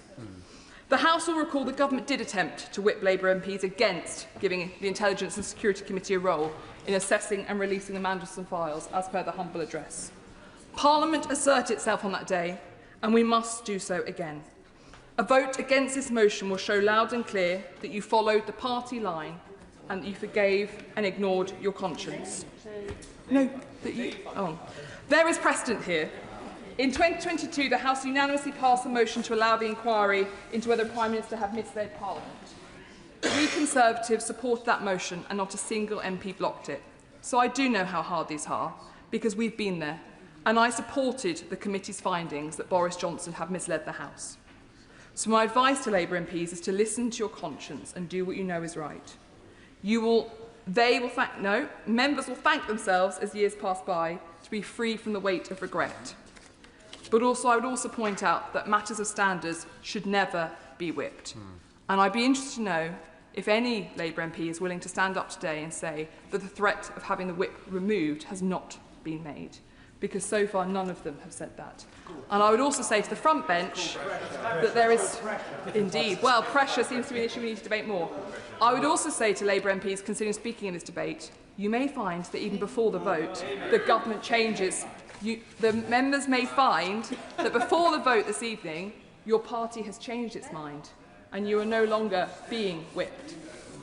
So I would encourage Labour MPs to reflect on whether this is the record that a member may wish to have, because whips do change their minds if members represent themselves to them. So can you truly say that the whole story is out there? Oh, sorry. Can I remind the Honourable Lady, it's not me. Much of this has been addressed to me. I'm not voting this afternoon. I won't be speaking. Alicia Kearns. And I accept fully, Madam Deputy Speaker, that I do know better, so I apologise. The whole story is not out there, and a future release it will have to be given.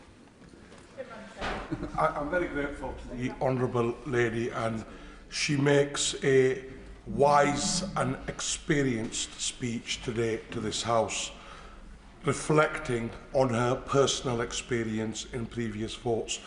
Would she agree with me that the question we must all ask today is, whichever side of the lobby we vote, we must justify that to our constituents? Absolutely. And some members have suggested today that their constituents don't really care about process. They don't really care about whether the truth is told in this chamber, and they're not really interested in this privileged motion. That is most certainly not the case. and that is something members will experience in months to come. Madam Deputy Speaker, I fear that a future release of files will contradict the Prime Minister's version of events further. We discovered only this morning that Jonathan Powell, the National Security Advisor, was also appointed before being vetted. I asked the government about his vetting in February. I was told that national security vetting for the current National Security Advisor was conducted to the usual standard set for developed vetting. Does that sound familiar? Clearly something again went awry. Clearly due process was not followed with the National Security Advisor, and once again we in this House were told that due process was followed.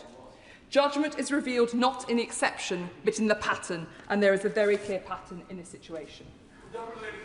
I will very happily give way. I'm very grateful to her, and she comes to the crux of this debate today. Was due process followed or not? Would she agree with me that the simple fact that vetting must always come before any appointment, the simple fact, we've heard this morning evidence in the Select Committee where that was not the case, is very clear that due process was not followed. The honourable gentleman is completely right, and we were told repeatedly and consistently that due process was not followed. Now, anyone who wants to tell me it was, I know it wasn't, because I've been through security clearance, which was the first level, where I had to wait for 7 months to hand in my notice to my existing job so I could join the civil service until I got security clearance. Then there was developed vetting, where again I had to wait about 6 months before I could take up that role. And then I went through strap clearance as well. So I've been through the work, so I've been through all of it. And it doesn't sit right with me, the accusation that due process was followed. And fundamentally to the point about Ollie Robbins, it cannot be that due process was followed and therefore he deserved to be sacked. He must have breached due process if he needed to be sacked. In conclusion, Madam Deputy Speaker, I will be voting in favour of this motion. And tonight I will end my day with a clear conscience, knowing that I voted to give my communities the answers that they deserve. And I hope that every member can say the same. Because we are asking whether the man leading our country has the judgment the office necessitates and a commitment to the truth that is required. And at this moment, the country does not believe that that commitment to the truth is there. So let's have it, and let's see if it was. Brian Leishman. Good afternoon, Madam Deputy Speaker. And from the outset, I wish to state my support for justice to be delivered for all the people who were harmed by Jeffrey Epstein and for those involved with him who committed such despicable violations and crimes to be held responsible. The people who were exploited should be at the front of all our minds. It is my opinion that this motion does not come from anything noble, a deep concern for those that were trafficked or abused, nor is it about the protection of democracy or anything of that nature. Of course, this motion is designed to embarrass the Prime Minister and put Labour MPs in an awkward position. And not for the first time as Labour MPs, we are in an awkward position.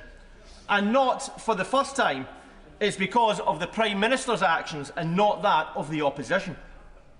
The accusation of secrecy and the goings-on in this place are serious political issues that mean the world to a whole host of our constituents. Sometimes it's in the traditions and protocols of this place, which to many often seem archaic, arcane and totally unrelatable to how they lead their daily lives. People are regularly frustrated at ministers not answering questions at the dispatch box, and equally shadow ministers with amnesia at their own record when in power. People are infuriated watching politicians do the media circuit, slavishly going through the party lines no matter how illogical they may be. All of it just breeds utter contempt in politics and for politicians. People are sick to the back teeth of it all. Now, when I'm out campaigning and knocking on people's doors, they tell me just how irritated they are with politicians who endlessly try to deflect and defend the most absurd and wrong decisions, just because of the party that they represent. Of course, this is not unique to the Labour Party. All parties indulge in this. Conservatives defending the record of austerity that ripped the heart out of communities up and down the United Kingdom. Many in the SNP refused to take responsibilities for failures in housing, education, health, local authorities and vital public services. But credit to the Right Honourable Member for Aberdeen South for touching the lightness of touch on some of the travails that his party have experienced. Madam Deputy Speaker, I just want my Labour government to be better than that. It really is a low bar that we have been set, but people genuinely think that we are all the same. They see no real difference. And to echo other honourable and right honourable members, I think the Prime Minister should refer himself to the Privileges Committee. It would say to Parliament, and more importantly, our voters, the country, that he knows he will be proved innocent, that he will be vindicated, that he's got nothing to hide, and importantly, that transparency and accountability are at the heart of our democracy. I say to colleagues on this side of the House that we were elected based on the promise of providing change, an end to the scandals and the cover-ups that people are so disgusted with, whether it be Tory lockdown parties or trips to castles, hundreds of miles to test eyesight. The SNP abandonment of care homes and the do not resuscitate notices placed on patients without their consent during COVID. We need to be better than all of that. But truthfully, in our first 20 months in government, the public don't think that we are. And because of the mistakes, the decline in standards, the secrecy, the lack of accountability, then we are paving the way for a hardline, far-right government to come next. And be under no illusions.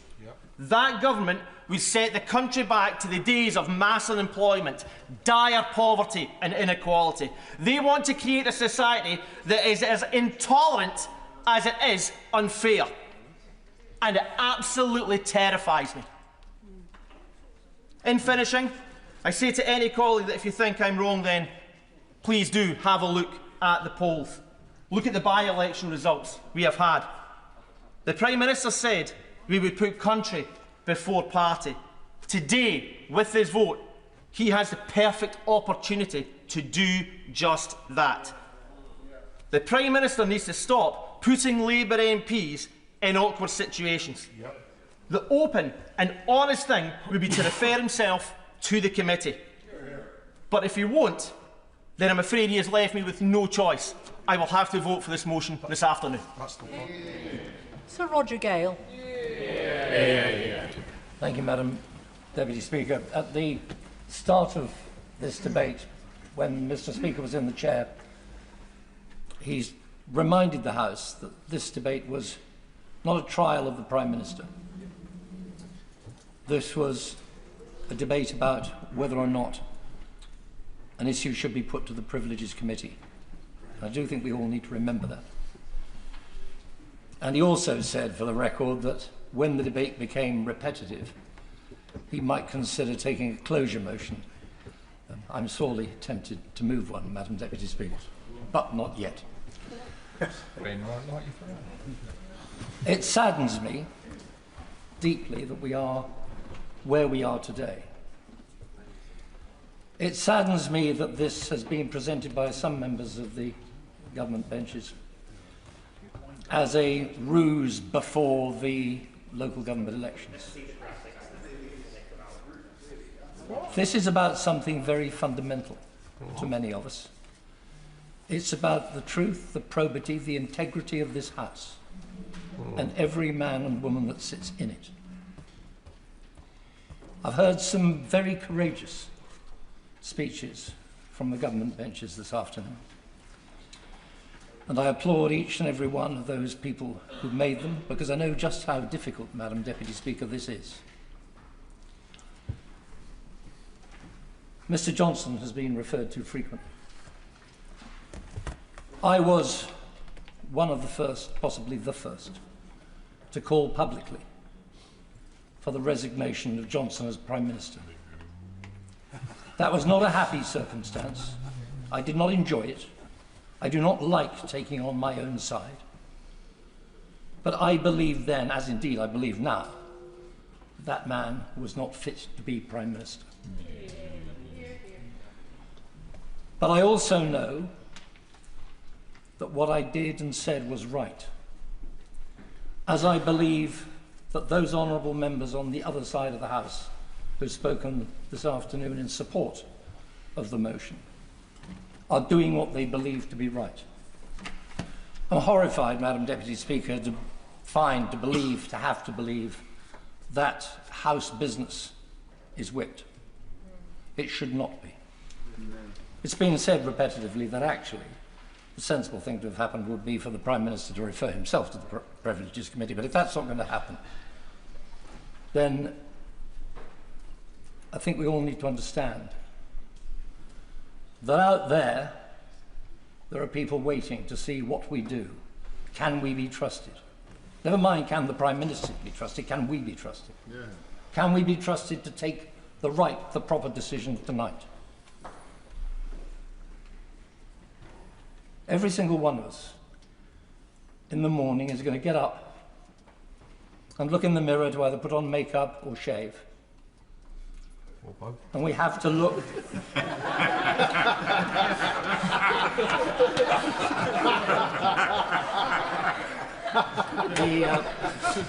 My honourable friend reminds me that my honourable friend reminds me that he did say incorrectly that the vote on Johnson, the call for the resignation of Johnson, was not taken until after the Privileges Committee findings. He's actually quite wrong. That call was made well before it went to the Privileges Committee. So let's come back to what I was trying to say. Every single one of us has to be able to look in the mirror in the morning and live with ourselves. I hope very much that the government whips will withdraw the whipping tonight, so that honourable members can vote according to their conscience. And I believe that if that is so, and if that is done, then this matter will be referred entirely properly to the Privileges Committee, and then we can get on with the job that after the King's speech we will be here to do again, which is to devote our concerns to the cost of living, to fuel prices, to the manner in which the hospitality business is being destroyed, to all the matters that we ought to be here discussing today, rather than discussing this. I beg my friends on the other side of the House to do the right thing tonight. Chris Kane. Deputy Speaker, a referral to the Privileges Committee, particularly involving a Prime Minister, should be rare. The bar should be high because we have so many other processes available to us in this place. And with this issue, many of these processes are already in action. The Foreign Affairs Committee, under the excellent chairing of the Right Honourable Member for Islington South and Finsbury, is taking evidence and will report in due course. The humble address from this House has put a process in place to ensure transparency, and the Government is complying with it. Then there is attendance in this chamber. I have no doubt the Prime Minister will continue to make himself available here, as he has done in recent weeks through statements and at PMQs, both because it's right and because the processes of this House require it. And let us be honest about the timing. Bringing this forward 1 week before elections is political. Now, I do not criticise that. It's part of the system we operate in, but we should be clear about it. I've been reflecting this week on the concept of pressure. We have heard from senior civil servants that there was pressure to proceed with the appointment of Peter Mandelson before vetting had concluded. They have said that the pressure was inappropriate. Well, they have not said the pressure was inappropriate, simply that it existed. The Prime Minister, for his part, has been clear. He has said that this was the kind of pressure that exists in any high-performing environment where decisions need to be made and progress needs to happen. That is very different from pressure to do something you are not comfortable with. But I suppose the truth is that my experience of pressure is not the same as the Prime Minister's. a degree of recalibration is required on my part. As a member of the Public Accounts Committee, we apply pressure to senior civil servants every week. We expect them to account for their decisions, often in difficult circumstances and under public scrutiny. And time again, I am struck by their professionalism and their ability to handle that pressure. I am equally struck by the Prime Minister's ability to do the same. Whether at Prime Minister's questions or in extended sessions like the one we held last week, where he answered questions for over 2 hours. That level of scrutiny is constant and unrelenting. In my time in this House, I have never known the Prime Minister to act in anything other than good faith. He is focused, serious and determined to deliver in extraordinary, difficult circumstances. Yeah. Is he perfect? Of course not. None of us are. His is an almost impossible job in turbulent times. But that is the nature of government. The public elects a government and gives it time to govern. That requires consistency, judgment and, at times, the ability to change course as circumstances demand. What it does not require is abandoning the course entirely at the first sign that another ship looks to be sailing more smoothly. We are, quite clearly, in the middle of a storm. Not a passing squall, but sustained, difficult conditions. Economic pressure, global instability, and challenges at home that have been building for years.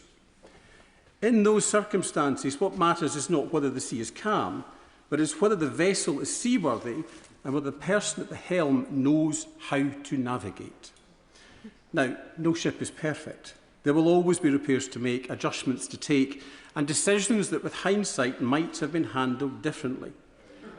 But abandoning a ship mid-storm or trying to sink it is a risk. Because that other ship, finding another ship that is sailing in different waters is sailing under different conditions. And let's be honest, that other ship, well, the same storm is heading its way to. So the real question is not whether things are perfect, it's whether we have a vessel that can withstand the conditions and a captain who can steer it. Yeah. Now, when I look across the chamber, I do not see credible alternatives ready to take us through what lies ahead. On one side, we have a Conservative approach that too often feels like a ship designed for a different age. A wooden ship, not equipped for the realities of the world we are living in now. A vision that looks backwards rather than forwards. And in the other, I see the SNP.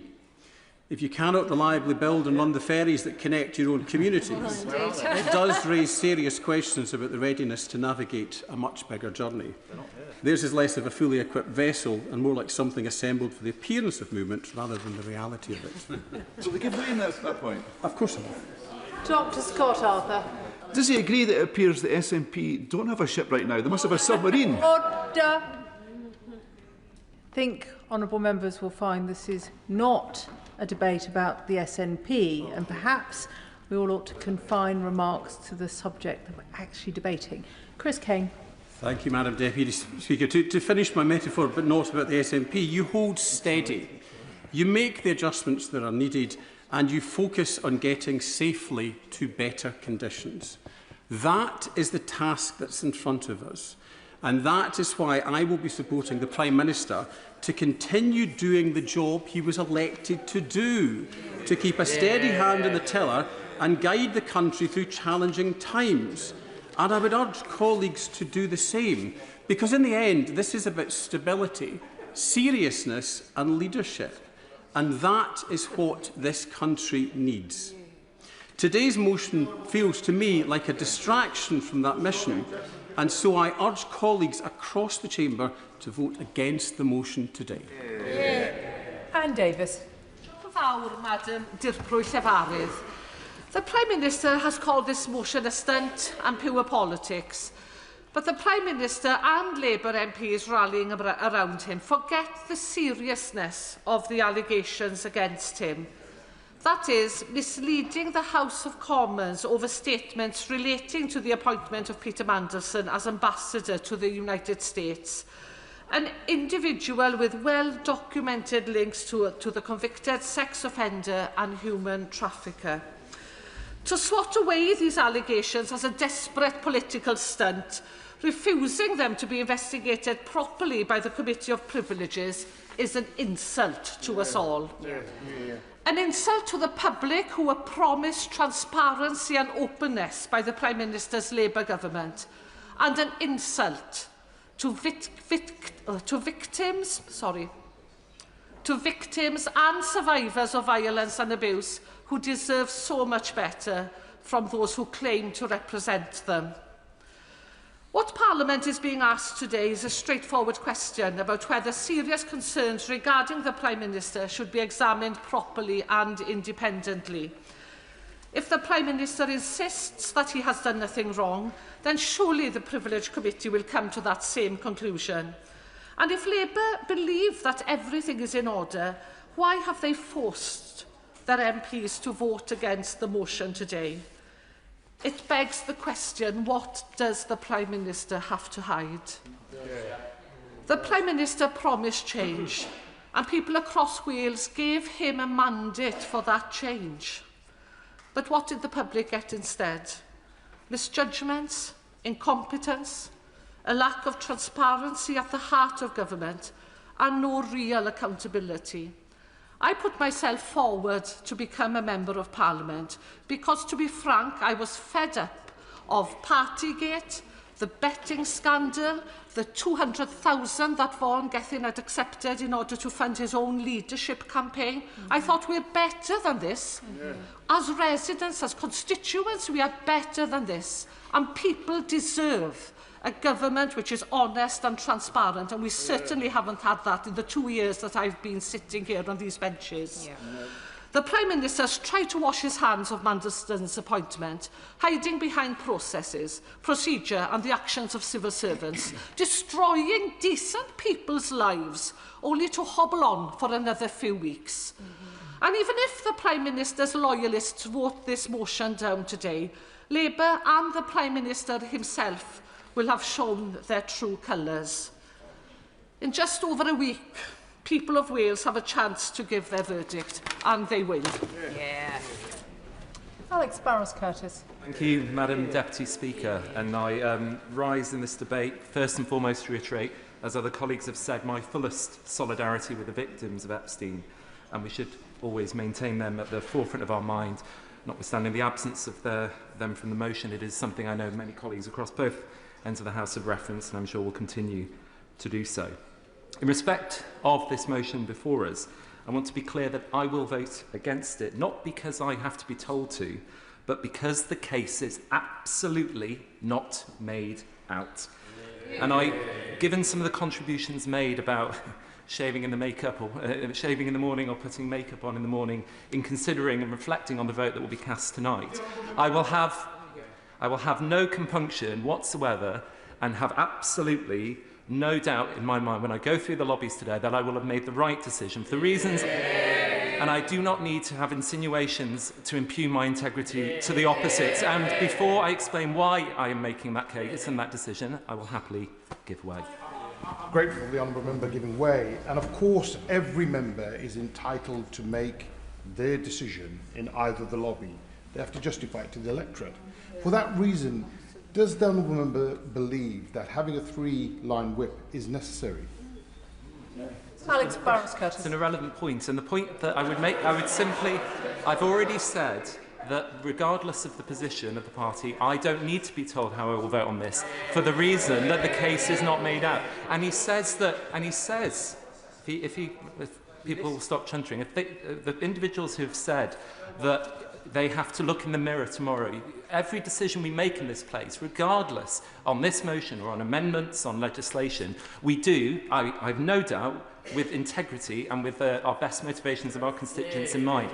So the need to remind me or my colleagues of that today suggests more about the person making the statement than it does about me and the decision I've made. So as I said, I will vote against the motion because I do not believe the case has been made out. And in my time as a solicitor, I've seen many witness statements and particulars of claim. And if I hear and reflect on what the Leader of the Opposition laid out as her case today, I thought it was one of the most poorly made out cases in my professional lifetime. Well, if he waits to hear why I think that, then I will happily give way in a moment. This motion cuts across existing procedures, as has been said, and that just a few weeks ago, everyone in this House jointly, unanimously agreed, supported and initiated. And as I said, and I will go on to explain, it lacks any credibility or evidential basis. You can chunt us some more, but maybe listen to the basis on why I reached my decision, and then I will happily give way in a moment. So, I will turn to, as I say, the lack of evidence to make out this case. But before I do, I want to mention, as others have mentioned, the integrity of the Prime Minister in and of itself. I've known the Prime Minister for a number of years, and I know that he is a man of integrity and that he will act without fear or favour and will always be the hardest critic on himself. He has apologised, and rightly so, for the poor and incorrect decision to appoint Peter Mandelson in the first place. He's done it in this House, he's done it to the country, and he has done it, most importantly, to the victims of Epstein. He's very eager. I will give way. Very grateful to the honourable gentleman. He's been most generous. But we haven't really heard the case yet, given that colleagues opposite will be in a similar position to the honourable gentleman. They will know the Prime Minister. They will have known him for years. They will be sure of his integrity or otherwise. Why does he think there should be a three-line whip imposed on members opposite? Even the member for Bishop Auckland, who spoke with his cause, could see that it wasn't a good idea. But the honourable gentleman doesn't seem to see it. But as a good lawyer, maybe he'll be able to share the argument with the House. I appreciate his patronising tone, but I will simply say this. I have said that I don't need to be told how to vote in this, because I do not believe the case is made out, as I will go on to explain now, if I can make some progress. And I underline this by reiterating what the Speaker said earlier and what I said to him when he was in the chair, that of course the question here is not about the application that was put before him, and he's rightly made the decision as he is required to once it came to him. But I am clear that from those who put the application to him for him to have to make the decision, it is a nakedly political stunt to submit that application in the first place. And that's not just because of what the motion is before us, but because of the shape-shifting of the opposition party leaders on this issue since The Guardian broke the story on the 16th of April. I'll give way. I'll give it to my honourable friend, making a really powerful statement to the House. Isn't the reality that this is about a leader of the opposition who, just like with her call for us to join the US in attacking and join the war in Iran, she called the Prime Minister a liar, and the evidence has shown that there is absolutely no basis for it. Isn't the reality that this is just the leader of the opposition once again shooting from the hip? I thank him for his intervention. I completely agree, even if it was perhaps slightly askew from the point I'm about to make, but I think it goes to consistency on this issue and many others. And I think, as I said, the shape-shifting of the position of the party leaders, rather than wait for the evidence, we know that both the Leader of the Opposition and the Right Honourable Member for Kingston and Surbiton had already made up their minds 2 weeks ago. I've got here, I will at least make a point and make the point, and then I'll happily give way. On the 17th of April, this is the day after the Guardian story was broken, the Lib Dems put out a press release. Starmer must be investigated by Privileges Committee over the decision to overrule Mandelson's failed security vetting.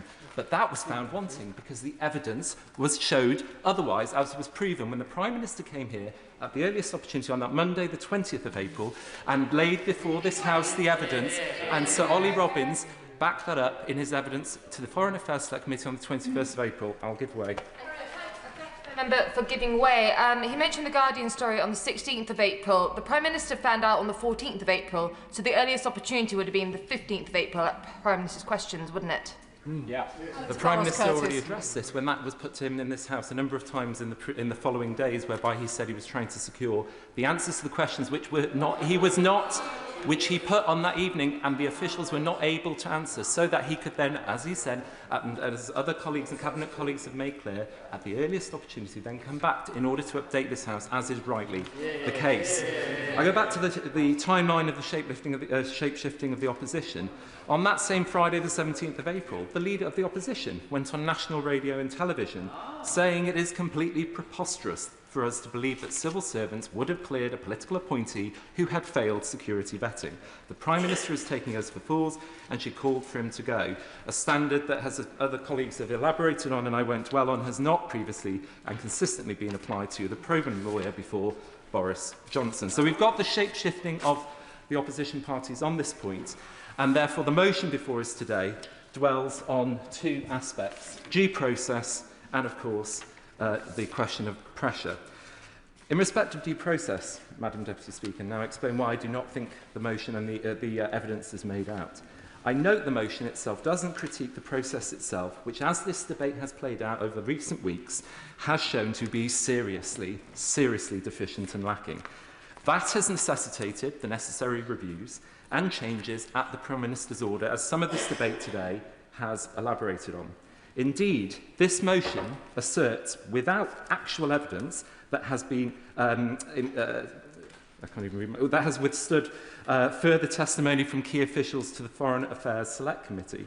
And we know the Prime Minister was not told about the UK security vetting's recommendation to not grant Peter Mandelson clearance, that he was not told about that in many subsequent weeks. And Sir Chris Wormwood confirmed that due process was followed. So I do not accept that that case has been made out. And when we turn to the question of no pressure, the Leader of the Opposition made great play of her selected quotes.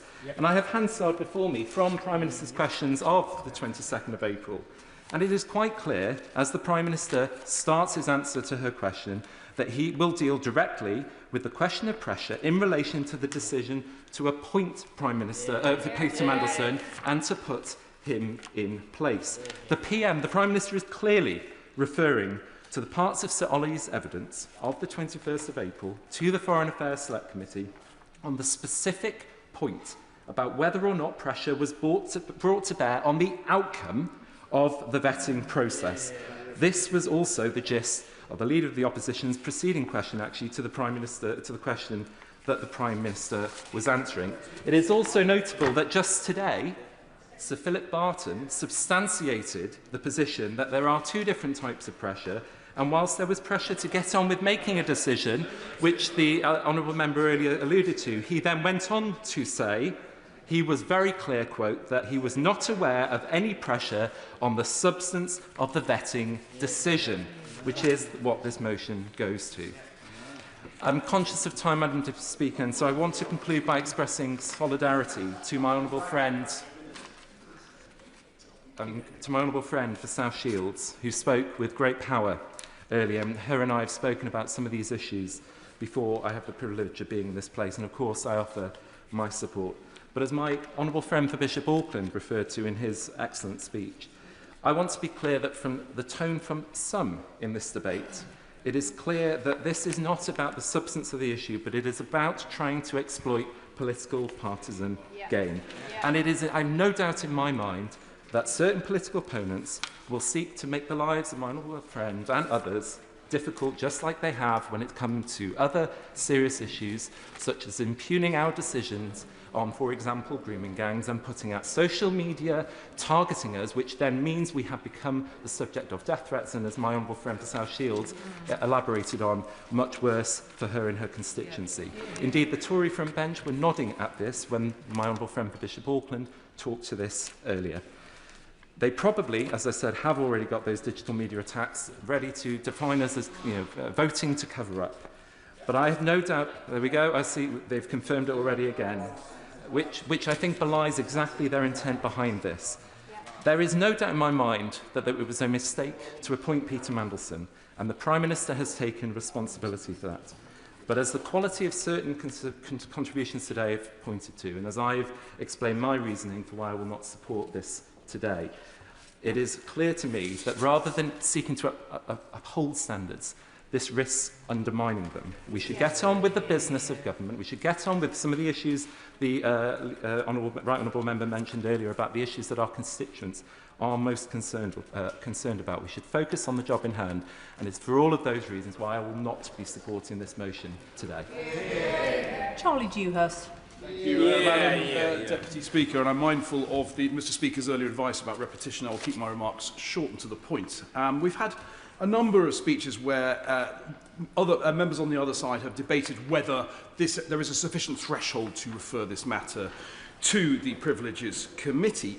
Yet, I have to say, if you look at the evidence, there is clearly some very, very concerning issues amongst those documents that have been released into the public domain, what has been said on the floor of this House and what has not been said on the floor of this House. Now, we take the advice given by Simon Case when he was Cabinet Secretary back in November 2024. It's very clear from that document that was released as part of the humble address that the Prime Minister was advised, if he wanted to make a political appointment, that vetting should be done before that appointment is made.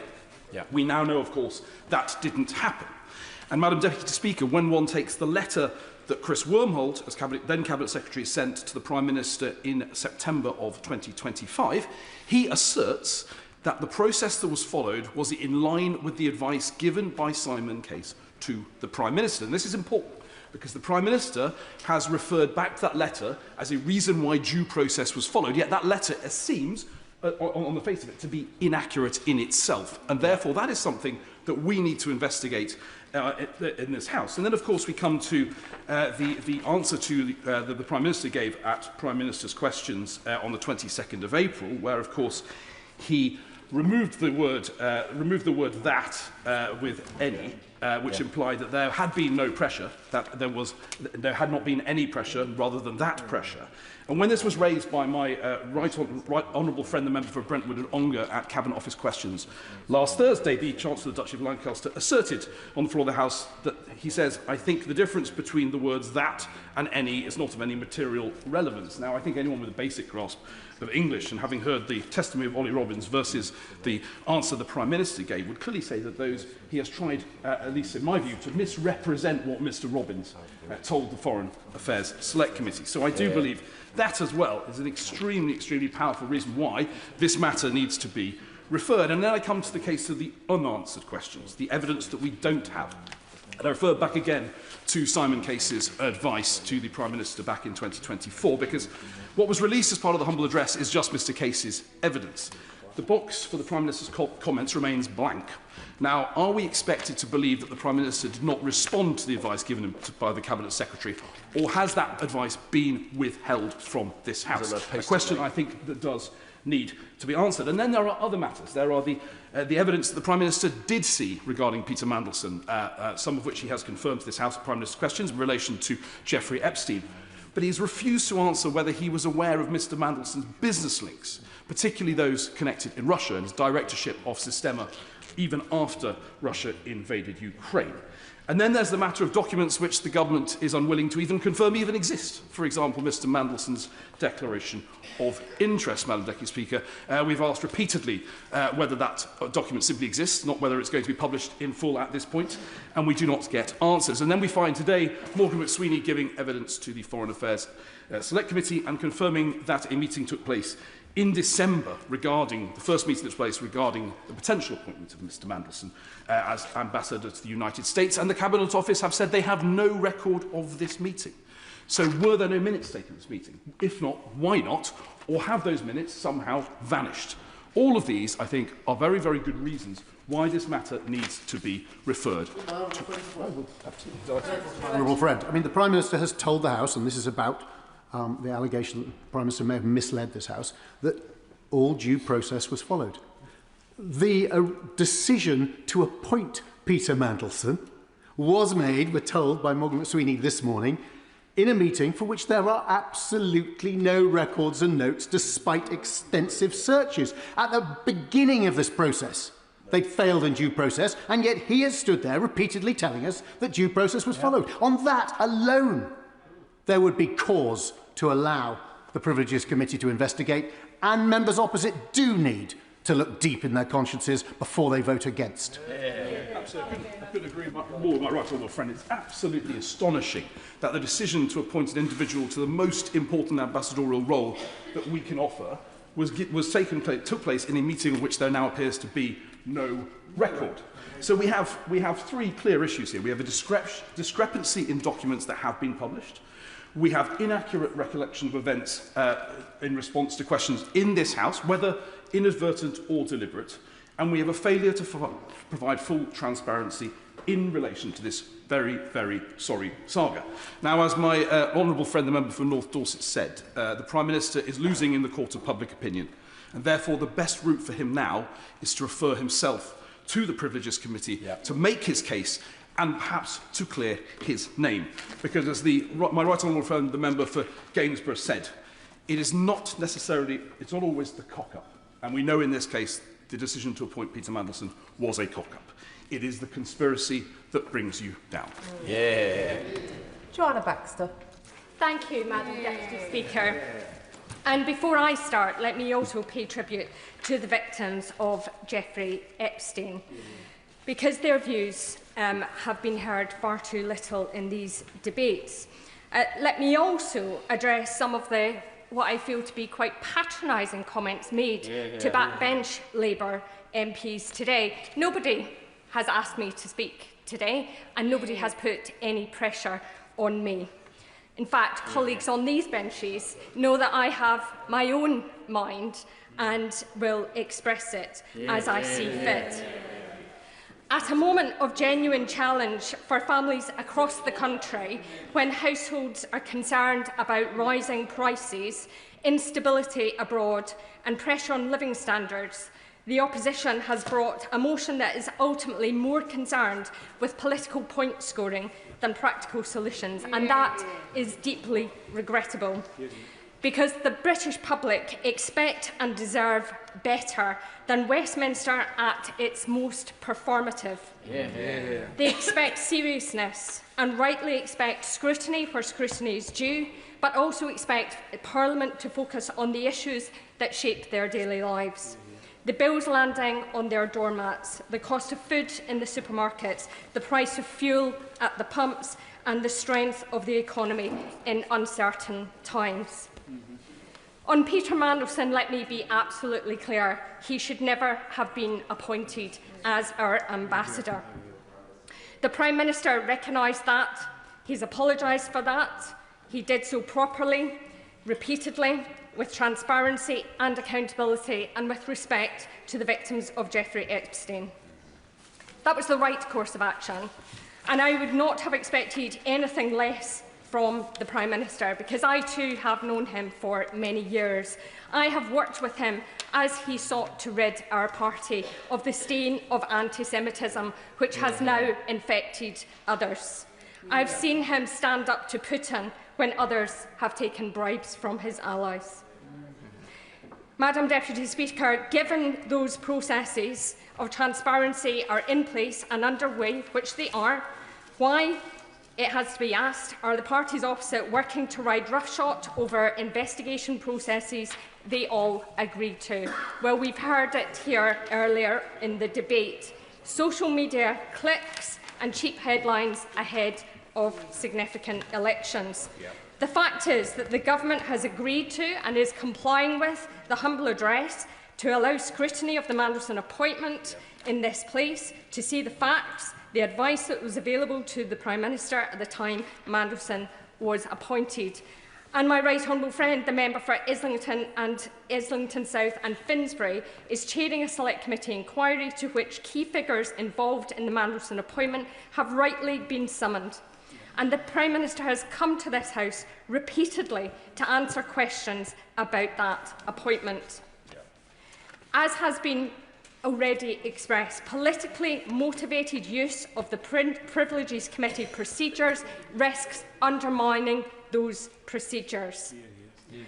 What is clear, the circumstances the opposition hoped would come to light, which they hoped might bring down a successful Labour government, have been nothing more than conspiracy.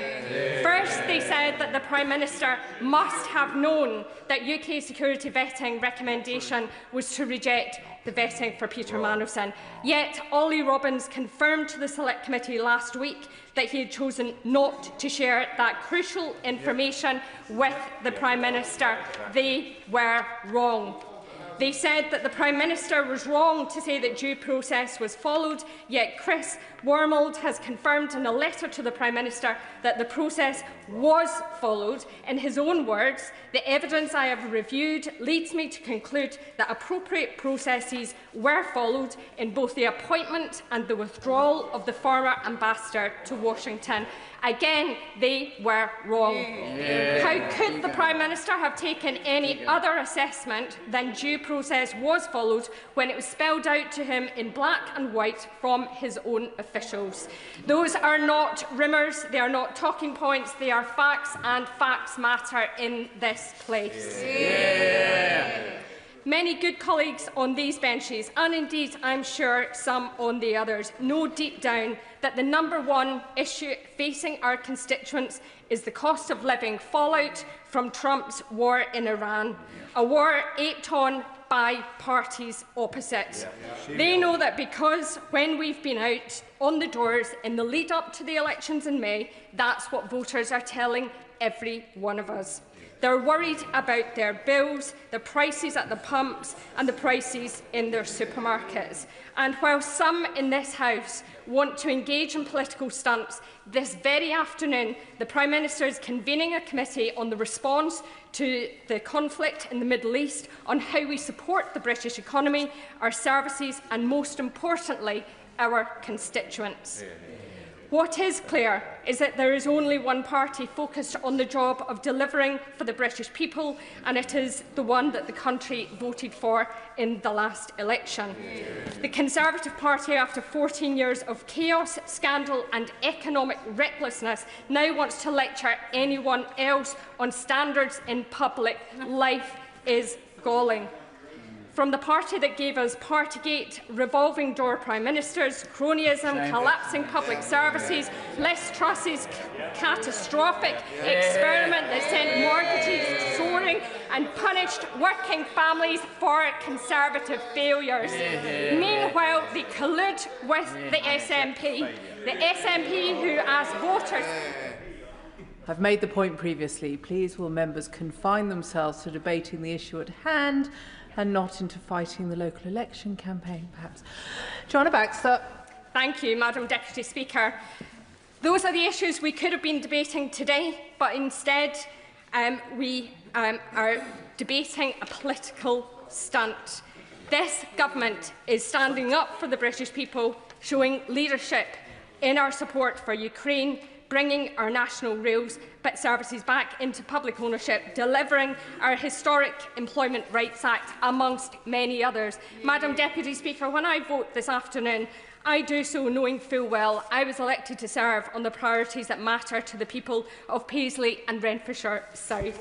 Their bills, their security, their welfare, and I will vote to ensure that we have a government that continues to focus on those priorities. Richard Tice. Thank you, Madam Deputy Speaker. Well, the motion to refer the Prime Minister to the Privileged Committee revolves around two words, Madam Deputy Speaker. Pressure, that's the first word, and it's absolutely vital. Also, process. And, of course, the Prime Minister is the master of process. He bangs on about it all the time. The king of process here in the Commons. And he says that full due process was followed, and yet we've already heard from other honourable members that Sir Simon Case, the then Cabinet Secretary, gave the Prime Minister in November 2024 due process. He said that actually the vetting and the due diligence should be carried out before confirming the choice of ambassador. The Prime Minister chose to avoid that due process. There is a second key element of due process that I don't think has been properly teased out so far this afternoon, and that is with regard to the timing of the decision on vetting through January 2025. Because if full due process was being followed, then the security authorities, the vetting authorities, should have been allowed to take whatever time they deemed necessary to make their judgment. And with regard to Mandelson, goodness me, there's a lot to go through to check that clearance. Clearly, we've heard from a number of senior civil servants that actually they were not allowed to carry out full due process and to take as long as they determined was necessary, even if that took them beyond the inauguration of the President of the United States. No, I bring you on now, Madam Deputy Speaker, to the second word, which is whether or not any pressure whatsoever was applied. And we've heard from not one, not two, but from three separate senior civil servants that actually the pressure was not on the decision itself, the pressure was indeed on the speed of the decision, because the decision had already been taken by not following due process. And we have heard Sir Ollie Robbins confirm that pressure was felt to get on with the decision. We've heard yesterday from Ian Collard that actually pressure was applied to make that decision. And we've heard, of course, from Sir Philip Barton that actually, again, he said the pressure was to get on with it. There was no space in the decision. There was no space in that. In other words, due process was not followed. And it was all about, I will happily give way to the honourable gentleman. For giving way. Did we not hear last week at the Foreign Affairs Select Committee that whilst there was pressure and that was discussed, it had no impact on the decision, and it was a marginal decision, and they felt that the risks could be managed? I feel that the honourable gentleman is missing this part out in his story. I thank the honourable gentleman, but I would remind him what the Prime Minister said at Prime Minister's questions just last week. No pressure existed whatsoever. Whatsoever is the critical word, which is the flaw in the honourable member's argument. So we now know, Madam Deputy Speaker, that not only actually did the Prime Minister inadvertently mislead the House with regard to full due process, but he has misled the House for a second time with regard to whether or not any pressure existed whatsoever. Madam Deputy Speaker, the evidence is in. And for a Prime Minister that prides himself on process, anecdotally, it seems that there is a culture that does not exist around him and within him and perhaps himself. For example, we now know that the Cabinet Office questioned whether or not there should be any vetting at all. In other words, they didn't want full due process. So we know that. And we now know that Sir Ollie Robbins, in terms of the decision whether or not to retain him or fire him, clearly full due process was not followed. And then the issue of whether or not this decision to refer any member of the House to the Privileges Committee, precedent clearly shows that it should not be whipped. And I would argue, Madam Deputy Speaker, that precedent is a process. And the process of not whipping this decision, this vote, is not in this instance, Madam Deputy Speaker, being followed. So I would urge all honourable members to ignore the whipping, to follow the conscience and to follow the evidence. The evidence is in, Madam Deputy Speaker. The Prime Minister inadvertently misled the House of Commons. David Pinto-Duchinsky. Thank you, Madam Deputy Speaker. Appointing Peter Mandelson was wrong. And as with any debate on this subject, we should start by acknowledging the suffering of Jeffrey Epstein's victims. They have my full solidarity. But, Madam Deputy Speaker, I have listened closely to the opposition during this debate, and I think we need to call their behaviour for what it is. This is political game playing of the lowest order from the party opposite. Politics is a circus to them. They thrive off this use of politics as a soap opera because it is all they know. That's why the public grew so heartily sick of them, and it is precisely why so many of their former colleagues no longer sit on their benches. Just weeks ago, their leader showed a catastrophic failure of leadership in calling for this country to rush to war. When she spoke then, she had no underlying strategy and she didn't focus on what was right for the country. Clearly, she has learnt nothing from that. Her cynicism becomes clear now when we peel back their rhetoric and expose the lack of substance behind her arguments. Peter Mandelson was dismissed last September. Rightly so. The Prime Minister has already acknowledged that his appointment was a mistake. Senior civil servants, including Ollie Robbins, Chris Wormholt and Cat Little, have all made clear that due process was followed in that appointment. Ollie Robbins himself has said that no one from Number 10 ever spoke to him or messaged him to apply pressure. And Philip Barton today also confirmed that there was no pressure on the substance of the vetting. I also want to deal directly with this point about the sequence of vetting. I have been through developed vetting. I've been through security vetting numerous times. It is completely standard procedure to make offers of jobs contingent on passing security. On this point, as on other points, there is simply no case to answer. What's more, this government is undertaking an extensive release of documents. Now I'm making some progress. In the interest of transparency and respect for this House, ministers have updated us on that progress with the humble address. And on top of that, the Foreign Affairs Select Committee is holding hearings. What's more, alongside that, the government has strengthened already the processes around national security vetting and senior appointments. So I ask again, what's the real substance here? We are not uncovering new facts. In fact, the opposition's argument has changed time and time again, as the member for Cardiff West so eloquently pointed out. What we are seeing is lots of throwing mud in the hope that some of it will stick. The party opposite is not speaking in the public interest, but in service of political opportunism. It is demeaning and diminishing an important parliamentary process. Our disciplinary processes are serious. They should not be used for political point scoring. A privileges investigation would not bring further clarity. It would only create a long, costly and wholly unnecessary duplication of processes that are either completed or already underway. It is a distraction, and I'm guessing that's why the party opposite wants it, a stunt, and that's why I will be voting against it. But, Madam Deputy Speaker, under the previous government, this House was treated with contempt. Standards were bent and procedures were torn apart to protect those in power, with the support of many members now sitting opposite. So we are entitled to ask, why do they raise this now? Well, it's for one reason only.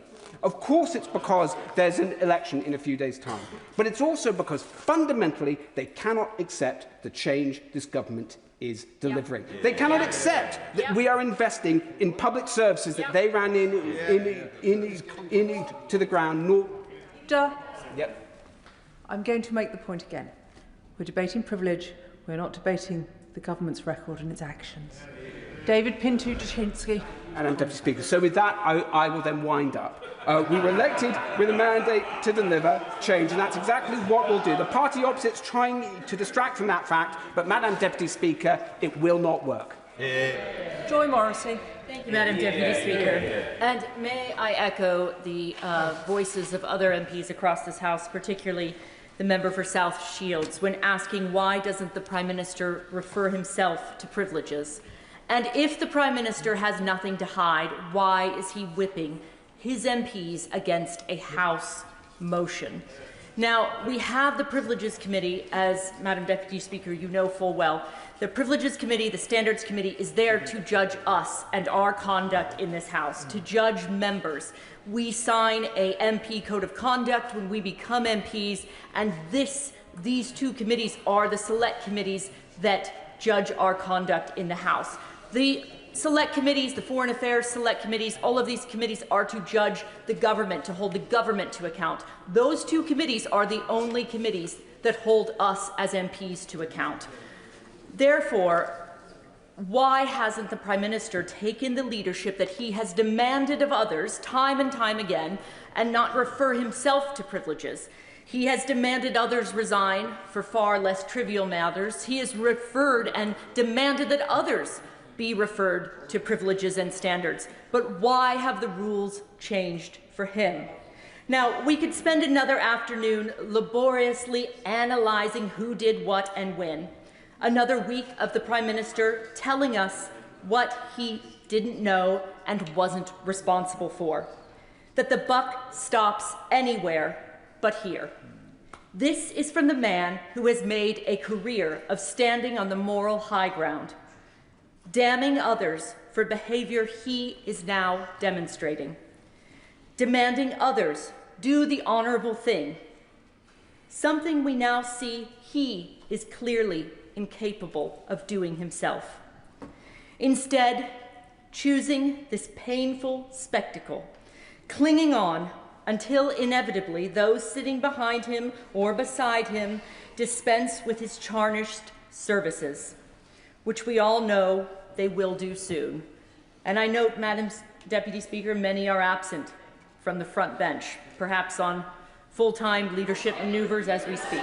But I do not wish to further condemn the Prime Minister, only offer my genuine sympathy on a basic human level for the embarrassment and shame he must be feeling underneath the veneer of virtue he has spent decades cultivating that is now crumbling to dust with his every word, his every defection, every desperate excuse.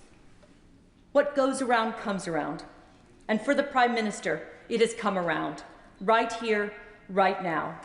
It is an intensely sad and embarrassing sight. And for that, he does not deserve my condemnation, only pity. Andrew Lewin. Thank you, Madam Deputy Speaker. In advocating for the motion today, the Leader of the Opposition, who I see is just returning to her place, I know she was waiting for me, her essential argument, I believe, is that we in this House have not spent enough time debating this issue and that perhaps just one more committee would be the answer. Madam Deputy Speaker, before we began our debate today, 5 statements, 2 debates and more than 13 hours of debate here in the House of Commons. That's my count of how long we've been discussing the Mandelson issue. That's a small c Conservative estimate because it cannot account for PMQs, all the other ministerial questions, and it is of course distinct from the hearings, the very important hearings, being held by the Foreign Affairs Committee and the Intelligence and Security Committee, as it forensically carries out its work in compliance with the humble address and the release of all papers relating to Lord Mandelson's appointment as the Ambassador to the United States. Madam Deputy Speaker, I do not believe that the British public believe that just one more committee is the answer, but I do want to set out why I think we are at an important juncture and look at 3 things, 3 actions that have been taken by the government. The apology from the Prime Minister, the action taken across government departments, and the ongoing scrutiny that is still being applied to this case. The apology. The Prime Minister has offered repeated and unconditional apologies from that dispatch box, from when he's been asked questions by the media and to the victims of Epstein. He's made clear that this was an error of judgment. There has been a message of contrition that I believe that has been heard by people in this House and across the country. We all make mistakes. That is not in dispute. So let's turn next to the action that has been taken and continues to take place across government. More than 300 documents have already been released to the Intelligence and Security Committee in full compliance with the humble address. And I think this is really important because I was a part of the debate, and it was a good debate that this House had, about involving the Intelligence and Security Committee in this process and giving them that oversight. And at the time, the benches opposite said that this was the very important thing to do, and there was a consensus across the House. But earlier today, I will happily. Him giving way. I too was in that debate, and if the member remembers, as the House will show, it was the decision during the debate to suddenly do that. The government was going to vote against having the humble address. It was only because members from both sides of the House, particularly the Security Committee, put themselves forward to say, we have an option here. So the reason we were actually having the debate in the first place was because this side of the House compelled the government to come to give that papers away. He can't have it that it was just put out there by his side.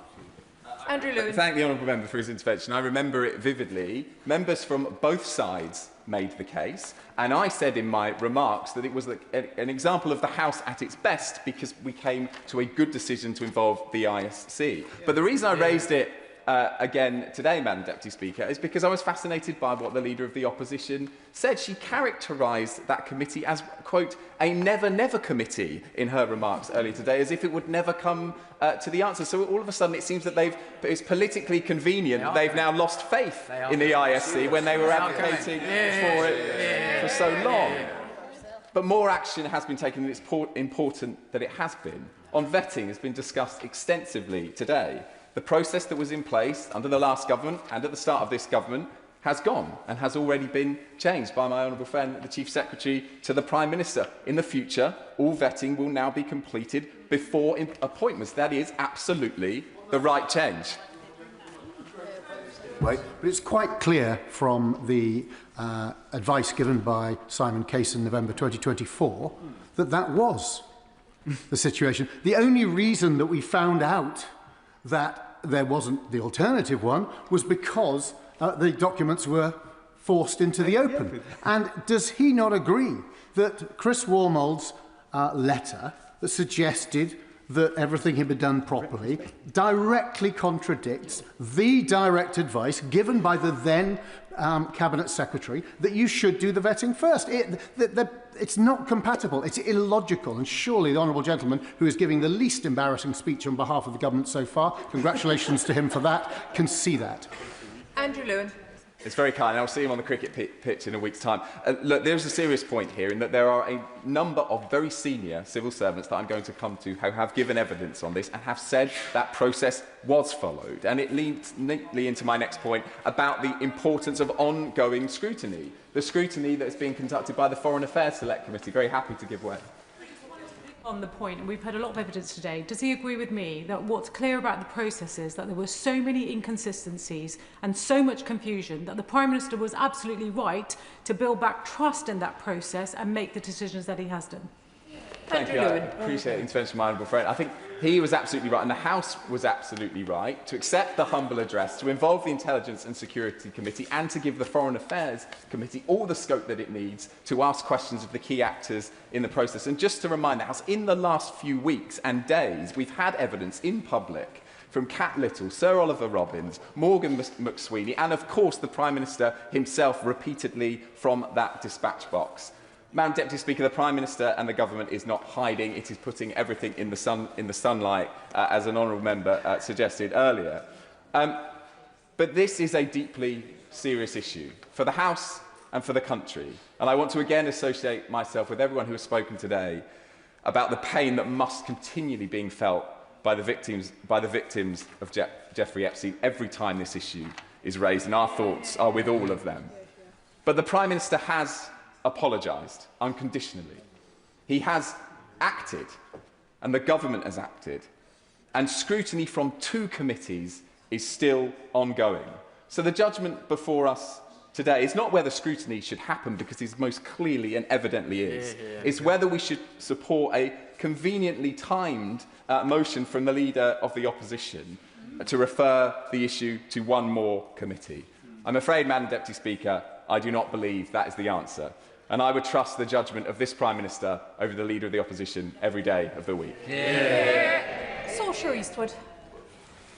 Thank you, Madam Deputy Speaker. I just want to put 2 things on record here before I commence my remarks. So, the Labour Party don't stand for election in Northern Ireland.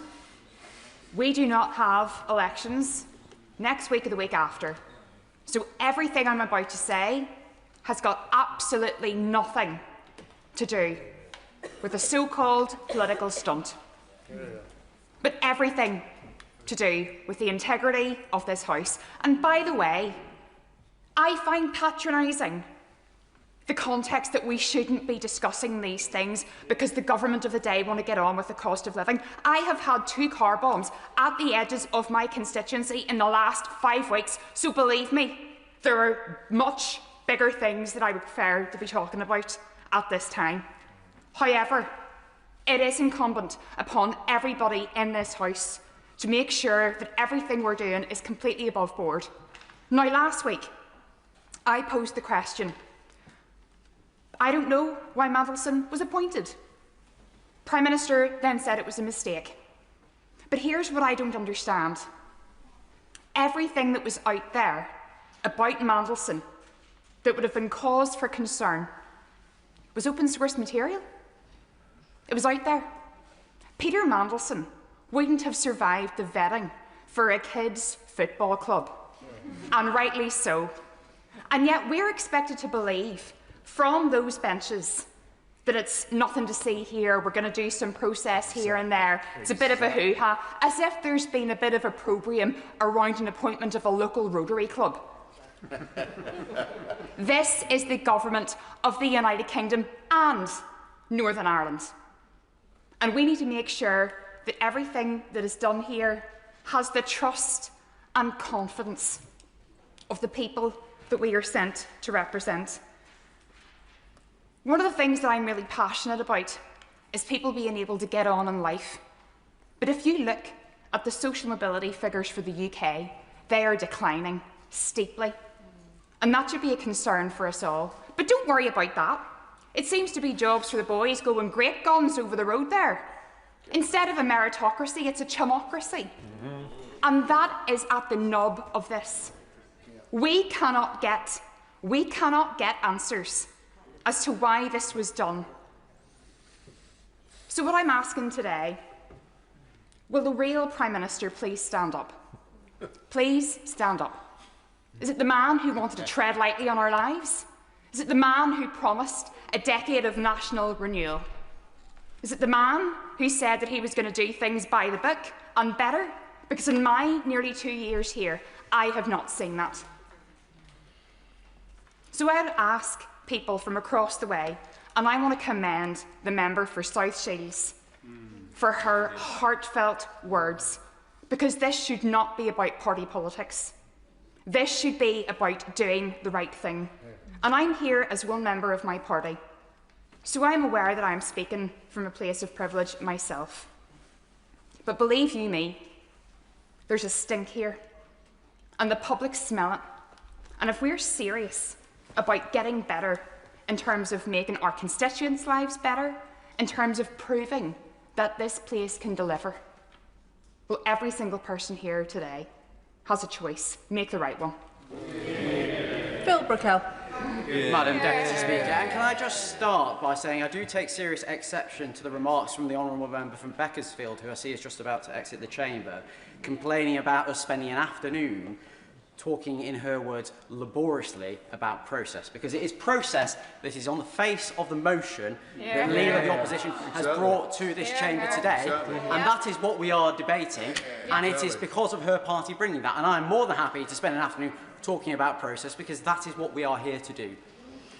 I speak today in this debate on privileges with a unique perspective, one garnered from almost 15 years of experience working in a highly regulated sector, with responsibility for managing financial crime and reputational risk at 2 FTSE 100 firms, accountable for decisions made in managing conflicts of interest, for promoting ethical codes of practice, for training staff on when to do the right thing, for testing the effectiveness of whistleblowing regimes, and for completing enhanced due diligence on individuals who pose heightened risk. That is an experience gathered in the UK, in the US, India, the UAE, and elsewhere. And I also speak today as a recently departed member of the Foreign Affairs Committee, and as someone who sat in Portcullis House only in November and quizzed Sir Chris Walmald, the former Cabinet Secretary, and Sir Ollie Robbins, former Permanent Under-Secretary at the Foreign, Commonwealth and Development Office, when they gave oral evidence to that committee in light of Peter Mandelson's sacking as UK Ambassador to Washington. Now, let me say this. First, my thoughts are with the victims of Jeffrey Epstein's terrible crimes. Nothing we say or do today can take away from the unimaginable hurt and pain that man caused and continues to cause for victims, survivors, their friends and families. Today and all days, we must remember them and do all we can to support them in their continued fight for justice. Second, I will confine my remarks to the specifics of the proposed referral to the Privileges Committee in the motion today. Mandelson's appointment, what was recorded in the Proprietary and Ethics Team due diligence report, the UK security vetting process, those are all topics which have been debated on numerous occasions in this place already, and there remain live reviews underway, which I do not want to preclude in any way. Third, the Prime Minister has rightly recognised that appointing Mandelson as ambassador to Washington was a mistake. Mandelson's behaviour has been contemptible, and we are in no doubt on these benches that he should never have been appointed. It was a mistake for which the PM has faced significant opprobrium, and there have been consequences for the Prime Minister. Let us not forget that. The honest truth is that we are all fallible. The PM made an error of judgment. For that, he has rightly apologised last Monday in this House and sought forgiveness. But to suggest that he has in any way misled this House is a political fabrication, as I will set out. It is anchored not in a truth, but in a smokescreen of political mendacity, which supposes a cock-up somehow equates to a conspiracy. Now, the opposition may wish to move a motion to have the Prime Minister referred to the Privileges Committee, something which has not happened since Boris Johnson's referral back in the early part of 2022. That case then, and the matters being debated today, are like chalk and cheese, because Johnson was referred to the Privileges Committee for the most egregious of lockdown breaches, partying in number 10 in breach of the rules, while we all made daily sacrifices to contain the virus, denying that he had breached the rules, and then doubling down on his denials. And reading back through the 108-page final report of the Privileges Committee from 2023 gave me flashbacks, especially recalling that Johnson misled the House on no fewer than 6 occasions, that he misled the Privileges Committee itself, that he breached confidence, that he impugned the committee and undermined the democratic processes of this House, and perhaps most importantly, that he was complicit in a campaign of abuse and attempted intimidation of the Privileges Committee itself. I mention all of the above not to advance a political argument, rather to warn Conservative colleagues that the country does not forget what took place the last time the Privileges Committee convened to consider a PM's conduct and advise them to take heed of that history. I will give way. Thank my honourable friend for giving way. And he speaks wisely at the time that Boris Johnson was indeed put before the Privileges Committee. And does he also believe this House should remember that the Prime Minister then lost an anti-corruption champion over this issue and they resigned, and that again members on the other side of the House would be well placed to remember what happened when the Privileges Committee actually found the misdeeds and wrongdoing of the previous Prime Minister? Well, my honourable friend makes a very valid point, and he is a noble campaigner on cleaning up this House and the public sector more broadly. Now, today's opposition motion supposes the PM may have misled the House due to statements he gave in this place, first about due process and second about pressure. This is a complex topic, and given the forensic demolition of today's motion by my honourable friend, the member for Cardiff West, with reference to pressure, I will focus my remarks on due process. Now, before I speak more pointedly to process, as flagged by the opposition, let me say this. I have no special access to information. I've not spoken to any of the individuals concerned regarding Mandelson in any way, shape or form since the humble address. I offer only my analysis based on the documents we have been given before us and statements made to this House by the Prime Minister and others when giving evidence before Parliament. And I speak as a member of this House determined to drive up standards in public life, to improve the integrity of our system of government and to work constructively with members of all political persuasions to improve the standing of politics as a force for good out in the country at large. That's why only last week I met with the Ethics and Integrity Commission to give formal input into that body's workstream to tighten rules about financial disclosures, lobbying and the operation of the business appointment rules as they relate to ministers and senior civil servants. But first, let us consider ongoing proceedings, because on the 4th of February, this House passed a humble address relating to the appointment of Peter Mandelson as His Majesty's Ambassador to Washington, DC.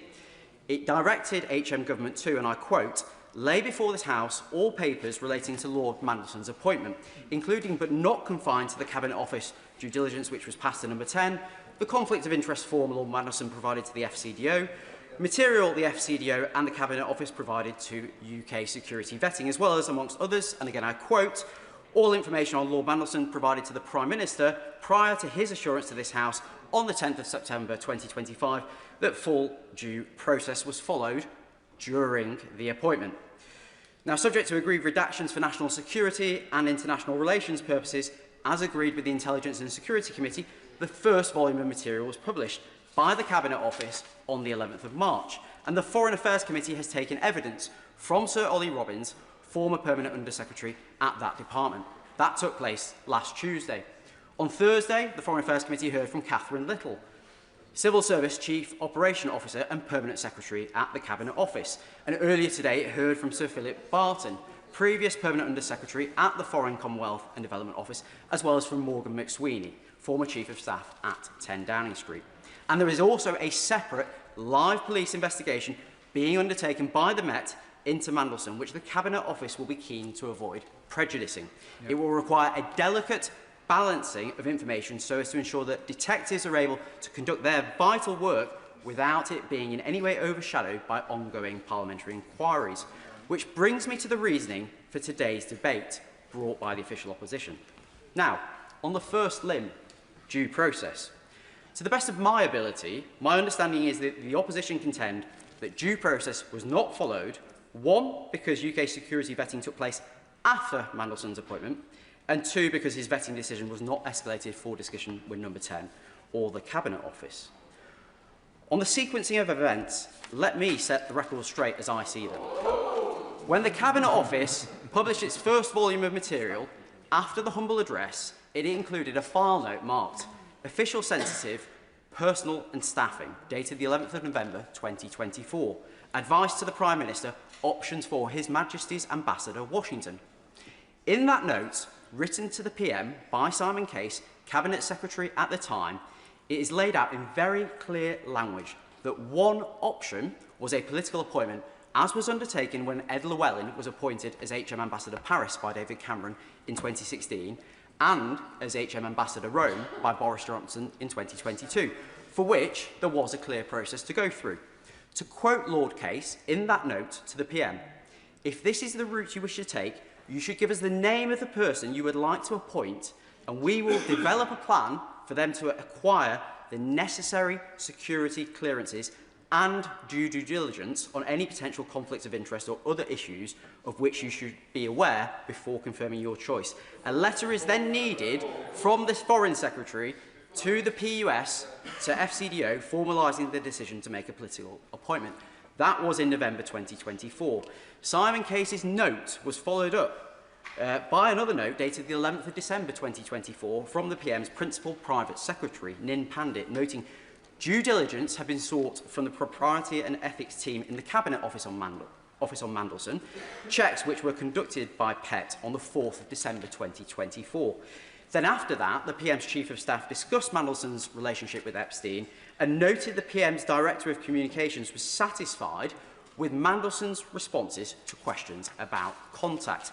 Importantly, this was before further information came to light in September of last year, when it was identified that those responses were not truthful. The PM's PPS, I'm going to make some progress if that's okay, because I want to make sure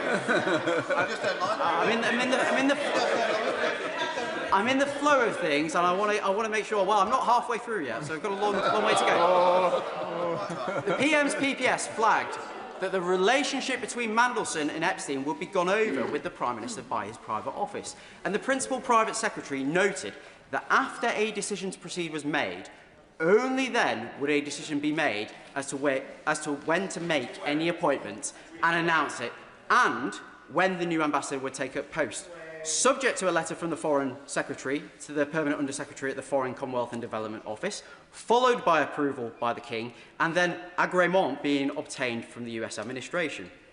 Correspondence from Number 10 to the Permanent Under-Secretary at the FCDO, and from the FCDO PUS at the time, Sir Philip Barton to the King's Private Secretary, was disclosed in the first volume of material published following the humble address, which testifies to this sequence of events taking place. And on the 20th of December 2024, the Private Secretary to the Permanent Under-Secretary at the FCDO emailed Mandelson congratulating him on his appointment, noting his onboarding, including regarding his clearance, which the head of the US and Canada department at the FCDO on the 23rd of December 2024 noted was an important, and I quote, first step. And when Sir Ollie Robbins came before the Foreign Affairs Committee on the 3rd of November last year, he said in response to a question from my honourable friend, the member for Putney, that, quote, as is normally the case with external appointments to my department and the wider civil service, the appointment was made subject to obtaining security clearance. Yeah. Moreover, Sir Ollie confirmed in that very session, and I quote, we also went through the standard UK national security vetting process for DV, and that I am absolutely confident that UKSV undertook the process in precisely its standard way, doing all the checks it would expect to do, and we had ample time to assess and decide on the basis of its work. Now, in reference to the remarks from the Honourable Member for Lagan Valley, it is worth noting actually that it was confirmed to the Foreign Affairs Committee that the high-risk concerns in SV were not Epstein-related, just for the record. I will give way to her on that point because I've mentioned her. Does that make it better? I am correcting her on the points that were mentioned here. I'm not here to talk about the process. We will come on to that shortly. Former Cabinet Secretary Chris Warmore, at the same session on the 3rd of November, noted, and I quote, the normal thing is for security clearance to happen after appointment, but before the person signs a contract, as my honourable friend, the member for Hendon, has mentioned, and before they take up a post. If we are recruiting a permanent secretary or similar from outside the civil service, this is normally what would happen. The security clearance process would happen after the announcement of the appointment, but before the person takes up the post, and the appointment will be subject to the security clearance being granted. Mandelson was issued an FCDO employment contract with a start date of the 3rd of February 2025. At Section 17 of that contract, entitled Security Clearance, it is made explicit that, in inverted commas, you must obtain the required level of security clearance as soon as possible and maintain the required level of security clearance throughout your employment. Dated the 30th of January 2025, Mandelson's offer of fixed-term employment with the FCDO confirmed his, and I quote, security clearance was confirmed by vetting unit and is valid till 29 January 2030. Now, I will not be selective in referring to evidence given to this House which favours one view or another. So let me be clear. Ollie Robbins mentioned in his letter of the 21st of April to the Chair of the Foreign Affairs Committee that the then Cabinet Secretary, at the time of Mandelson's appointment being proposed, Simon Case, recommended, the operative word, in November 2024 that vetting should have been completed before an announcement was made. But in the very same letter of the 21st of April, Robbins was also explicit in confirming, and I quote, when the PM informed the House that the process had been followed in respect of national security vetting, he was correct.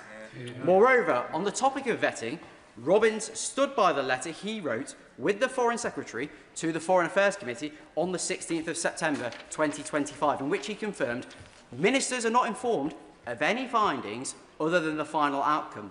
He went on to state in his letter on the 21st of April that, and I quote, this position reflected long-standing practice and guidance and correctly constrained our ability to share information beyond the vetting process then or later. He noted that the FCDO, and I quote, completed developed vetting to the normal high standard. That he, Robbins, met the Director for Estate Security and Network Directorate, ESND, and was briefed orally that Mandelson was a borderline case, leaning towards recommending clearance be denied, that the highest risks could be managed and mitigated as recommended by ESND, and that UKSV acknowledged the FCDO may wish to grant clearance. Robbins also confirmed that UK security vetting did not fail Mandelson, the FCDO did not overrule their decision, that a risk-based decision was arrived at by the FCDO, taking into account the feedback from UKSV as a result of the full vetting process having been gone through, and that DV clearance is a risk judgment. So Ollie was clear in his evidence to the Foreign Affairs Committee recently that no direct communication took place between anyone in Number 10 and himself, that the interaction between UK security vetting and the Foreign Office was, and I quote, entirely standard, and that clearance was granted subject to mitigations agreed following a FCDO Security Department assessment which could address the highest risks associated with Mandelson. And take remarks from Kat Little, Civil Service Chief Operation Officer and Permanent Secretary to the Cabinet Office, in her oral evidence to the Foreign Affairs Committee, which was clear in her remarks last week, which I quote, "My view is that due process was followed, and if I might explain why, I believe that is because the process, as I have outlined to the committee, is that UKSV makes a recommendation and the Foreign Office makes a decision as to whether to grant DV. That is the process, and that is the process that is agreed with the Foreign Office. Furthermore, on the topic of vetting, Kat Little was clear in her oral evidence to the Foreign Affairs Committee that I do have access to a number of emails which have been disclosed recently to me. What I can see is that there is a senior official from the Government Security Group who goes back to the Foreign Office security team and advises two things. One, that is a decision for the Foreign Office, and two, that they would advise that developed vetting is sought. And that, and I quote, the Prime Minister did not know about the UKSV conclusion and that he did not know which specific risks were identified at the time of appointment.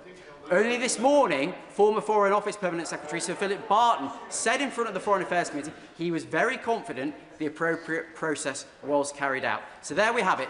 Not my comments, but those of senior civil servants, a former Cabinet Secretary, two former Permanent Under-Secretaries at the FCDO, the current Permanent Under-Secretary at the Cabinet Office, all in direct contrast to the motion laid before the House by the Leader of the Opposition. All of the view that proper process was followed. Madam Deputy Speaker, I know whose words I would rather believe, and this chimes with the remarks the PM has made previously that, for a direct ministerial appointment, it was usual for security vetting to happen after the appointment but before the individual starting in post. Members on the opposition benches might take objection to the process. They would be right to do so. But it was a process set out at the time of the appointment, and it was the process which was followed by the Cabinet Office, by the FCDO, by UKSV, and ultimately by the Prime Minister, as the Minister ultimately accountable for the decision. The PM has rightly changed the process so that appointments can only be confirmed once vetting has been completed.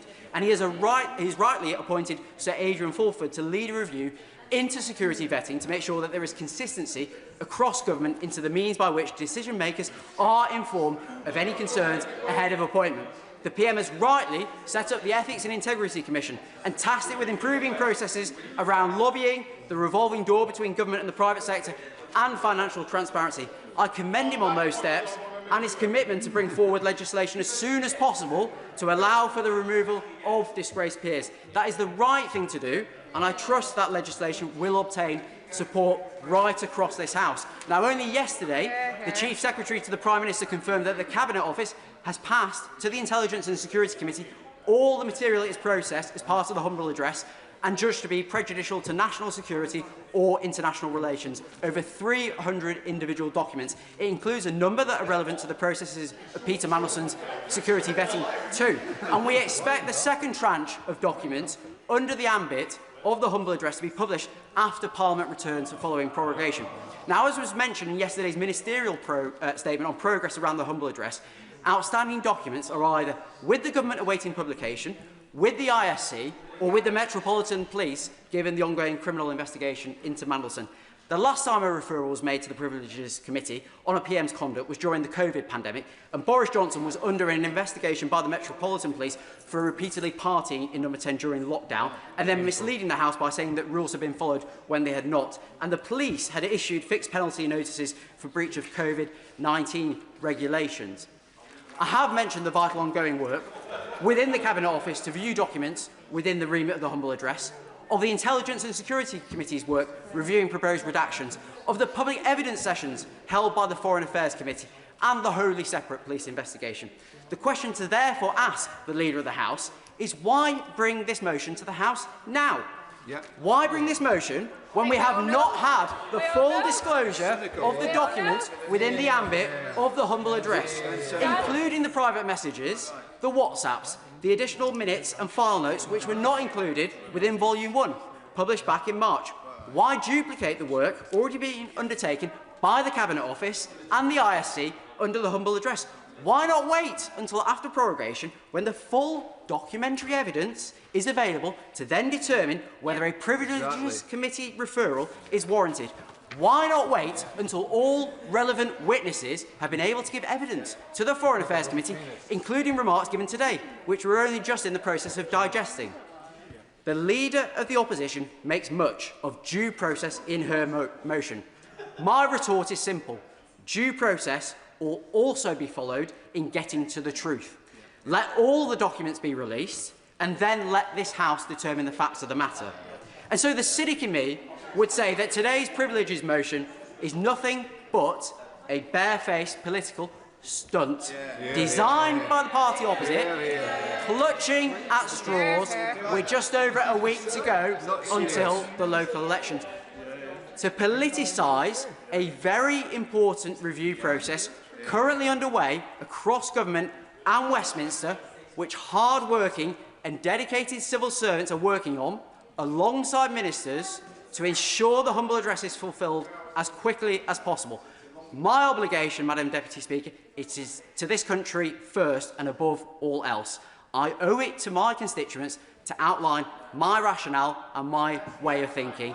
I have done so, and that is why I will be voting with the government today. John Lamont. Madam Deputy Speaker, I'm not quite sure how to follow that, but I do hope the whips are listening to that job application for a promotion. In the history of opposition leaders in this place, no one was quicker to demand investigations. No one was more willing to take a pious, high and mighty view. No one was faster to demand resignations. No one talked more about accountability than the current Prime Minister. The Prime Minister claimed to the whole country that he was a man of morals and principles and high character. In opposition, he portrayed himself as the moral arbiter, the font of all things just. Now that he is in power, with the threat of an investigation hanging over him, his true self has been revealed. There was much evidence of the Prime Minister's failings prior to the Peter Mandelson affair, but this scandal has truly exposed him for all that he is and is not. In the Prime Minister's efforts to reject and suppress an investigation into this torrid affair, he has renounced all those claims he made to be a man of morals, principles, conviction, honour, and all the other similar words he lifted from the dictionary without really understanding their meaning. In opposition, it was apparent the Prime Minister said what you thought he needed to say, not what he meant. The litany of broken promises he has presided over since assuming office are a system, not a bug. Because this Prime Minister did not come into office with a plan or a vision or anything he would stick by. He told the country what he thought they wanted to hear, with no intention of keeping his word or delivering. In the Peter Mandelson scandal, he is showing who he really is, a Prime Minister with no substance. And if the House believes this sounds like a partisan political attack, let's not forget that it was the very scandal that provoked Scottish Labour leader Anas Sarwar to call for the Prime Minister to go. It is the handling of this scandal that caused Scottish Labour to lose all faith in his judgment and his leadership. And I notice the Scottish Labour MPs are looking at their phones at this convenient moment. At the very best, at the very least, the Prime Minister could have come forward and admitted all he got wrong here and thrown open every document so the public got the transparency they deserve. Then, as some small consolation for his failings, there would be some accountability. Yet, now, today, he still refuses to even deliver that. The Prime Minister rejects further investigation. He gives the distinct impression, the distinct appearance of someone afraid of scrutiny, running scared of what may yet come out, unable to accept the scale of the mistakes during this scandal. If his position does not change, then it is now on Labour backbenchers to show what they stand for. Will they let a Prime Minister of this political colour or of any blatantly disregard accountability and transparency? Will they let a Prime Minister refuse the scrutiny that the public expects when a scandal like this occurs? Will they let a Prime Minister away with such a grotesque error of judgment as appointing Peter Mandelson? It is their choice today. Labour MPs have the opportunity to show they are not all of the same lot as the Prime Minister. They can demonstrate they meant some of the lofty promises they were elected on, or they can continue to back a Prime Minister who has lost his way and lost the country. If an investigation happens or not, this scandal has already told the public everything they need to know about this Prime Minister. Even if they can't see it, and even if the Parliamentary Labour Party don't accept it for many months to come, it is over. Refusing investigations like he is trying to do today only confirms what is already apparent. The Prime Minister is not who he claimed to be in opposition. The principles he claimed to hold are gone. His commitment to accountability was a nonsense. The morals he espoused were a contrick. The piety was all pretend. His promise to the British people was change. Change is what they want now. A change of position today, which should not be hard given the example this government has set during its short term in office. What's one more U-turn among dozens? Change in the culture at the heart of this government, so it does not meekly go along with the Prime Minister's appointment of people like Peter Mandelson. The country's had a good look at the Prime Minister now, no longer sees what they thought they did when he was in opposition. Even the Prime Minister must now look back at his own words and wonder, who was that? His record has not lived up to his rhetoric, or to the standards he claimed to hold, or to the promises he made to the British people. If the Prime Minister whips his MPs to vote against an inquiry today, he may survive in office a little while longer, but it won't change what he has done or stop the British public demanding change. I'll happily give way to my constituency neighbour. I thank you, Madam Deputy Speaker. I thank my constituency neighbour for giving way. He's given a speech full of hyperbole, and I would simply ask, if we're to take this matter seriously, this is a motion about a specific question, and yet he seems to be giving a speech whether it's a referendum on the Prime Minister. Would you agree with me that it is simply not the case that that is what we are voting on tonight? This motion is allowing an if it is passed by the House, will allow an investigation into the integrity and the decisions that this Prime Minister has made. It is the Labour MPs opposite, it is the Prime Minister who is blocking that investigation. We are grateful to the Speaker for allowing this motion to be debated today. The Speaker has decided that it meets the standard required to be debated. It is for MPs like the Honourable Member for Northumberland to decide whether he is going to stand with his constituents and not block this inquiry, not block this investigation. We all want answers. If the Prime Minister has nothing to hide, he should have no fear of this investigation taking place. I will be happily supporting the motion to allow this investigation to proceed, but I would just reflect on and congratulate the members for North Shields, Nottingham East, South Shields, apologies, South Shields, Nottingham East and Kingston upon Hull South East for their very brave decision to break the Labour whip and to support this motion. Now, I remember sitting over there in that far corner as a government MP, having just voted for the Owen Paterson motion. I've never felt so dirty and disappointed in myself, having made that decision to vote in that way, following the whip at the time, following party colleagues, which we thought was the right thing to do. It was the wrong thing to do, but my gut told me that, but I just wasn't brave enough, perhaps, to make that decision. A few months later, when the same moment arose and I had to decide, do I follow my whip and follow my conscience? I followed my conscience and I resigned. I did the right thing and I have never regretted it. And my call on the Labour MPs today who are mulling over this decision is do what your gut is telling you to do. Follow your conscience and do the right thing. This investigation will provide the answers we all want, and the Prime Minister has nothing to hide, he has nothing to fear. Chris Vince. Thank you, Madam Deputy Speaker. And before I start, I apologise to you, Madam Deputy Speaker. I can't promise as learned and long a speech as my humble friend from Bolton West. However, even in such a heated and highly controversial debate as this, I've managed to gain cross-party consensus. So my day has not been wasted. I am...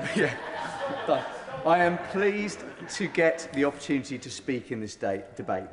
Perhaps not so much that I'm speaking in this debate, but because, for me, the opportunity to speak in this place, to represent the people of my constituency of Harlow, is an honour every single day. And I hope that members across the House will recognise I do my best to avoid being too party political. In fact, I gave a whole speech in which the member for Beverley and Holness wasn't able to intervene on me because I avoided being party political. I know the challenge is on again, I appreciate that. Except when it comes to education policy, but I do declare an interest on that one. Also, Madam Deputy Speaker, that I've actively engaged in this matter, contributed when the Chief Secretary of the Prime Minister has attended this House, as he has a number of... He's not there. Okay. He's slipped out and I've got a speech. But the number of times he's been in the House, in his place, to respond to the humble address, and represented my genuine concerns about the vetting process, which I'm glad, if he was here, I'd ask him to make further reference to in his wind-ups, but also express my genuine concern about the impact of the appointment of Peter Mandelson on the victims of Jeffrey Epstein. I also, Madam Deputy Speaker, want to express my deepest respect to the Speaker's office and to you personally. As you'll be aware, I do find you just a little bit terrifying. Quite right. More cross-party agreement. So I absolutely respect the Speaker's decision to allow this debate to take place in the House today. Now, I'll admit I was reluctant to speak in this debate, not because of my lack of faith in the Prime Minister, which remains firm, and not, as the member for Cardiff West mentioned, because I do genuinely worry about my security and the security of my family, and I have to put that on record, and members from across the House who've supported me in that matter will know what I'm talking about. But on a lighter note, I was reluctant to speak in this debate because I couldn't really work out how I was going to make reference to Harlow in it. But twice. And then I realised that actually that's the point, isn't it? Oh, he's here. Because I come to this place to talk about my constituent, my friend, my former work colleague Jamie, who works 6 days a week with nothing left to enjoy himself, to treat his family or his 2-year-old son. I want to be talking about how this government helps people like Jamie, how people in this... Yeah, sorry, I'm going to trigger. Again, terrified. How we in this House can make a difference to Jamie and tackle the cost of living crisis. What I would gently say to both sides in this debate who have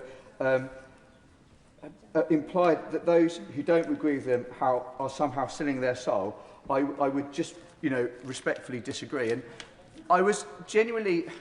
So I came to this place, I was a teacher, you all know that, and I came to this place because I was angry with the former member for Surrey Heath and some of the decisions he made about education, because I frankly disagreed with them.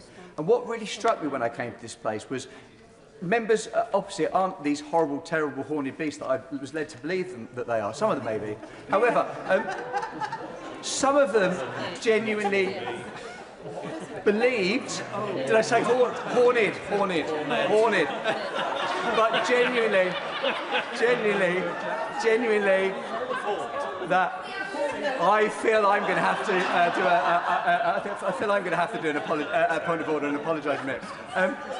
But they genuinely believe what they were voting for, and I saw that the other day in the pensions bill, where the discussion about mitigation came across. And look, I disagreed with what the members opposite said, but I respected their right to disagree. And I think it's important that in any debate, including this one, we agree to disagree. Yeah, go on. I realise the honourable member is struggling to read his own handwriting. Does he have anything to say at all about the Prime Minister's conduct in appointing Peter Mandelson? I thank the honourable member for his contribution, and I'm sorry that he is offended by my handwriting. I think there are probably more important things to discuss.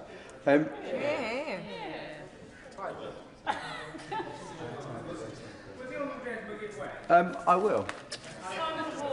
A moment or so ago, whilst he popped out, the honourable gentleman was saying something rather nice and complimentary about the Chief Secretary to the Prime Minister. I just wanted to give him the opportunity to repeat it. Now he's back. I thank the honourable gentleman for a far better intervention. My comments I made for the Chief Secretary, the Prime Minister, while he popped out, was just that he will be aware that throughout this process I've contributed to his many contributions to the humble address and asked a number of questions of him about the vetting process and also about the impact that obviously this ongoing issue has on trade invoice to Harlow, did you say? Has on the victims of Jeffrey Epstein. I think that's really important that we recognise that, and I'd ask him to comment on that in his wind-ups. Madam Deputy Speaker, the point that I wish to make, and I hope that it's taken on its merits, is that I absolutely appreciate members on the benches behind me who have spoken in support of this motion and are doing so because they believe it is right. However, don't assume that those of us on these benches that aren't doing that aren't doing the same thing. The majority of people in this House, whatever political party they represent, vote in these lobbies because they genuinely believe it's the right thing to do, for whatever reason. So I reject the concept that that's not the case. And I say to members opposite, I say politely to members opposite, trust me when I say it will be far easier for me to join them in the lobbies this afternoon, but I don't believe it is the right thing to do. Harriet Cross. Thank you, Madam Deputy Speaker. And listening to the debate today, I fear Labour backbenchers who are not going to support this motion are being too pessimistic. They see a referral to privileges as a threat or something to fear. That's the wrong way to approach this. This vote and a referral to the Privileges Committee should be seen by Labour MPs as an opportunity.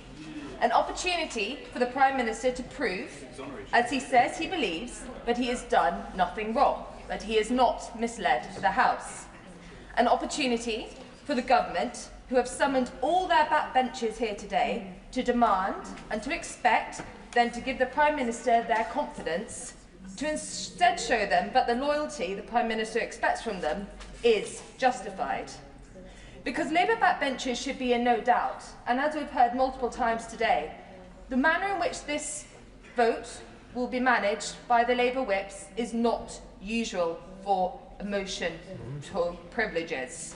In whipping them to vote to save the Prime Minister from appearing before privileges, from having to explain himself, the Prime Minister is once again not following normal process. We have already heard many speeches from these benches of what the allegations are, that we believe the Prime Minister has misled the House, that due process, normal process, has not been followed, as the Prime Minister has repeatedly said it has. And Labour members must not forget that at the heart of this saga is the catastrophic lack of judgment shown by the Prime Minister when he hired the twice-fired known friend of a convicted paedophile to whom the Prime Minister knew he had retained, even after the annexation of Crimea, an exec role at Sistema, a company with Russian defence interests. That's the level of judgment and calibre of decision-making the Prime Minister has been trying to justify. And in trying to justify that, that is what has led to claims that he has been misleading the House, and which we are discussing today. The issue that Labour MPs have to face today is in deciding whether or not to support the Prime Minister's version of events, and is that too many times we've seen throughout this saga that it has been the Prime Minister's version of events versus that of others. By asserting that he has not misled the House, the Prime Minister is effectively saying that Sir Ollie Robbins and Sir Philip Barton have misled the Foreign Affairs Committee. And is that really what Labour MPs are comfortable supporting? So Ollie Robbins said that Number 10 put pressure on the Foreign Office to expedite Mandelson's vetting. The Prime Minister insists this didn't happen. Sir Philip Barton said today at the Foreign Affairs Committee that usual process for appointing an ambassador would be vetting first and then the announcement. not the announcement and then the vetting, as has happened in the case of Mandelson's appointment. Yeah. This, yes. I think she may be inadvertently misquoting the Prime Minister, but if I'm wrong, I want to invite her to quote the Prime Minister exactly where he talked about pressure to expedite the process. Because my recollection of what the Prime Minister said was that there was no pressure to change the decision not to expedite the process. It's a very welcome intervention, and my recollection and that of most people on these benches is that the Prime Minister said there was no pressure whatsoever, and that is not what was said at the Foreign Affairs Committee, so both those things can't be right. Are Labour MPs saying that the Prime Minister is right, or are the Labour MPs saying that Sir Ollie Robbins misled the Foreign Affairs Committee? Both those things can't be right. Exactly. So they need to choose who they agree with. They need to choose which of those is correct. They both can't be correct. Well, Frank, if way. Yeah. I've got a suggestion for this disagreement that's going on in the House. Why don't we refer it to the Privileges Committee to decide? Genius! My honourable friend is full of great ideas, and that is the calibre that we expect from the member from the Isle of Wight. Yeah. But on misleading the House, the Prime Minister said that no one at number 10 was aware that any concerns on Mandelson's vetting before the revelation had been made a few weeks ago, despite it being reported in the Independent in September last year. And on this very point, I submitted a name-day question to the Cabinet Office last week, which was due to have been answered yesterday, simply asking, and I quote, whether the Independent is one of the newspapers to which A, the current, or B, any previous Director of Communications, Press Secretary, or anyone else at number 10 has a subscription. The name-day deadline has passed. The answer has not been received. This was a simple question. Why has it not been answered? It would be very easy to find the answer to that question. Maybe no one at number 10 had a subscription to the Independent, but if they did, it would be difficult to hold the line, but no one at number 10 had any inclination until just a few weeks ago that there had been any issues with Mandelson's vetting. And if the Chief Secretary to the Prime Minister would like to intervene now and shed light on either the delay or the answer to that question, I'll happily take the intervention. That says all you need to know. He shook his head. But to conclude, Madam Deputy Speaker, I do hope that Labour backbenchers and indeed ministers see today as the opportunity it is for the Prime Minister. By voting for this motion, they will give the Prime Minister an opportunity to present his case to the Privileges Committee, an opportunity to prove his side of the story, an opportunity to, if, as he said, he did not mislead the House, to be exonerated of that claim. But I will leave MPs with this final thought. If, as he claims, the Prime Minister has done nothing wrong, why has he whipped the entire Labour Party, summoned them back from across the country, some of who we have not seen in weeks in this place, in order to vote to prevent him having to give evidence to the Privileges Committee? Dr. Luke Evans. Thank you, Madam Deputy Speaker. I usually come to this House to speak and represent the people from Hinckley and Bosworth and occasionally some of the people from across the nation to try and raise issues and debate those that are pertinent to this cause. But today my speech is aimed at the Labour backbenches because at the end of the day, regardless of what is said here, it's their decision when there's 400 of them who will decide what happens in this debate. And so I want to just gently highlight two parts. First of all, the standards set, and second of all, doubt. Now, the Prime Minister set very clear standards since he's been in Parliament. And it reminds me of the famous fable, The Fox and the Stork. Those of you not familiar with it will know that the fox invites the stork in to have dinner, and he serves soup. But mischievously, he serves soup in a flat plate, and of course the stork can't eat it. But the stork, not losing their temper, reciprocates and invites the fox back to have soup at their house. And when the stork serves the soup, serves it in a very long, thin glass. And of course, the fox can't get to it and loses its temper. And the moral of that story is, the fable of that story is, treat others as you wish to be treated yourselves. And if we look at the process that the Prime Minister, the now Prime Minister, has taken, this is due process by the standards set by the Prime Minister happening back in retort to himself. And you only have to look at some of the tweets that he put out. The first one was back on January the 22nd. I quote, "The Prime Minister is a national distraction. Millions of people are struggling to pay the bills, but Boris Johnson and his government are spending the whole time mopping up their own rule breaching, sleaze and deceit. He must go. He's got to go." But then he follows it up from this dispatch box to the Prime Minister stating, "There are only two possible explanations.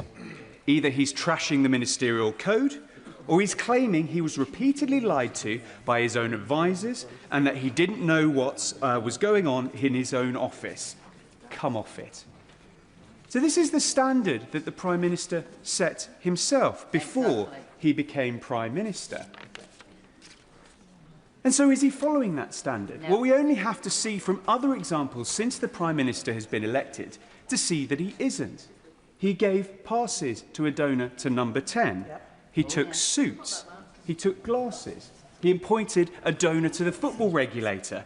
And of course, when it came to freebies, he is the MP in the last Parliament that took the most freebies above and beyond even the 3 or 4 below him. So he set his own standard but doesn't seem to meet it. And that fits with the way in which he came into Parliament as well, because he said change, but he changed his promises. He said, "I would do things differently." And this is where I will agree, because when it came to a standards debate, as we've heard here, the last government said it was house business and didn't whip it. This government has made a change, and they're whipping it. The question is why? Which leads me on to my next point. We've talked about the standards, now we need to talk about the doubt. I've heard today that some Labour MPs have no doubt in their mind about the Prime Minister. But I've equally heard other Labour MPs on that bench who do. And that's really, really important here. Because if you have no doubt, that's fine, vote against this motion. You're going to have to explain to your constituents exactly the decision you made and why, and live with that. That's what an MP does, and that's what an MP should do. But the Prime Minister himself clearly has doubt in his backbenchers. Because, as we've heard, he's going to whip this. Why? If he's so confident that so many people would come to the conclusion that there was nothing to see here, he wouldn't need to whip it in the first place. But we know the real reason. Running scared. There are so many unanswered questions. A Labour MP is saying there's no chink of doubt. There's no question unanswered. They can explain the inconsistencies from the civil servant. Why it's taken months to get this sorted, why it required humble addresses, emergency debates, and still 9 months on we're having these debates.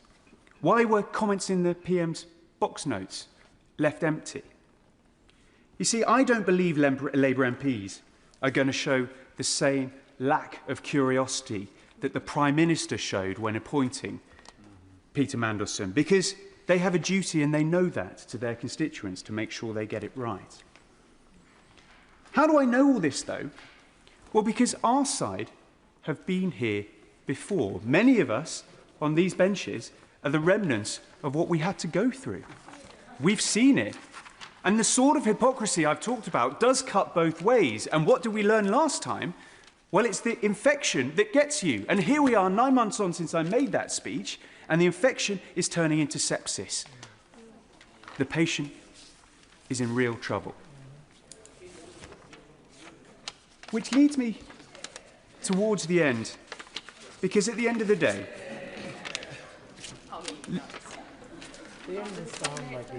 Labour MPs could learn from this side of the House, or they will share the same fate. You see, the Conservative Party is effectively a mirror to the Labour Party that they didn't ask for, but they'd be wise to study. And if they don't believe me, maybe they'll listen to a certain now Prime Minister back in the debate on the 21st of April 2022, who closed his speech by saying, "If we do not pass this motion and take this opportunity to restate the principles, we are all complicit in allowing the standard to slip.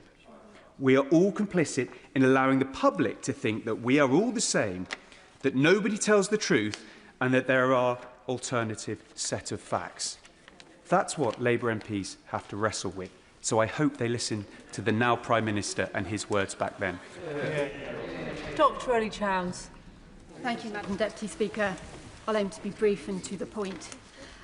Before I start, I'd like to pay tribute to the very moving, powerful and thoughtful speech by the Honourable Member for South Shields back at the beginning of this debate. I do not underestimate the bravery that it takes to stand up and speak out, and to all Labour colleagues who resist the whip with courage today, I recognise that and really welcome it and value it.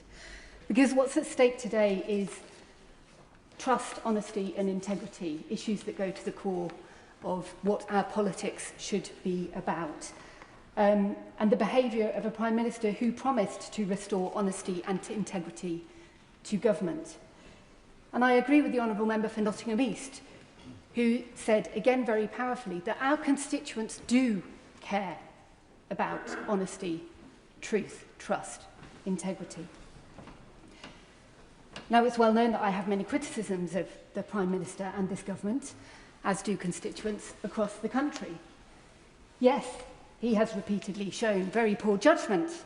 Yes, he has betrayed the hopes of those who voted for real change in 2024. Yes, I am deeply frustrated that we are spending so much time, that we have to spend so much time debating these issues when there are pressing daily concerns of our constituents facing a cost of living crisis that we should be giving more attention to. And yes, I think he should resign. But that's not what we're here to discuss today. Our decision today is not even on whether the Prime Minister misled the House, still less to judge whether it was an intentional or reckless misleading. Our decision today is to decide whether the Prime Minister has a case to answer that he may have misled the House. And it is absolutely clear that there is a case to answer there. Let's look at the detail of the motion. It cites 3 quotes from the Prime Minister's own words. The first being his assurances about full due process being followed in the appointment of Peter Mandelson. And yet, just this morning, we've heard yet more evidence from Sir Philip Barton, the primary civil servant in the Foreign Office at the time, who was absolutely categorical that normal process is that vetting comes first and appointment comes later. It was the opposite way round in this case. The Prime Minister, again as the motion says, made clear that his position was that the position of Mandelson was subject to developed vetting and that no pressure whatsoever existed in relation to this case. This is clearly not a tenable position. Now, some colleagues on the government benches have tried to claim that although it's perfectly clear that there was considerable pressure put on the timescale within the context of an already announced appointment of Peter Mandelson, within the context of there being absolutely no contingency plan for if the vetting process failed him, within the context that it would have been a complete foreign affairs crisis for that vetting process to have failed in.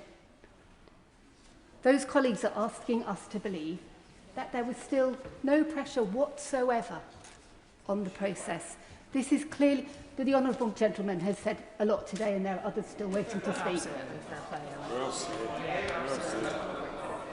It is clear that there is a case to answer here. That is the decision we have to make. Not whether the Prime Minister, not whether we're definitively certain that the Prime Minister misled the House, but whether we feel that there is a case to be answered, and thus this matter should be referred to the body that is in existence to deal with these issues, the Privileges Committee. Now, as many members across the House have already commented, the Prime Minister could and should refer himself to that committee. That would save a great deal of heartache, clearly, within the Labour Party. But if he will not do that, all of us, whatever our party, owe it to our consciences and to our constituents to refer him to the Privileges Committee and to vote for this motion. Hear, hear. Christopher Chope.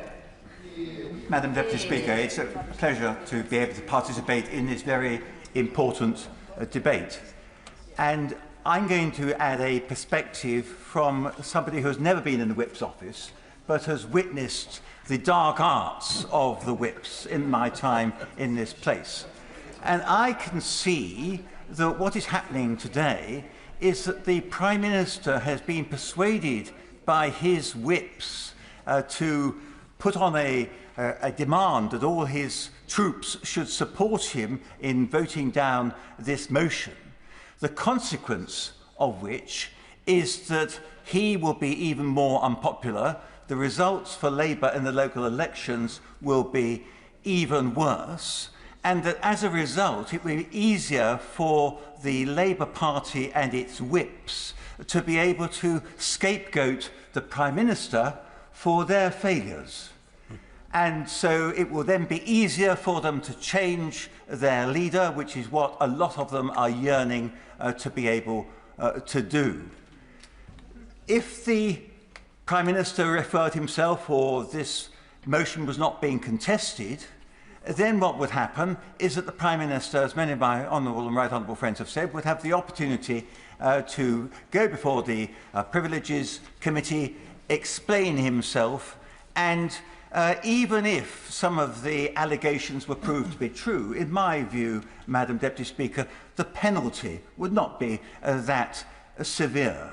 And I can remember at the time of the 1997 general election, when Margaret Thatcher came down to support me in Christchurch, that was the same day that one of our colleagues who was standing in another constituency was condemned by the then Standards Committee for having been in breach of the rules of the House.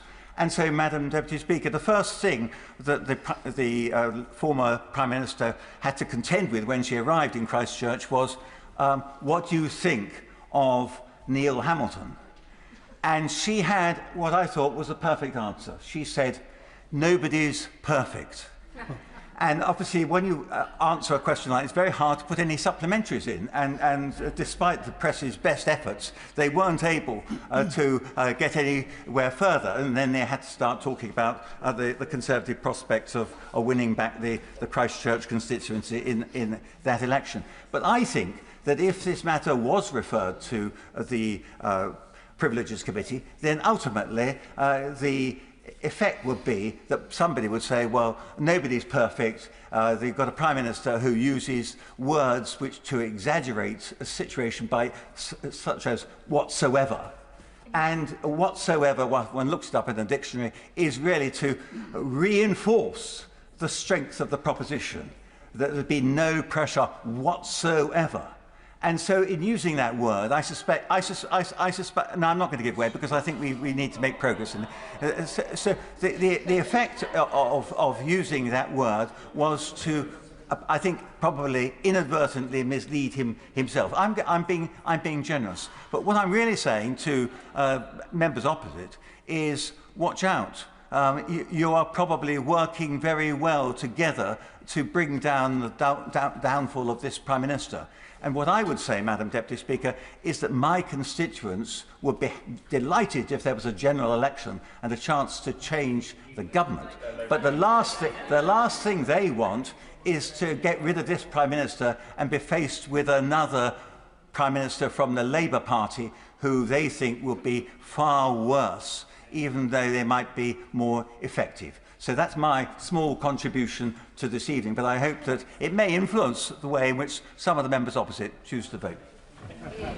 Sarah Ball. Thank you, Madam Deputy Speaker. The Prime Minister came to this very dispatch box and said that no pressure existed whatsoever in relation to this Mandelson case. Now, I recall our late Majesty famously saying recollections may vary, but even for the Prime Minister, I really think that's stretching that phrase given the evidence that we have from Ollie Robbins and others.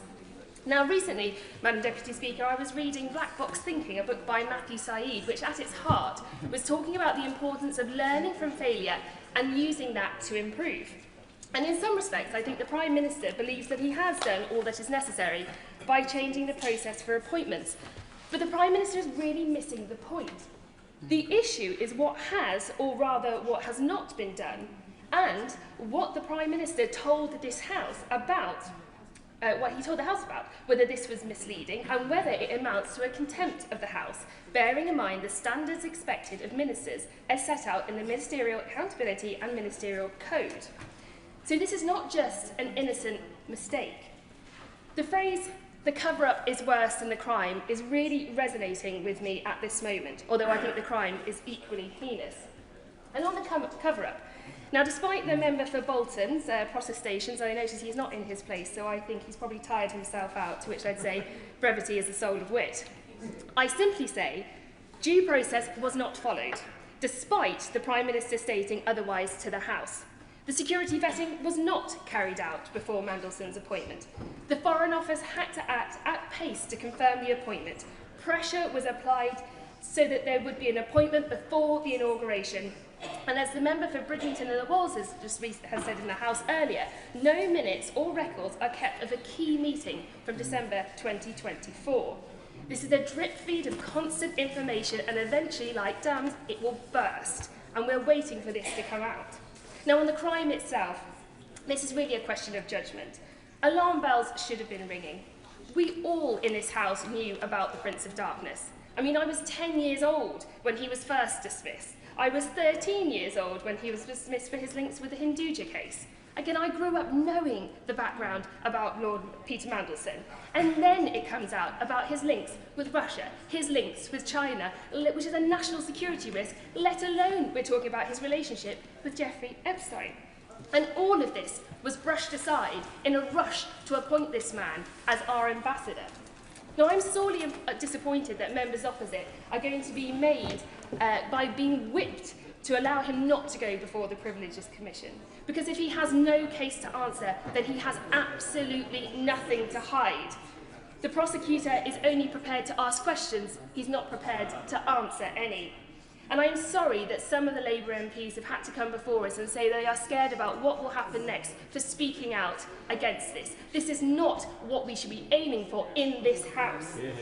This is all about today, this privilege motion, about the House and its reputation. And I feel that the Prime Minister is under a duty to answer the questions. And the Privileges Commission is a perfect mechanism by which to bring certainty on the procedure and what has been said to this House. This House has a long and distinguished history. And this, using the Privileges Committee, is all part of preserving that history and the respect that people have for the mother of all parliaments. And it is above party allegiances. He, the Prime Minister, would save his MPs if only he would refer himself to the Privileges Committee. Graham Stewart. Thank you, Madam Deputy Speaker. And it's a pleasure to take part in this debate. And I do, as many colleagues on this side of the House have referenced, it brings back déjà vu, rather kind of horrible chill up my spine, remembering being on that side of the House and being pushed by the whips in certain directions to vote for certain things. And here we have a Prime Minister, and it's already been said, but who promised to do things differently, to promise change, promised higher standards, promised transparency, and is the ultimate arbiter and keeper of the ministerial code. And yet, week after week, if politics is often about a certain amount of deflection, but seems to go beyond all past precedent in not answering questions and drives the Speaker up the wall to the point where they actually have altercations in the chamber. So there's that as a backdrop. So we have a Prime Minister who promised he would be particularly transparent, was in fact going to bring a duty of candour law forward before that was dropped, who promised higher standards and yet doesn't live up to it. And even the most, and we have some of them. I mean, we have the new trade envoy to Korea. Fabulous to see that loyalty can be rewarded. The honourable member for Rugby is in the chamber. Well done. So for those who think there can be a reward for backing the government, even when possibly you shouldn't, there can be reward for it. But as colleagues on this side of the chamber have said, if you don't vote with your conscience, if you don't do the right thing when your gut tells you to, you will regret it. And there's a particular change in today, because on this matter, which is a House matter, I'll give way to the honourable gentleman in a moment, on a House matter, to have a three-line whip on this. Yeah. When the members who've spoken on behalf of the government line, one in his seat said he didn't think the three-line whip was a good idea. The others didn't want to answer on it. But who was the three-line whip for? Perhaps the Prime Minister's Chief Secretary can tell us, because the members opposite are telling us they would always vote with a conscience and they would always do the right thing. And yet, after the whips had phoned round, it was decided that they must impose a three-line whip. Now, it could be my honourable friend, who's never been a whip and hasn't much fondness for them, has put the ghastly deed at their door. Well, as a former whip myself, I tend to think it's more likely the whips did their job. They gave a nuanced but properly informed answer. And then number 10, sitting there in their bunker, panicking, their only job to keep the Prime Minister in place, make sure he's not replaced. They said, no, unless you can give us 100%. Well, there's no such thing as 100%, the Chief Whip would reply. No, I insist that there be a three-line whip imposed, and that happened. But the honourable lady, who's a brilliant tennis player and great partner, will forgive me if I give way to the honourable gentleman who I referenced, and I therefore should allow to come in. Thank the honourable gentleman. I like the honourable gentleman a great deal, and I thank him for his kind words. The moment's somewhat past, but he was implying that the Prime Minister is avoiding answering questions. But this is, if you listen, this is the Prime Minister who came before the House last Monday and answered questions from honourable and right honourable members for 2.5 hours. And the honourable gentleman spoke about transparency. This is the Prime Minister who led a government that is releasing all of the documents before this House and the public. So you can talk all you like about transparency. The right honourable gentleman can talk all he likes about transparency and answering questions. I've just demonstrated that both of those things have been achieved already. Well, the honourable gentleman, as so often, does two things brilliantly. One, he reinforces his merit in terms of the whips and future position on that side, and yet makes our case for us. Yeah, dragged before the House. It's not me. The Speaker was falling out with him, and the Speaker is formerly a Labour MP. It's just the frustration of a whole nation at a man who promised he'd be open and transparent, who can't ever just give a straightforward answer. It's got to the point if he was asked whether he'd like mash or new potatoes, he'd say to his wife, he'd start talking about pork chops. He just can't answer the question. And when he is dragged here, I'd say to the honourable member for Rugby, and that's what the issue today, he misled this House. And we've gone over it, I won't go over it all over again, you'll be deeply relieved, but he said that due process had been followed. We know that, and we had evidence today, didn't we? Morgan McSweeney said, he interviewed. He's an old pal of Mandelson's. He was the man pushing for Mandelson's appointment, and he's the guy who asked Mandelson the questions, and then, whoa, let's review the answers that he got. Let's get now Lord Doyle, another pal of both of them, to provide the independent review. That is what the Prime Minister presided over, all in order to deliver what McSweeney also made very clear today was absolutely the Prime Minister's decision. He made the decision. He got his mates in this crony boys' club to sit around and review each other and then put Mandelson into place. And then he came here, and that's the point, and said that due process was followed. Due process was not followed. We know only because, and again the government had to give way halfway through the debate because it could see the direction it was going, only because of the humble address have we found out that the official advice to the Prime Minister, the official advice from the Cabinet Secretary was that you must, if you're going to have a political appointee, you must do the vetting before you announce it. That was there.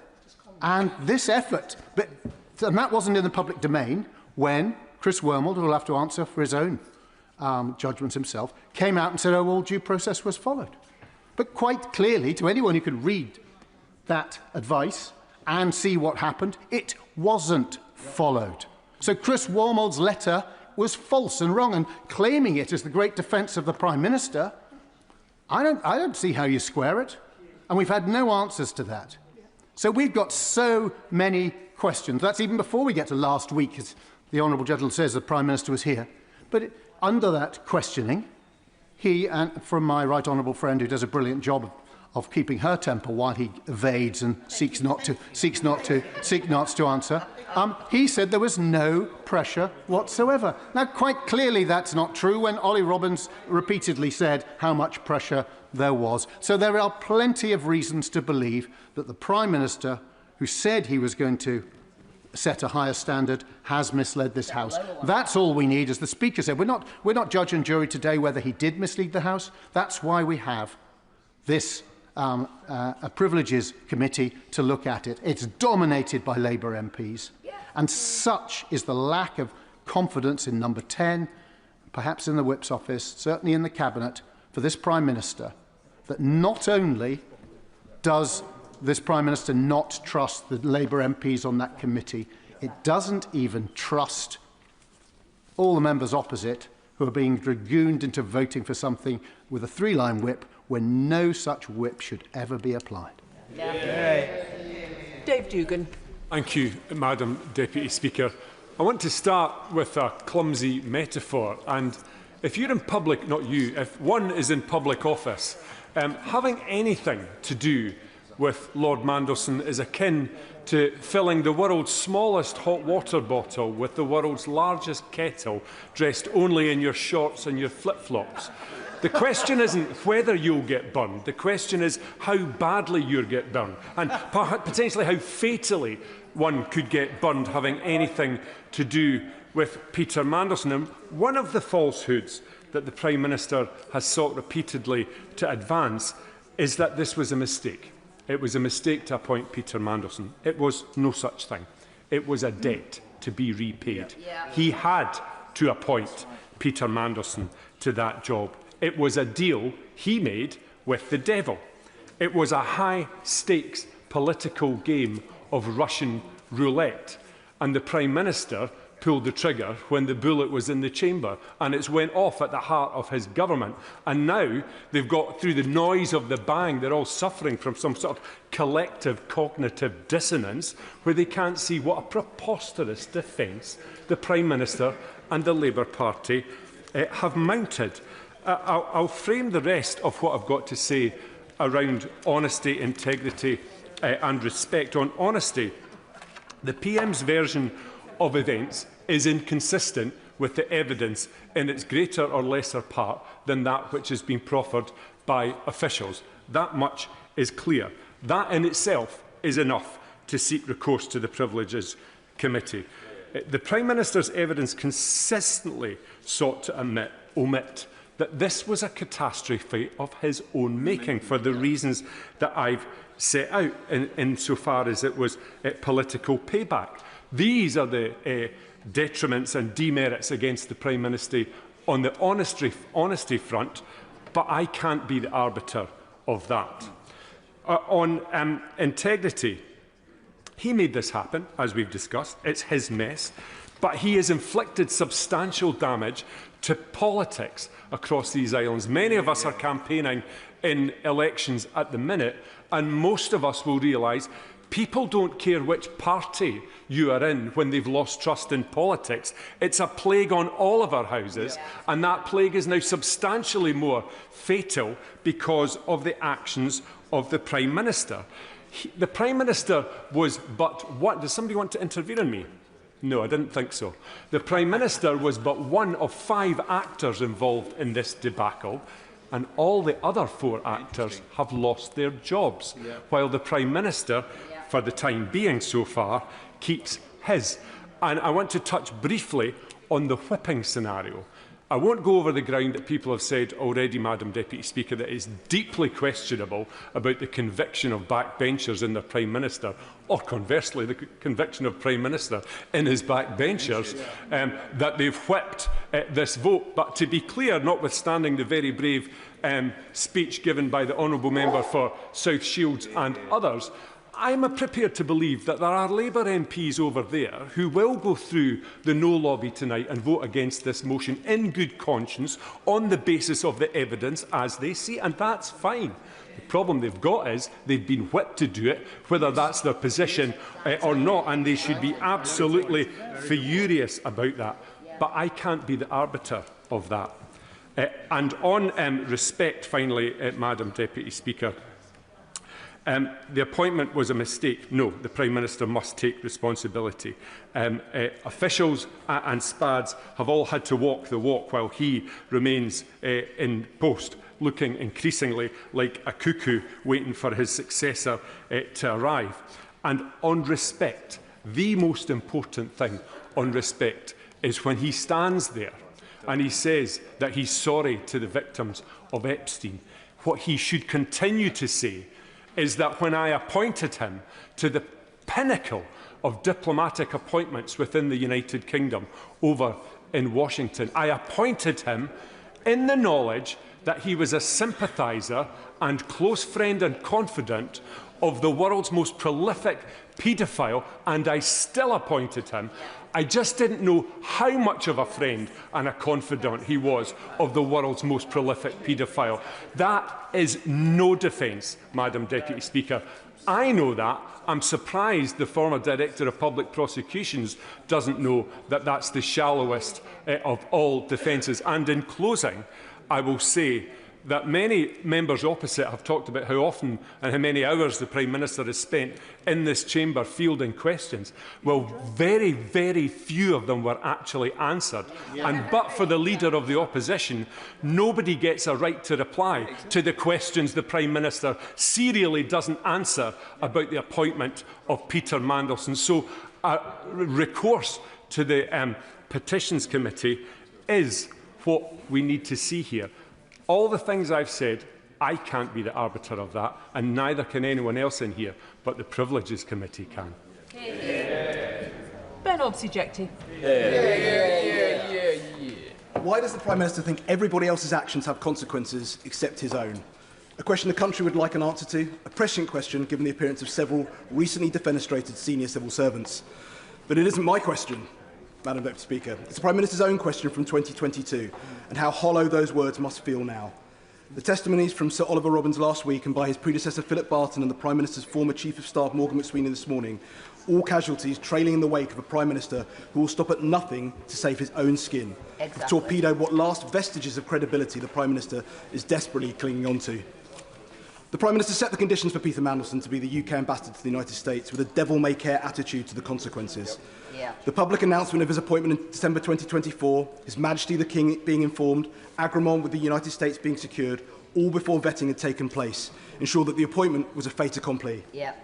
Peter Mandelson then being granted access to the FCDO building and higher classification briefings before he was granted his developed vetting is a shockingly lax approach to our national security. It is not one without precedent, though.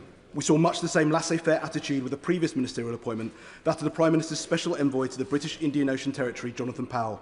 A similar pattern, access to the FCDO granted, access to classified documents, use of unsecure email for communications, question marks over potential foreign influence, all confirmed to have taken place prior to his developed vetting within the last few hours by Morgan McSweeney.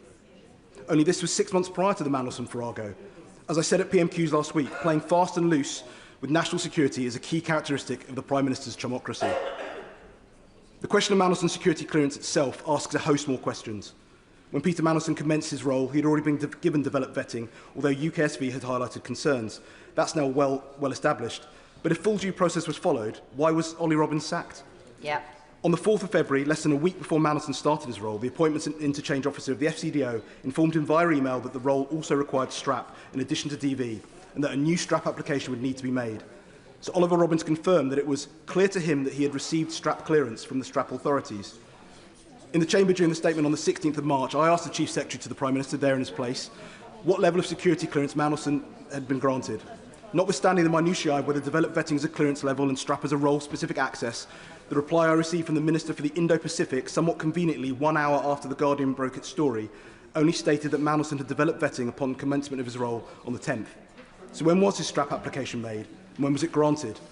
I asked the Prime Minister last week, and despite his legendary forensic eye for detail, he had no idea. Did the intelligence services also have access to the UKSV vetting report? The wider question is also what assessment the US intelligence services made of Peter Mandelson. Did he pass vetting by the US State Department? As the nexus for all Five Eyes intelligence and US-UK eyes-only intelligence coming from the United States, was Mandelson granted access to all the available intelligence in order to discharge all his responsibilities as ambassador? Would the US, for example, have given him visibility of TK-level imagery? What assessment has the government now made of the damage this debacle has done to the UK relationship with the United States? It is surely no coincidence that this special relationship has soured at the same time as this fiasco has unravelled, quite aside from the other faux pas the government have made in recent weeks. Even more damning as Sir Ollie Robbins' testimony was the Prime Minister's dogged determination to reward the now Lord Doyle. Yeah. I was under strict instructions not to discuss that with the then Foreign Secretary, which was uncomfortable. I found it very hard to think how I could explain to the office what the credentials of Matthew were to be an important head of mission role, when I was in danger of making very senior, very experienced diplomats leave office. The fact that the Prime Minister put pressure on the FCDO to give Lord Doyle a head of mission role in the diplomatic service in March last year, despite his complete lack of qualification for the role, owing for that same individual to later have the Labour whip removed, owing to his relationship with Sean Morton, a man subsequently convicted of possessing indecent images of children, the Prime Minister very deliberately directed that that information was withheld from the then Foreign Secretary, although I suspect that that's not the first time he's done that. Two men with proximity to convicted paedophiles, both Labour peers, both key figures in the Starmer project. This government's cronyism is second only to its nepotism. And knowing what we know about the role that Peter Mandelson played in the last reshuffle, what confidence can the general public have that ministers who owe their careers to Peter Mandelson would vote honestly in this coming vote? It isn't on this side of the House that we have to worry about whether Peter Mandelson paid for anybody's wedding. Wow. The laissez-faire attitude to Peter Mandelson's appointment has illustrated the nonchalance, arrogance and incompetence of the government under this milquetoast premiership. There's a key question we come back to once again. Why does the Prime Minister think everybody else's actions have consequences except his own? Yeah. The public must be assured that there has been an investigation into whether the Prime Minister misled the House.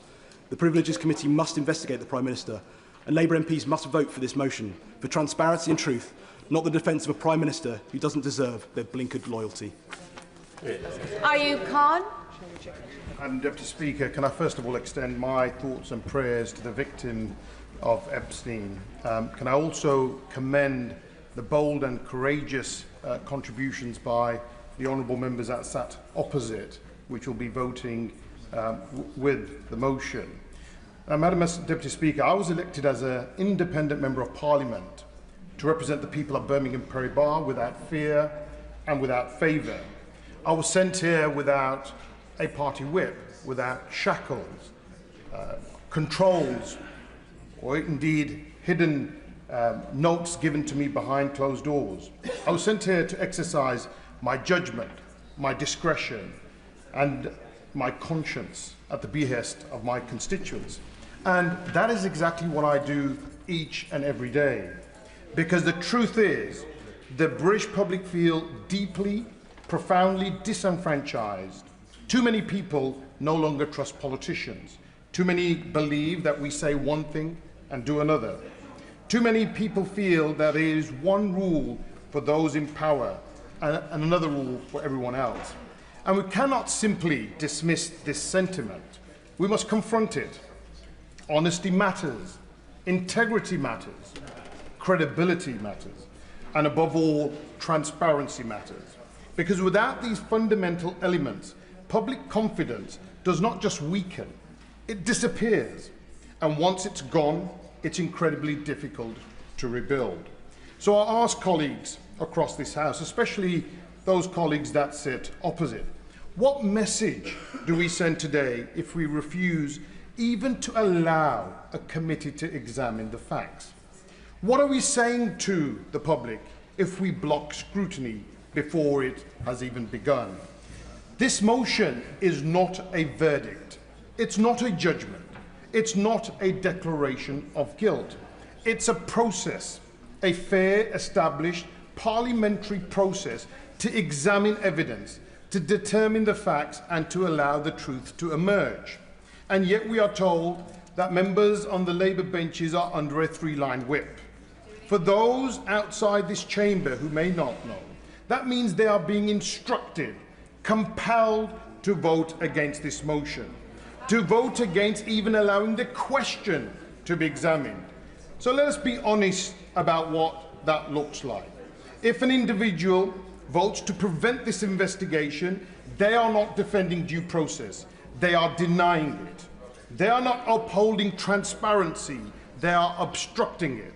And they are not strengthening public trust. They are further eroding it. Because to the British people, it will look like they are shielding. It will look like blocking. It will look like protecting the powerful from scrutiny. And that is precisely the perception we should all be fighting against, not reinforcing. If we expect the public to follow the rules, to respect the law, and to have faith in our institutions, then we must hold ourselves to the same, if not higher standards. We cannot ask for trust while refusing accountability. We cannot demand integrity while avoiding scrutiny. And we cannot rebuild confidence by closing ranks. This is a moment that calls for courage, not partisan courage, but moral courage. The courage to say, let the process take its course. The courage to say, no one is above scrutiny. And the courage to put principle above party. As an independent member, I answer only to my constituents and to my conscience. And I'm confident that every member that sat opposite and their conscience too tells me that supporting this motion is the right thing to do. Not because of politics, not because of just principles, not because of personalities, but because the standards we owe to the British public. So I urge colleagues across this House, particularly those under instructions today, to reflect carefully on the message your vote will send. Will it be a message of openness, or will it be a message of obstruction? Will it be a message of accountability or a message of avoidance? Because the public are watching and they will draw their own conclusions. Mr. Speaker, if we are serious about restoring trust in politics, then we must be serious about transparency. If we are serious about integrity, then we must be serious about scrutiny. And if we are serious about public confidence, then we must allow the truth to be examined, wherever that truth leads. And for that reason, I support this motion. And finally, can I say this? The Prime Minister is willing to put each and every member of Parliament of his political party at risk at the next general election. But he will not risk himself going in front of this privileged committee. Thank you. Shadow Secretary of State Alex Burkhardt. Thank you very much, Mr. Speaker. It has been a long and sometimes interesting debate. We have had some revelations. I was very interested to hear the speech by the Right Honourable Gentleman, the Leader of the Liberal Democrats. I'm sure we will all be delighted to hear that the Liberal Democrats are now opposed to sanctimony. I was also interested to hear from the Father of the House that he's not particularly political. And I welcome the Chief Secretary to the Prime Minister back to his place.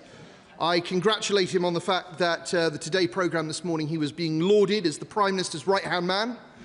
I hope that you will be not made too anxious by what's happened to all of the other Prime Minister's right-hand men.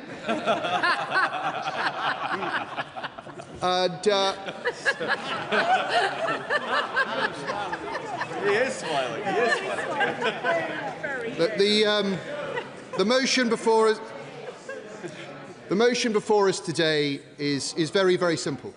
The motion before us today is about starting a process which will take what is being discussed in this House and put it in the hands of a group, a committee of our peers who will get to adjudicate because there is no agreement on these points. This is the process that has long existed in this House to resolve issues such as these. We're doing this for a reason. It is simply because... Yeah, okay. Yeah, come on. Yeah, come on. We're doing this for a reason. It is because members of all parties believe that there is reason to believe that the Prime Minister may have misled this House. And so those Labour MPs who stood up and said, to the horror of the Liberal Democrats so sanctimoniously, that this was some sort of political stunt, OK, all right. Do they think that the honourable lady from South Shields was part of a political stunt? Yeah, exactly. Do they think that she was part of a political stunt when she said, good, decent colleagues will be complicit in a cover-up? When she said, it is a matter for privileges, was she part of a political stunt? Was it all about the local elections for her? When the honourable lady from Lagan Valley stood up and explained that she has no Labour opponent, she doesn't have any local elections, was she part of a political stunt? Was the honourable gentleman not in his place at the moment, the member for Kingston upon Hull East, when he stood up and said that he doesn't believe the House was misled by the Prime Minister, but he does think that the Prime Minister should be referred to the committee? Was he part of a political stunt? This falls away at the first hurdle. Exactly. What is going on here is a political objection because the Labour Party knows that the Prime Minister may well be in the wrong and they are scared of referring him. And that's the only reason. That's the only reason they need to put down a hard three-line whip and start twisting arms. Do they really believe that the member for Grangemouth was part of a political stunt? The member for Bradford East was a part of a political stunt? The member for Clapham, who's absent, who's tweeted that if she was here, she would be voting for this motion. They think she's part of a political stunt? No. As my right honourable friend from Belfast East said at the start of this debate, if the government has nothing to hide, it has nothing to fear from the procedure committee. Now, a number of Labour MPs have objected, saying that they think the Prime Minister is innocent, and they're perfectly entitled to make that case. We think that case is wrong, which is why, as my honourable friend from Gordon Buchan elegantly pointed out, that is why we need the Privilege Committee to adjudicate. A number of Labour MPs thought that the Prime Minister should have referred himself. Indeed, he should have done. It would have been the simplest way of moving this whole process on without any further need for the House to agonise over it. And those Labour MPs who stood up and said how sad it was that they couldn't debate all the other things they wanted to debate today, they could have done if the Prime Minister had referred himself.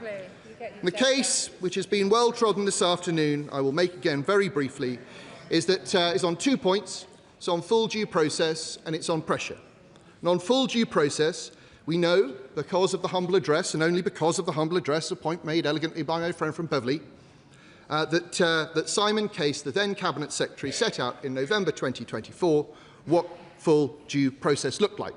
That the Prime Minister's appointee had to have security clearance before he was appointed, and he had to declare his interests before he was appointed. So far, the government, despite being asked on very many occasions whether Peter Mandelson filled in a conflict of interest document, have been unable to tell us. Did not release it in the humble address and have not been able to tell us whether such a document even exists. And on the case of security clearance, well, we know that this wasn't followed. We know that the Prime Minister immediately went ahead and made the appointment anyway, despite the fact that he had been told by the Cabinet Secretary that he should not do this. But look, there are plenty of other reasons why we know that full due process wasn't followed. It doesn't require any great experience of government to know that full due process does not include reading a due diligence document by the Cabinet Office which tells you that Peter Mandelson was a director of a Russian company during the Russian invasion of Crimea, and then think, well, we just did security clearance later. That's obviously not full due process. It's not full due process to ask Peter Mandelson's Labour Together friends to complete the clearance process for him. It's obviously not due process. And it's not due process to not keep any records of any meetings, of any calls, of any decisions in a way that is clearly in violation of all of the guidance given to civil servants. This in no way was full due process following. Those people who have nobly stood up and tried to make a case that Wormald, the later Cabinet Secretary, said it was all done fine. Let us remind the House that Wormald's letter to the Prime Minister was written on the 16th of September. By that time, the Prime Minister had already told the House that full due process was followed. The system was trying to defend a position that the Prime Minister had already made very clear in the House repeatedly. And at that point, at that moment in time, on the 10th of December, when he told my right honourable friend, the Leader of the Opposition, that full due process had been followed, the last piece of advice given to him by a Cabinet Secretary was from Simon Case. Yeah. He knew that he had not followed full due process. On the point of pressure, that, I'm afraid, it's also very clear that the Prime Minister, at the very least, misspoke in the House last Wednesday. The Prime Minister said yesterday, he said that Sir Ollie Robbins went on to say, I'm quoting at this point, "I have complete confidence that recommendations to me and the discussion we had and the decision we made were rigorously independent of any pressure." But what Sir Ollie actually said to the Foreign Affairs Select Committee was, "I also have complete confidence that their recommendations to me and the discussion we had and the decision we made were rigorously independent of that pressure." There's a difference between no pressure and there being pressure. Sir Ollie, as he made very clear throughout his whole testimony, was put under pressure. He and his office were put under pressure. And when the Prime Minister said, and I quote again, Sir Ollie was absolutely clear that nobody put pressure on him to make this appointment, that is manifestly false. Because what he actually said was throughout January, honestly, my office and the Foreign Secretary's office were under constant pressure. Again, he said, while I think the department felt under pressure, we were proud of the fact that we had not bowed to that pressure. And he also said that he was very clear that he found an atmosphere where this was not just, please get this done quickly, but get it done. That was, I think, pretty clear. Yeah, it deserves to be said loudly because it's important, because the Prime Minister appears to have misled the House and not corrected the record. And under the Ministerial Code, as everyone knows, a minister sometimes makes mistakes, but they have to come and correct the record at the earliest available opportunity. The earliest available opportunity was Thursday. We could have probably squeezed it to Monday, but it is Tuesday, and the Prime Minister is still pretending that he has done nothing wrong, even though it is here in black and white for everyone to read. There is clearly a case to answer. There is clearly a case to answer, Mr. Speaker. And I have sympathy for all those Labour MPs who have spoken in this debate, who have deep concerns and grievances about this, and I also have a very great deal of sympathy with those who feel the same way but haven't spoken.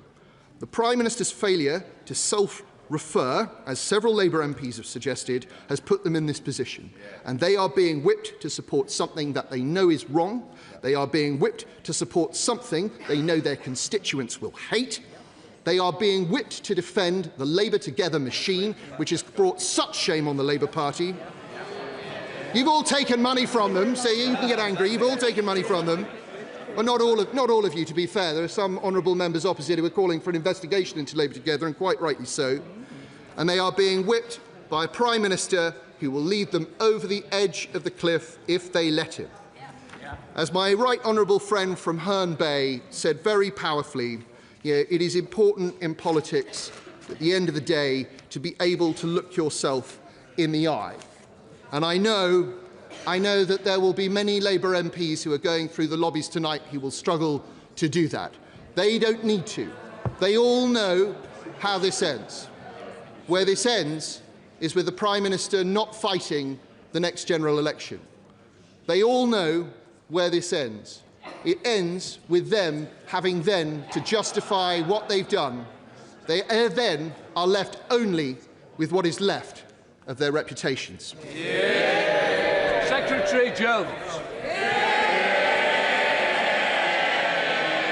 Thank you very much, Mr. Speaker. Can I just begin by saying that the comments from the honourable member in his final speech, not least at the beginning where he visibly enjoyed his jokes more than the rest of us in this House, shows that for them on that side of the House, this is purely a joking matter. But we take this seriously, Mr. Speaker, And so I will speak to the substance and the motivations of the motion that's before the House today. Before I do so, can I thank all right honourable and honourable members for their contributions to the debate. I would particularly like to thank honourable friends and other members who reminded us, as they should, that the victims of Jeffrey Epstein suffered the most hideous abuse and will be reminded of that every single time this matter is debated. The Prime Minister has apologised to them and expressed his ongoing regret for having appointed Peter Mandelson in the first place, which he knows is at the heart of this matter. Mr. Speaker, the Prime Minister and indeed the whole government recognise the importance of transparency in respect to Peter Mandelson's appointment and dismissal as ambassador. This is why this is my 8th appearance at the dispatch box to provide updates on these issues, and why the government welcomes the opportunity today to debate the substance of the motion before us.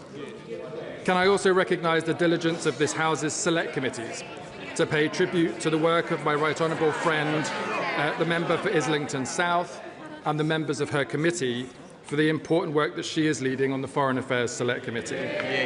Members from across the House will have heard the evidence from a number of officials and the Prime Minister's former Chief of Staff as part of that ongoing work in this Parliament.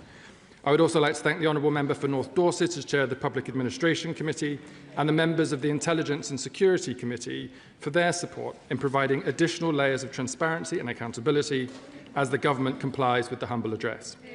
Mr. Speaker, moving to today's motion from the Leader of the Opposition. I won't. In recent weeks,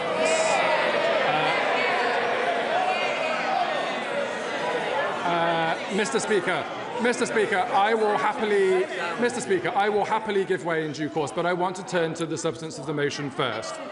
In recent weeks, Mr. Speaker, some have accused the Prime Minister of dishonesty, saying there was no way that Foreign Office officials would have given Peter Mandelson's clearance against the vetting agency's recommendation, let alone without checking with the Prime Minister himself. The Leader of the Opposition herself on BBC Radio 4 said he knew, and I quote, that I know he is lying. But the testimony provided by Sir Ollie Robbins has disproved those accusations without further question. So rather than focus on the issues affecting our constituents and the country's most, what do the opposition benches do? They try to shift the goalposts and have tried again and again to make their arguments fit. Today alone, Mr. Speaker, we have heard members of opposite bounce from one accusation to another in a desperate search for something that will stick. And we have been subjected, Mr. Speaker, to the ranting incoherence of the Leader of the Opposition, where she's in search of something that she could use to justify today's politically motivated spectacle. I think we've heard enough, Mr. Speaker, of the ranting incoherence of the leadership of the opposition. So let's take the specific allegations in turn. First, Mr. Speaker, as to whether the Prime Minister was correct when he said full due process was followed. Yesterday, the government deposited a letter from the then Cabinet Secretary, Sir Chris Wormold, into the library of the House. In that letter, it is clear he was specifically asked by the Prime Minister to review whether due process was followed in the appointment. He confirmed it was. Last week, the former Permanent Under-Secretary at the Foreign Office, Sir Ollie Robbins, stated to the Foreign Affairs Committee that his department followed that process.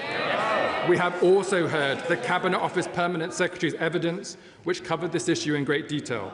Catherine Little stated unequivocally that due process was followed in relation to Peter Mandelson's vetting. I give way.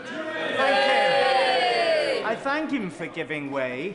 Would not full due process have required the vetting to be completed before announcing the appointment as advised by the then Cabinet Secretary and ignored or overruled by the Prime Minister personally?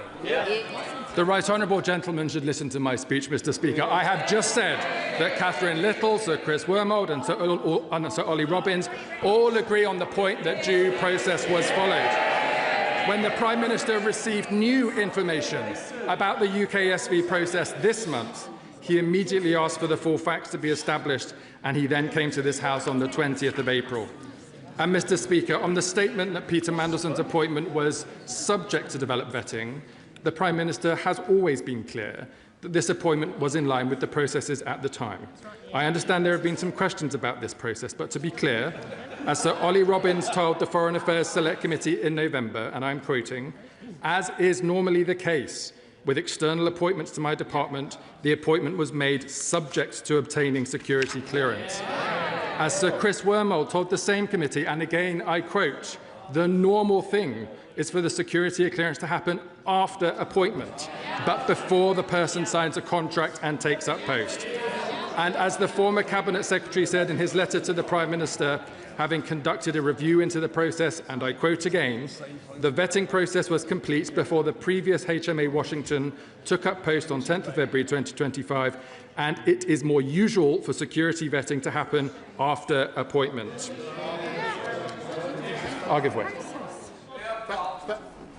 Can I thank the Minister for giving way? Clearly, he believes that he has a defensible position. So will the Minister support the withdrawal of the whip against the backbenchers? Yeah. I'm not going to answer silly questions, Mr. Speaker. Next, Mr. Speaker, on the question of pressure. On the question of pressure, because many members on these benches, many members have asked questions today about a general pressure or a specific pressure or a variety of different pressures, so they may want to listen to the answer. It is important to be clear about this because there is pressure. There is pressure to get stuff done every day across every area of government as we work hard to deliver for the British people. The Leader of the Opposition and other members who had previously served in government will no doubt recall this from their time in office. But there is clearly a difference between asking for progress updates and putting pressure on officials to predetermine an outcome or not to follow a proper process. That was not the case in this scenario. Is it due process to make a public announcement of an appointment before vetting is completed? And is it not the case that having made a public announcement, the government created pressure on the process? Mr. Speaker, I'm trying my best, but I've just answered both of those questions already from the dispatch box. I refer the Honourable Lady to her comments. I'll finish this section, and then I'll come to the Honourable Lady, the Right Honourable Lady. And as Sir Philip Barton told the committee this morning, and I quote, "During my tenure, I was not aware of any pressure on the substance of the Mandelson DV case." I give way. Mr. Speaker, I asked the Chief Secretary to the Prime Minister really just one question in my speech. Will he repeat on the floor of the House the exact words that the Prime Minister used at PMQs in front of all of us, that no pressure whatsoever was put on the Foreign Office? It's an important question, Mr. Speaker. It is an important question because it's going to the very heart of the motion before the House today. I'm going to just, rest your horses. It is important. It is important to place the Prime Minister's words in the right context. When the Prime Minister's... Mr. Speaker, they don't want to listen to the answer again. They don't like the facts, but I'm going to try my best. They should pay attention. When the Prime Minister said there was no pressure whatsoever, to answer the Right Honourable Lady's question directly, he was specifically responding to the allegation that there was pressure that Peter Mandelson should not be vetted at all and that he should be sent to Washington regardless of the vetting outcome. Again, Sir Ollie Robbins told MPs it was, and I quote, "never put to him in that way," and the Prime Minister made that comment immediately after quoting the evidence provided by the Foreign Affairs Committee. Regrettably, Mr. Speaker, and we're seeing it again today after time, the opposition is just trying to expand their interpretation of the Prime Minister's words in bad faith because their previous claim that the Prime Minister must have known about Peter Mandelson's clearance has fallen apart in front of their eyes, and now they are grasping at straws. And this matters, Mr. Speaker, because, as the Honourable Member for Herne Bay and Sandwich argued, the processes in this House, the work of the Privileges Committee, is important. It is integral to our Constitution. But there must be appropriate thresholds for these investigations, not every week off the back of PMQs on an interpretation of the wording of the Prime Minister, but instead on very significant cases that warrant the work of this committee. And that's why it is important, Mr. Speaker, as many members in the House have done today, to contrast the allegations and the accusations of the opposition party today to the seriousness of when Boris Johnson was referred to the Privileges Committee in the last Parliament. This is important precedent, Mr. Speaker, because in those circumstances, Boris Johnson knowingly told this House that there were no parties in Downing Street during COVID lockdowns, only for it to emerge that he'd personally been at 5 of them and received a police fine for attending them. That is the nature of lying to this House, which he was proven to have done in the work of the Privileges Committee. This is not about interpretation of a question and answer at Prime Minister's questions. This begs the question, therefore, Mr. Speaker, if there is no substance to the allegations in the motion today, what is it? What is it that is driving the behaviour of opposition parties on the opposite bench? This question goes to the very basis of the motion before us. So I have to ask, Mr. Speaker, I have to ask, what is it precisely about this Labour government giving rights and powers to workers, to renters, to the disadvantaged that they do not like? What is it, Mr. Speaker, about this Labour government standing against unearned wealth and people who use their privilege to extract value from the system rather than adding to it that they do not like? What is it, Mr. Speaker, about a Labour government raising taxes on private jets and non-doms to raise money for our state schools, our NHS, our police, to lift children out of poverty after years of neglect from the Conservative Party opposite that they do not want to hear? We all know why, Mr. Speaker, because they are on the side of the vested interests and we are on the side of the British people. But Mr. Speaker, to be fair to the House, this is not just an accusation I'm levelling at the Conservative Party, Mr. Speaker, because they are not the only ones playing games with this motion today. The SNP too. They're desperate to distract from their record in power. 10,000 kids in Scotland without a home to call their own, a Scottish NHS in decline, and the shameful ferries fiasco. What is it that they're trying to distract from today? I thank him for belatedly giving way. I don't know if he's noticed, but this afternoon polling was released which outlines that 61% of people on these aisles believe that there should be an inquiry in the terms laid out in the vote tonight. Just 20% of the public agree with his position. Why is he once again on the wrong side of public opinion? I notice, Mr. Speaker, he has nothing to say to those kids, those patients waiting in the NHS line, or the people waiting for his government to perform. And the so-called Green Party, Mr. Speaker, just for me to complete going round the House, a party desperate to distract from Labour's mission for clean energy, from their opposition to clean nuclear power, to quibbling over new solar farms, which, and I literally couldn't make this up, Mr. Speaker, they think are too big. Get real. We are in an energy bills crisis and a climate emergency, and this Labour Party is going to pull out the stops to serve the British people. Mr. Speaker, whilst the parties opposite play... Order. Please, if he's going to give way, in fairness to John, he's given way once already. You can't stand while the member's speaking. You can indicate, but you can't continue to hang loose like you're trying to summon a taxi. Come on, Secretary. I'm grateful, Mr. Speaker. I'm grateful. I mean, Mr. Speaker, I for one am rather enjoying myself, but I think the public might want to listen to the debate in the House today. Because, Mr. Speaker, whilst the parties opposite, which you can hear from their chuntering and their joking and their shouting, are playing games, this Labour government is doing the work that matters. I've been asked, Mr. Speaker, where is the Prime Minister? The Prime Minister has been chairing this afternoon the Middle East Response Committee, bringing together the government to mitigate the impact of the war on the Middle East. In contrast, Mr. Speaker, the parties opposite want to distract from the fact, after years of ordinary people facing pressures from the cost of living, a feeling like hard work isn't rewarded like it used to be, that they, the Conservative Party and their friends in Reform, wanted the UK to go to war in the Middle East, making it harder for families up and down the country. Distraction, distraction, distraction. In contrast, Mr. Speaker, this government is investing in new rail, roads and nuclear reactors, new scanners for our hospitals, free breakfast clubs for our kids. It is this Labour government that has saved British Steel, investing in sovereign AI, renewing our high streets and delivering homegrown energy. This is relevant, Mr. Speaker, because it goes to the behaviour, the motivation behind the motion today. This Labour government is doing the hard work of building a better Britain. A Britain that gives people hope for a better future. All these opposition parties, they want to tear that down. They want to tear down this Labour government and the Labour movement. And they agree, Mr. Speaker, they agree, because like our forefathers before us, we've stood up to the power of vested interests, and we will do so again.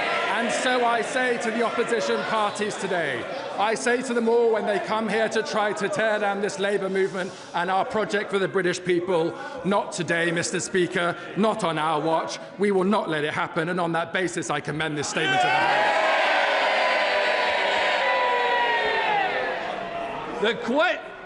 The question is, as on the order paper, as many of that opinion say aye. Aye! Of the contrary, no. No! Division, play the lobby.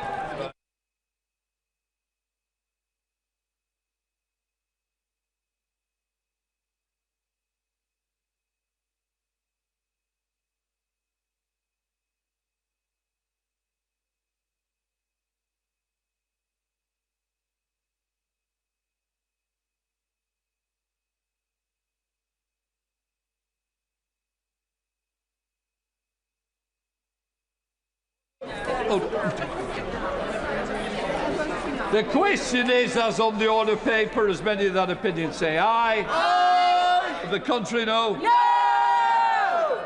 The tellers for the ayes, Eric Cross and Gregory Stafford. For the noes, Deirdre Costigan and Nestle Caliscan.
Order.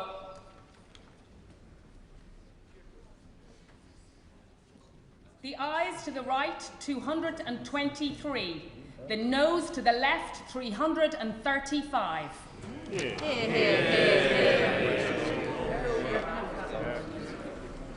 Thank you. The ayes to the right, 223. The noes to the left, 335. The noes have it, the noes have it. Unlocked. Can I just say, a member of Parliament speaking to complain to me and another member, when other members are shouting shame when they're voting, it is not acceptable and it will not be tolerated. So I hope that the people concerned will apologise to those members that they shouted at. Point of order, Sir Julian. Thank you, Mr. Speaker. Out of 190 questions for written answer that I've put down this session, which is coming to its close, all but one have been answered. The one exception is one that I mentioned on the floor of the House yesterday during the Chief Secretary's statement. And he responded that he always ensures that he honours parliamentary questions in a timely fashion. The last day for answering this question is today, and it so far hasn't been answered. So I wonder if I might give the Chief Secretary the opportunity to answer it now. And it is this: to ask who first suggested to the Prime Minister that Peter Mandelson should be appointed as ambassador to the United States. Just to say, we're not going to carry on the debate, but Secretary Jones is desperate to answer.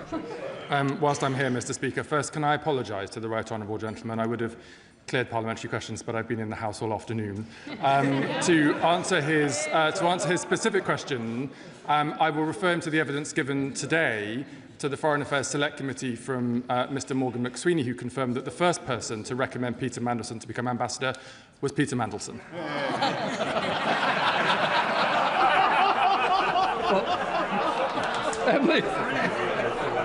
Emily Darlington, point of order. Mr. Speaker, I'd like to seek your advice. I understand that it is custom and practice when an MP comes to visit your constituency that you are given due notice of that. The Leader of the Opposition came to my constituency and did not inform me that she was there, and I would like to know if we could how best to resolve this. I think the good thing is you've told me about it, and what I would say to honourable members, whether the ministers, shadow ministers, leaders, whoever they are, the courtesy is the MP should know, unless it's for a private visit. So please, can everybody take that on board, especially as we're coming up to the election. The fever's already with us, so please adhere to what I believe is good practice. The clerk will now proceed to read the orders of the day. Pension Schemes Bill, consideration of Lord's message. Sorry. Now, before we consider the Lord's message on the Pension Scheme Bill, I inform the House that the Government has tabled a new motion in relation to the Lord's message and has withdrawn the motion it tabled this morning. The new amendment paper is available in the Vote Office and online and was issued at 5:55 and includes a note indicating that a motion relating to the Lord's Reason 88X has been withdrawn and the new motion has been tabled. I can confirm that nothing in the Lord's message engages common privilege. Right, we now come to government motion related to the Lord's Reason 88X. As set out on the notice paper, I call Minister Torsten Bell to move. Minister. Thank you, Mr. Speaker. It's obviously disappointing to see that not every member in this chamber prior wishes to stay for a detailed discussion of the Pension Schemes Bill, but it's not the biggest disappointment ever, and it's good to see our regular engagers on this bill in their place. And I want to actually thank particularly those members for helpful discussions on the bill in recent days. Madam Deputy Speaker, I do not intend to detain the House for long. Honourable members will be, that's always the reaction we're looking for. Honourable members will be aware that there is one outstanding issue between this House and the other place when it comes to the Pension Schemes Bill. This relates to the reserve power on asset allocation. Today, the Government returns to its previous amendments on this issue. These spell out the intended purpose of the reserve power to underpin the industry's own commitments in the Mansion House Accord and to rule out other uses, such as a focus on any specific asset or asset class. But we are also bringing forward a final set of changes that aim to do justice to the points made in this House and the other place while retaining the original policy intent. These have three elements. First, a new requirement on regulators, in this case the TPR and the FCA, to make an assessment of barriers to the delivery of private asset investment, including the extent to which those barriers reflect the collective action problem that we have discussed extensively during exchanges on this bill. This assessment would be required to be incorporated into the ex-ante report the Secretary of State must produce before any use of the reserve power that the bill provides for. Our amendment, importantly, also places a duty on the Government to have regard to this regulatory assessment before any use of the power. This will ensure a Secretary of State behaving reasonably, as they are required to do, must place weight on the assessment of the regulators on this matter. Now, it was always the Government's intent to evaluate progress against the Mansion House Accord commitments in terms of the broad direction of travel over a substantial period of time, rather than short-term movements in private asset exposure. To reinforce this, we also propose to add to the face of the bill that the power cannot be exercised any earlier than 2028. Our second set of changes builds on the saver's interest test to reinforce the central role of trustees and providers. Our amendments in lieu would change the bar required to engage the saver's interest test. Rather than having to demonstrate that meeting the asset allocation requirements would be likely to cause material financial detriment, a scheme would instead have to show that meeting the requirements is likely not to be in the best interests of members. This language reflects language regularly used when considering trustees' duties. In addition, we have more tightly specified the regulator's role, confining it to ensuring that the trustee or the provider's own assessment of what is in the best interests of members is reasonable, rather than replacing that assessment with their own. Thirdly, our amendment address worries about the differential treatment of particular investment vehicles by allowing for consideration of direct or indirect holdings in the 6 asset classes named in the Mansion House Accord. Madam Deputy Speaker, I would remind the House that this bill has its roots in much work that was underway for some time in government, but also the commitment in the Labour Party manifesto to ensure workplace pension schemes take advantage of scale and invest in a wider range of productive assets. That was why one of the first things this government did on taking office was to launch a comprehensive review of pensions investment. That review found clear evidence that DC pensions market is operating with an excessively narrow focus on costs to the detriment of saver outcomes. That is where the reserve power comes from. It exists because the review found, and the industry itself has told us, that competitive pressure focused on cost minimisation is the single biggest barrier to diversifying in savers' long-term interest. But, of course, things can change over time, and there are a range of other factors which may come into play, which we have discussed particularly with the member for Wyre Forest. The changes we propose today address that worry directly and others. They require regulators to assess whether these competitive pressures remain a material barrier to more diverse private asset investment before any use of the power. And they put trustees' or providers' own assessments of savers' best interest centre stage. And on that basis, Madam Deputy Speaker, I commend the Government's position to this House. The question is that this House insists on its disagreement with the Lords in their amendments 15 to 24, 27, 30 to 34, 36, 38 to 42, 83 and 88. Insists on its amendments 88C, 88E to 88P, 88R, 88S and 88W to the words restored to the bill by that disagreement. Does not insist on its amendments 88A, 88T, 88U and 88V to the words so restored to the bill but proposes amendments A to J to the words "so restored" to the bill. And I call the Shadow Secretary of State, Helen Whately. Thank you, Madam Deputy Speaker. May I begin by welcoming the honourable gentleman back to his place. We missed him last night and it is good to see him back in the chamber. Through our many debates, we have broadly agreed on the policy intent behind most of this bill. But as I have said time and time again, agreement on the principles of a bill is not the same as offering the Minister unqualified support for every measure within it, particularly not for the power contained in Clause 40, mandation, the reserve power, as he calls it, the power for ministers to instruct pension funds where to invest. When this bill was first introduced, that mandation power was truly breathtaking in scope. It was extraordinary, an unconstrained power that would have allowed the Secretary of State access to 100% of at least £400 billion worth of auto-enrolment default pension funds. It allowed ministers to direct their investment however they saw fit. And what happened the moment that became clear to people? Well, right honourable members and honourable members opposite, in front, and indeed members behind me, not least Reform UK, were already queuing up with pet projects and struggling sectors they thought savers' money should be used for. Net zero schemes, steel, renationalising water. And to be clear, they were not proposing these on the grounds of the return on investment for savers, the income they would generate people for later life. That much is obvious. But we said no. No to politicians having that power, no to ministers directing pension savings into their pet projects, and no to overriding the interests of savers in favour of politicians desperate for access to capital. I was clear from the outset. This power was dangerous and it had no place in this bill. But after sustained pressure from the industry, from the other place and from this side of the House, the government has slowly, very slowly, been forced to row back.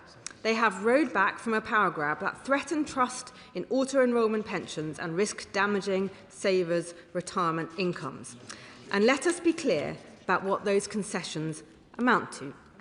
First, on allocation limits. The original bill contained no cap whatsoever on how much of a saver's pension could be mandated into specified assets. Now, after pressure, the government has imposed hard limits. No more than 10% of a default fund may be directed into qualifying assets, and no more than 5% may be directed specifically into UK assets. That is a major retreat from the original proposal. Second, sunset and single-use restrictions. The government has brought forward the expiry date of the reserve power to 2032 if unused, and repealed the whole regime by 2035 unless renewed by fresh primary legislation, and limited the core mandation power so it can only be exercised once. Another retreat. Third, the scope has been narrowed. Mandation can now apply only to the main default auto-enrolment fund, not the entire pension scheme, not every pot. Again, another retreat. And today, we've had further concessions. The government now accepts that before this power can ever be exercised, regulators must conduct an independent assessment of whether a genuine collective action problem exists, whereby no one wants to be the first mover, and whether that problem is inhibiting investment in private markets. We have been consistent in our view that mandation is not the right solution, but we accept that requiring an independent assessment before the power can be exercised is a safeguard against ministerial overreach. And I appreciate the Pension Minister's assurances on the weight of evidence required at the dispatch box. They have also accepted that the reserve power cannot be used before 2028. Again, another retreat.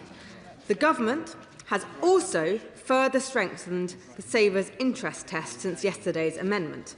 Schemes will no longer have to prove that compliance would likely cause material financial detriment.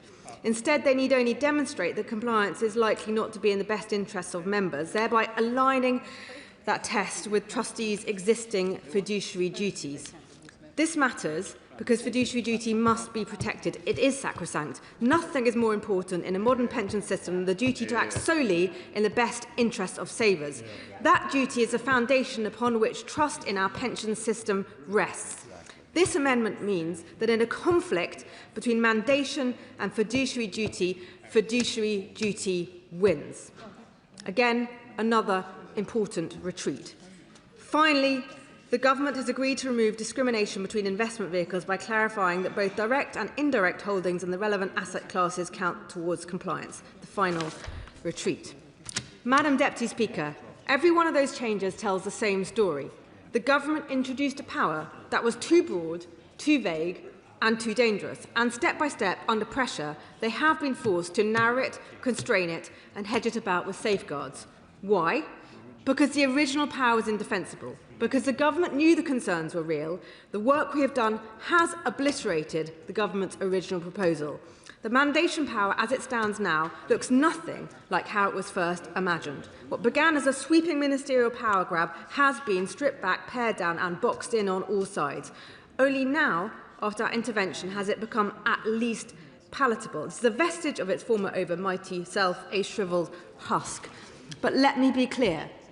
We do not believe government should direct private capital, and we do not believe ministers should interfere in investment decisions properly left to trustees and markets.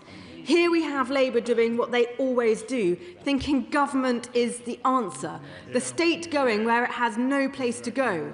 When Conservatives return to government, we will remove mandation from the statute book entirely, because, Madam Deputy Speaker, at the heart of this policy lies a dangerous assumption that ministers in Whitehall know better than trustees, fund managers and markets how to invest the public's pension savings.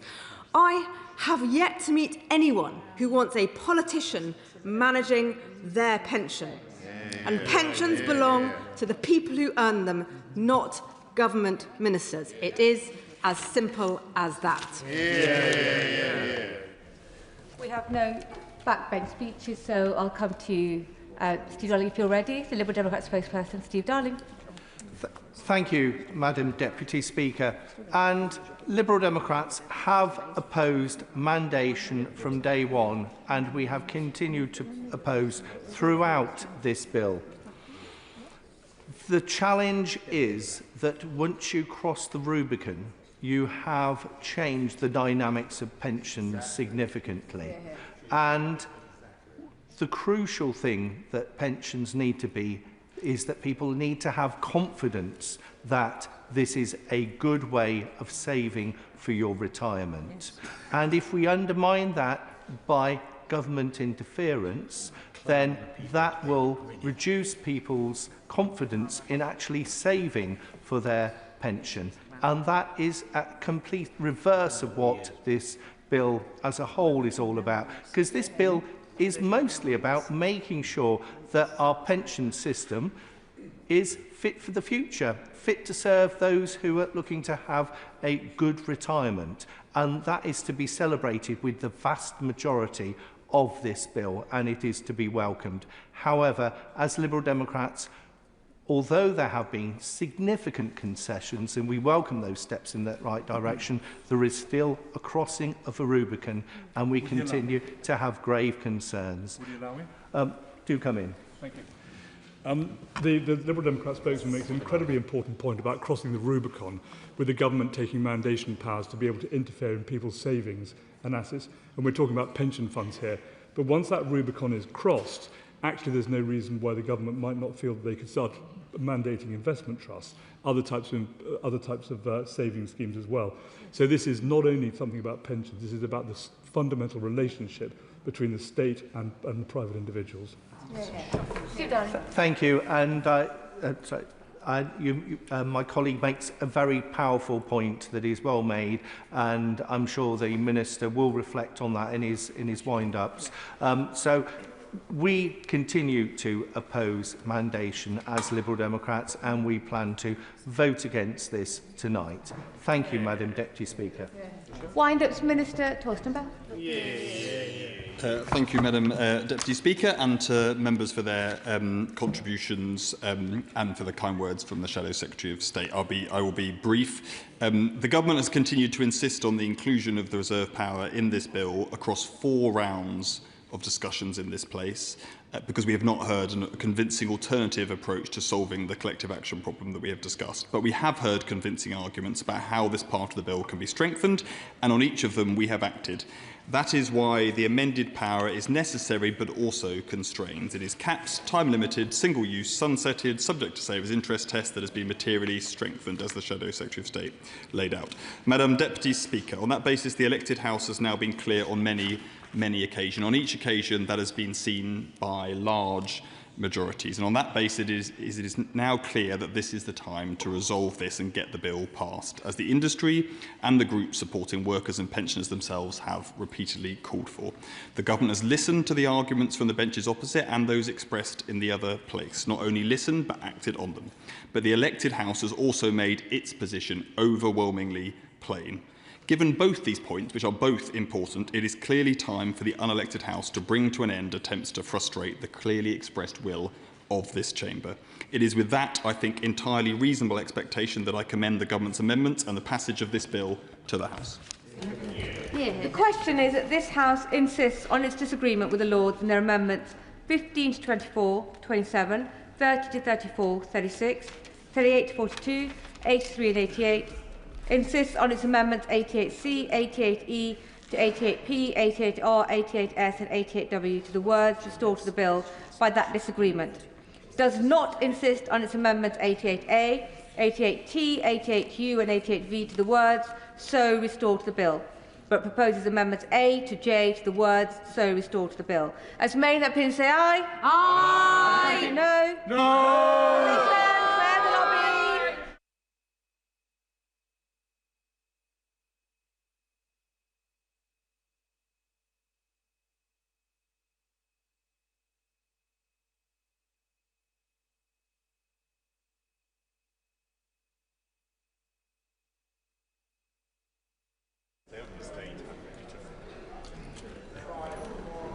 Miss Waitley, are you exiting the chamber? Mr. Darling, wonderful. The question is, as on the order papers, may the opinion say aye? Aye. On the contrary, no. No. Tell us for the ayes are Deirdre Castigan and Nessel Caliscan, and tell us for the noes are Katie Lamb and Gregory Stafford.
Order, order. The ayes to the right, 335. The noes to the left, 158.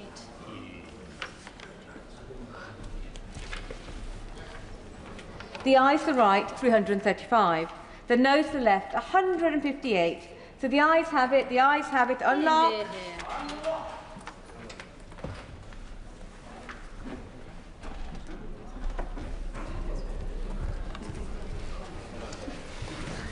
That concludes consideration of the Lord's message on the pension schemes bill.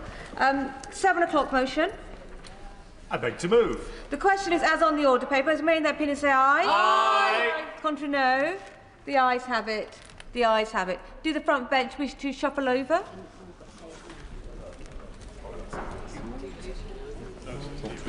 Thank you.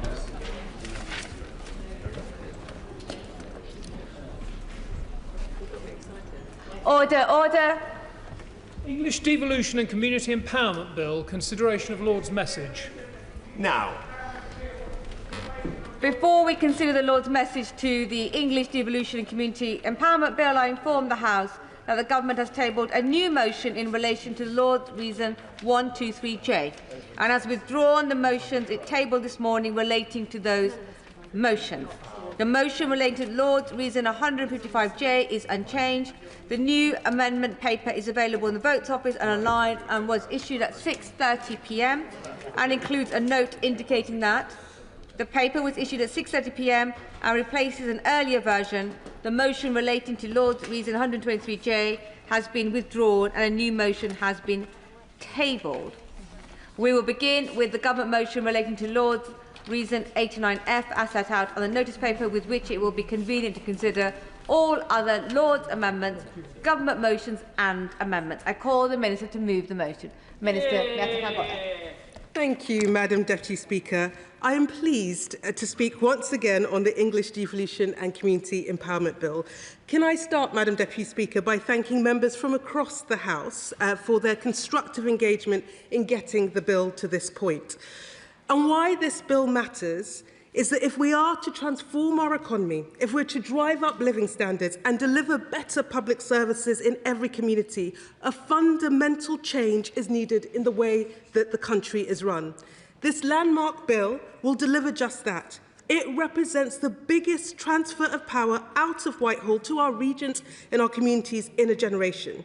And so I am glad that we have found a way forward on several of the issues we most recently discussed, namely the role of strategic authorities and mayors in rural affairs, agents of change in the planning system, and the role of town and parish councils in neighbourhood governance. We have listened carefully to the concerns raised in both Houses on remaining issues: the ministerial power of direction in Schedule 1 of the bill, prioritising development on brownfield land, and the models of governance in local authorities. This is why the Government has today tabled 3 amendments that I will now outline. On the question of ministerial power of direction in the bill, I remind the House that ensuring every part of England can benefit from devolution remains a key objective of this Government.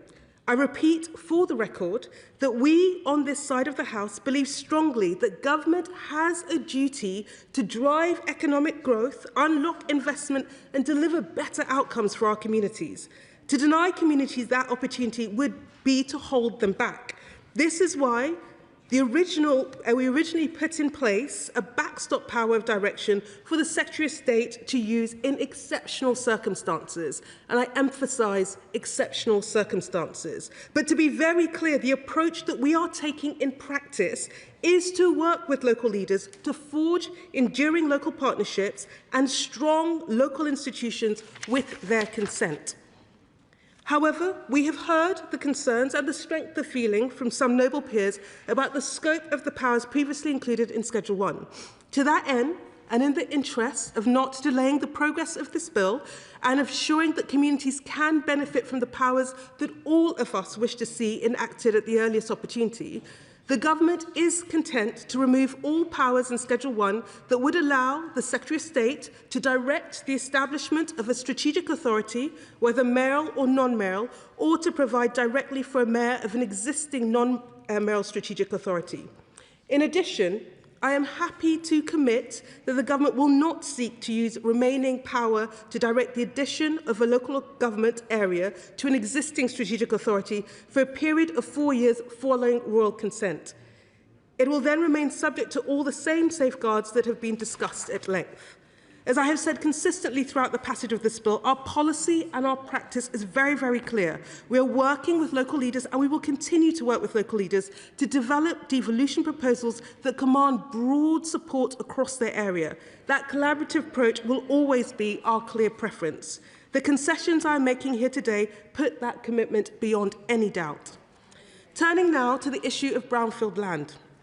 The government considers Lord's Amendment 89B and 89C to be unworkable. They would undermine effective plan making, constrain proper consideration of local circumstances, and introduce inconsistency between spatial development strategies prepared by mayors and strategic authorities and those prepared by other authorities. As I have previously said, national policy remains the most effective route through which planning reform should be pursued, and is the right place to set clear expectations about where development should take place. Where concerns have been expressed about the effectiveness of existing policy, it remains too early to assess the full impact of recent and proposed changes to national planning policy. However, in recognition of the strength of feeling expressed about inappropriately located development, and to further reinforce a brownfield-first approach, the government has tabled its own amendment. This would set a requirement in primary legislation for the Secretary of State to use existing regulation-making powers to ensure that strategic planning authorities have regard to the desirability of prioritising development on land that has been previously developed.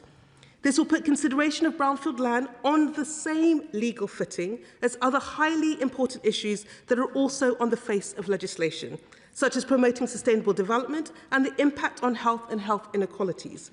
It will ensure that the prioritisation of brownfield land is front and centre when strategic planning authorities are producing a spatial development strategy and considering how to meet the growth needs of their area.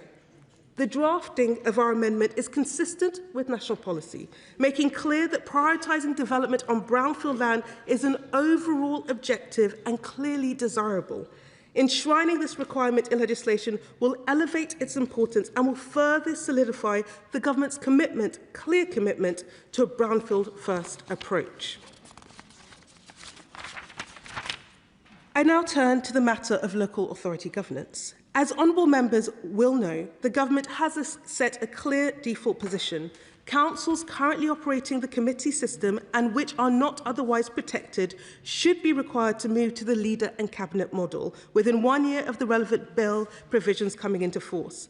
That remains the government's firm expectation.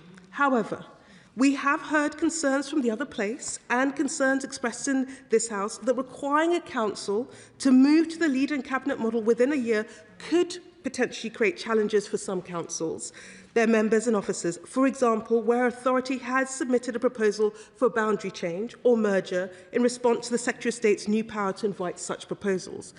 The government amendment we are bringing forward today responds to those concerns. It allows the Secretary of State to extend the 1 year transition period for non-protected councils by a further year in certain circumstances. This provides flexibility where a council is already on a clear path to dissolution, so that it is not required to undertake a significant governance change that may have little practical benefit. This does not change the government's wider policy on local authority governance reform, but it does provide a proportionate and pragmatic safeguard in response to the points that have been raised over the pace of change. To conclude, Madam Deputy Speaker, the bill has undoubtedly been improved as a result of scrutiny in ping-pong so far, and I thank the noble lords and this place for their contribution in helping us with that. We are pleased to be able to offer concessions on brownfield land, local authority governance and the ministerial power of direction, and I urge the House to support the government's position and to accept these concessions. The question is that this House insists on its disagreement with the Lords with their amendments 89B and 89C, but proposes amendments A in lieu as on the notice paper. And I call the Shadow Minister, David Simmons. Well, thank you, Madam Deputy Speaker. May I start by expressing and putting on the record my thanks to the Minister and colleagues in her department for the constructive spirit in which they've approached the negotiations around this bill. it remains the view of the official opposition that the overall direction of travel of this bill is a centralising one, that it does bring into effect many new powers for the Secretary of State to direct the work of local authorities, and especially the new mayors and the strategic responsibilities that they undertake will all be subject to a degree of direct influence from Whitehall. However, it clearly is in the interests of all parties represented in this House to seek to reach agreement on those points that have remained in contention. And I know I share the Minister's sense of delight at once again being here at the dispatch box discussing Lord's amendments. And let me just briefly address those in turn. The Minister set out very clearly the government's agreement to step back from some of the directions which were included in that original legislation. And that was an example of one of the points that we felt on this side demonstrated that sense of a centralising power within the legislation.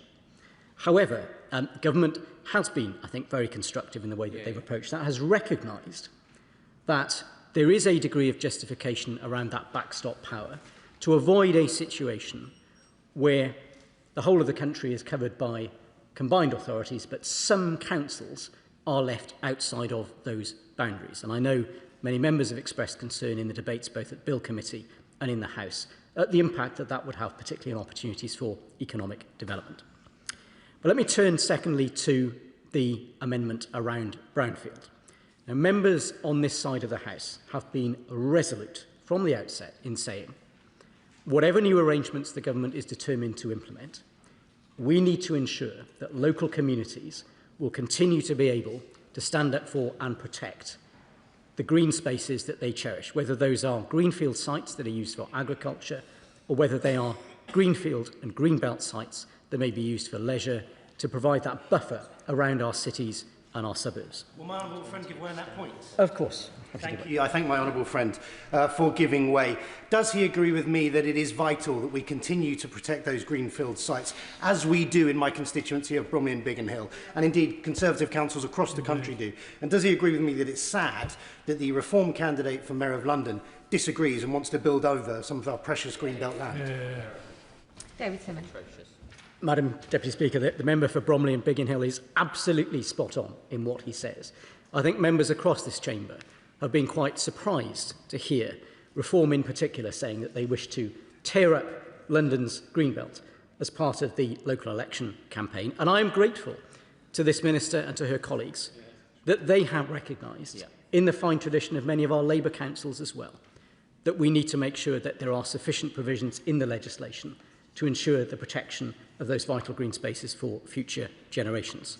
And I'm grateful in particular for the Minister having made what may seem like a fairly technical change, but as she's just told us at the dispatch box, what it establishes for the first time after 5 rounds of ping-pong is a very clear hierarchy in the legislation that sets out that the new mayors in their spatial development strategy will need to prioritise brownfield land for development. And many of the concerns which members across the House expressed when we debated local government reorganisation just a few weeks ago about the impact of housing targets being displaced will be more effectively managed by the amendments which have been agreed across the House tonight. So that is a distinct step forward from all our perspectives. Finally, Madam Deputy Speaker, I'll just briefly touch on the point about local authority governance. Now, we recognise that there is a difference of opinion.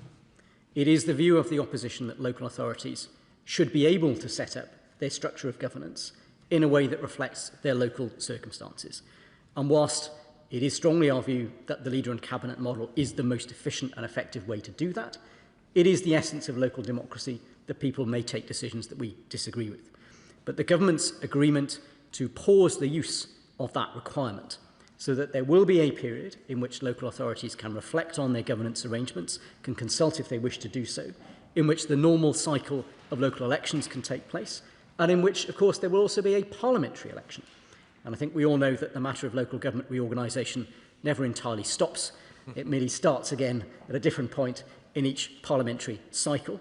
So there will be further opportunities in the future to reflect on that.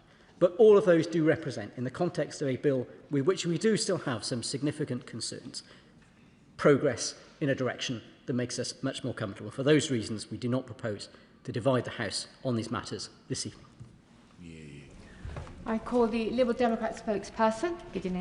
Thank you, Madam Deputy Speaker. I'll be brief, as most of the arguments have already been well stated. We recognise the Minister's argument yesterday that this bill represents a step forward, not the final destination, and that some consistency is needed to make the system function.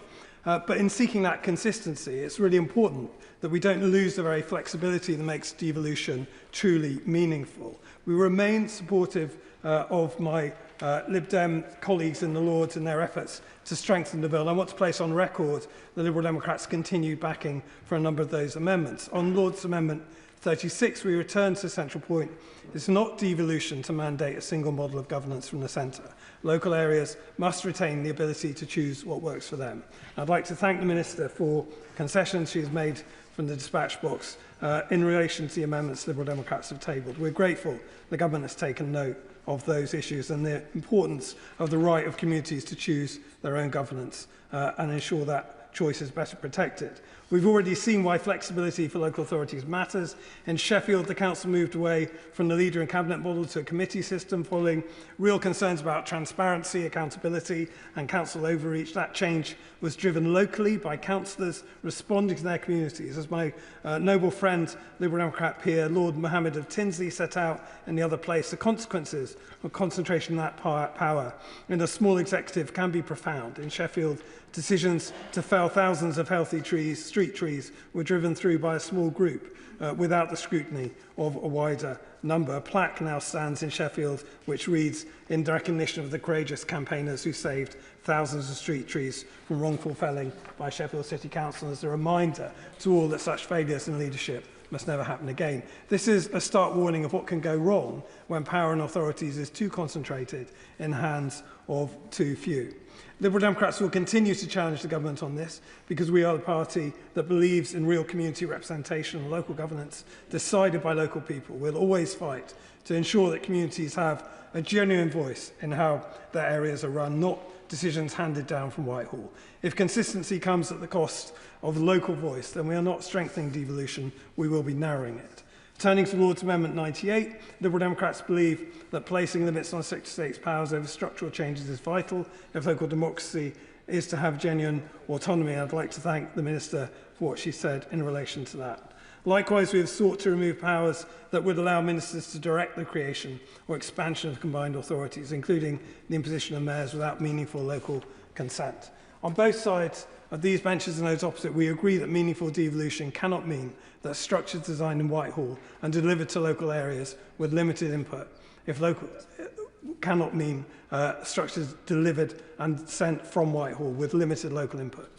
If local government is to have real autonomy, consent must be meaningful and Parliament must retain its proper role. And we will continue to work constructively with the government on that front.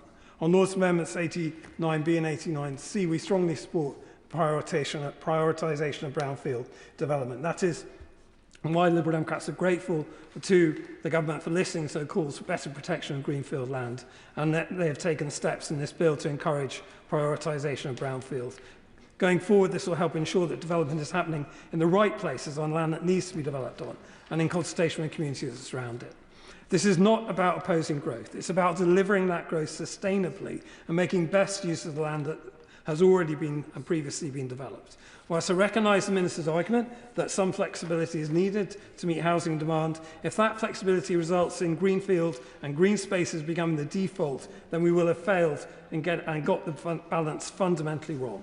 Green spaces are essential to community well-being. They support mental and physical health, provide space for recreation and contribute to the identity of local places. Once lost, they cannot be replaced. If brownfield land is not properly prioritised, development pressure will fall on those spaces. We therefore welcome this step in the right direction from the Minister, and we will continue to ask the Government to go further on prioritising brownfield. When taken together, these three amendments do not frustrate the bill, they improve it. They move it closer to what devolution should be, rooted in local consent and accountable to local communities. We're glad the Government has taken heed of the priorities Liberal Democrats put forward, and we will continue to work constructively to ensure decisions are made with local people and not done to them. Minister, to wind up, Minister Matapambola. Thank you, Madam Deputy Speaker. And can I thank honourable members for their continued engagement and their insightful debate on these issues. In the time left, I will respond to some of the particular points that was made. I do want to put on record my thanks to opposition members for the constructive way in which they have approached this so that we can progress this bill and take it forward. To the member for Islip, Northwood and Pinner, we will continue to disagree on whether this is a centralising bill or a radical shift in power. I still fundamentally believe that this is a huge step in transferring power outside of Whitehall, but candidly, we will demonstrate this through our actions and through the impact of the bill. The thing that drives us is the impact that this will have in our communities, and I think we have got strong measures that will help us ensure that we are putting communities in the driving seat so that they can shape their place. To the member of Taunton and Wellington, I hear the points that he's made on local government governance in particular. The example of Sheffield that he's raised is one that many of my honourable friends on this side of the bench have advocated and been very clear and advocated for their communities on their behalf, which is why we made the original concession. We think that we have found the right balance. What I would say is that we are clear that if we are to empower local authorities in the way that we want, they need strong governance in order to make decisions for their communities that will impact on their communities. And the reason why we are trying to support the shift in governance arrangements is to ensure that we have enduring local authorities that can fundamentally deliver. And we think that we have achieved this in the concessions that have been made.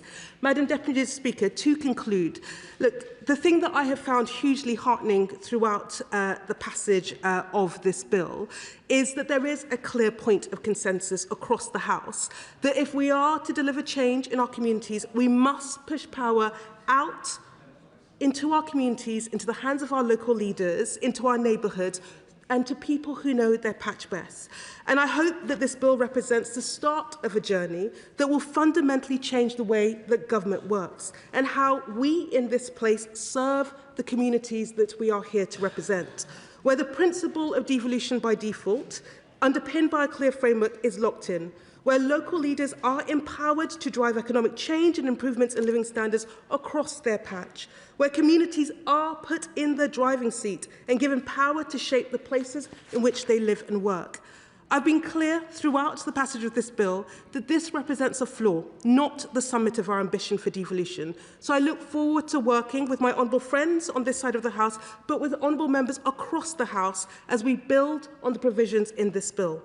Finally, I'd like to thank my brilliant team of officials that have worked on this bill. Hannah, Carrie, Guy, Jenna, Marie, Alice, John, Rachel, Wendy, as well as my private office, Molly, Simon and Lucy, who have all done an absolutely heroic job in taking through an absolutely mammoth bill through the House.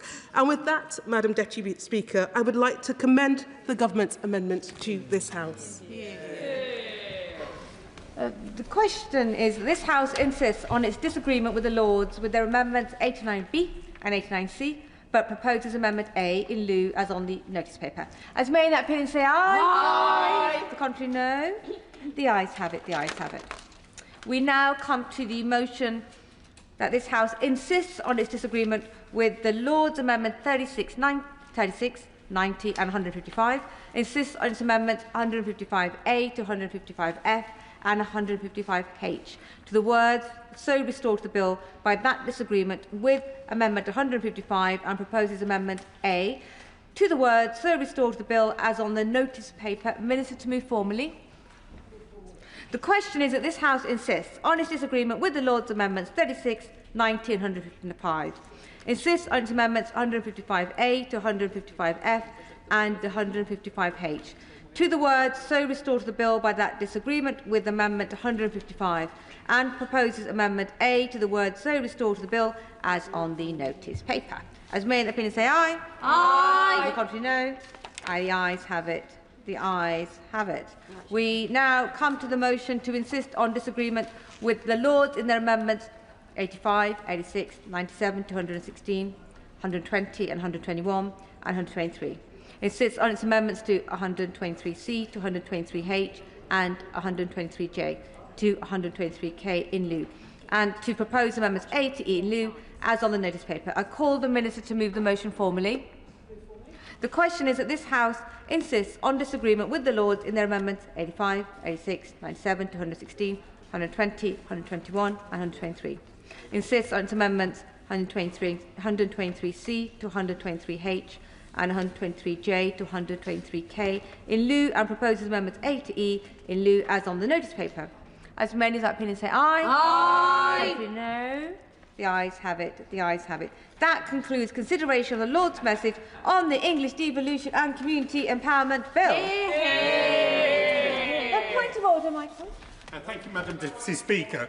Last week I tabled a written question to the Foreign Secretary asking whether Jonathan Powell was subject to scrutiny vetting before or after he was appointed as the Prime Minister's Special Envoy on the Chagos negotiations. I have not yet received a response. Given that Morgan McSweeney appeared to tell the Foreign Affairs Select Committee this morning that the vetting process only began after Powell was later appointed as National Security Advisor, how can I secure an official answer from the Foreign Office to this basic question before Parliament prorogues? I know that the honourable member is diligent in getting answers on behalf of his constituents and will no doubt explore every avenue to get that answer. And for the Treasury front bench, it is only appropriate that backbench MPs are able to get responses in due time on behalf of their constituents. No doubt they have heard, and no doubt the honourable member has got his words on the record. If the front benches wish to shuffle over, this is the time to do so.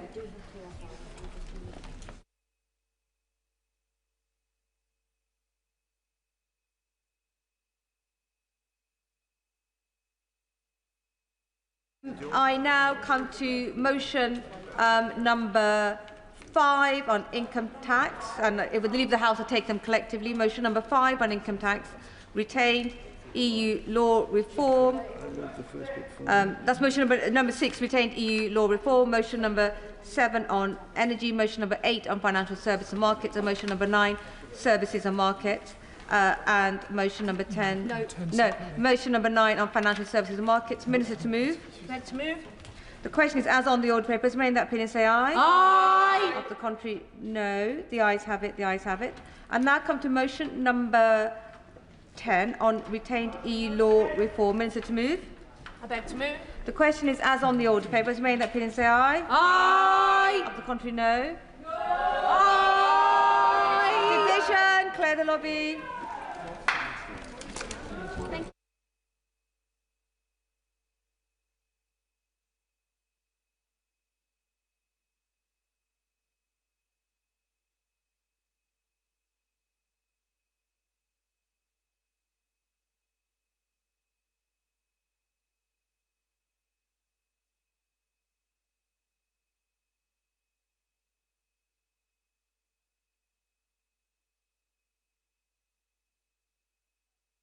The question is, as on the order papers, may in that opinion say aye. Aye. Of the contrary, no. No. Tell us for the ayes are Nessel Caliscan and Deirdre Castigan, and tell us for the noes are Charlie Maynard and Tessa Munt. Happy.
Order.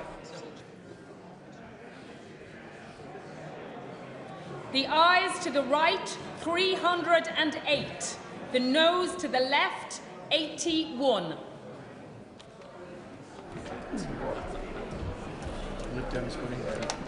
The ayes to the right were 308. The noes to the left were 81. So the ayes have it. The ayes have it. Unlocked.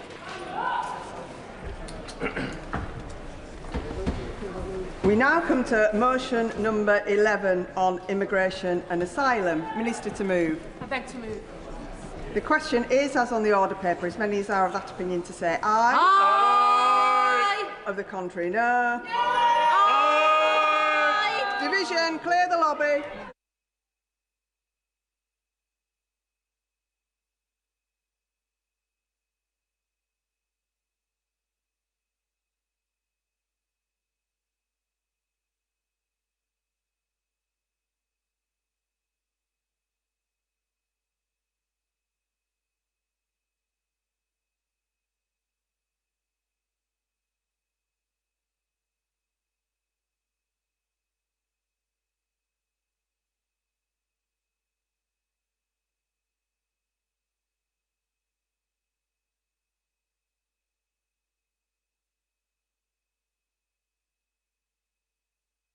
The question is, as on the order paper, as many as are of that opinion say aye. Aye. Of the contrary, no. No. Tellers for the ayes, Nezel Kaliskan, Deirdre Costigan. Tellers for the noes, Kirsty Blackman, Graham Ledbetter.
Order, order.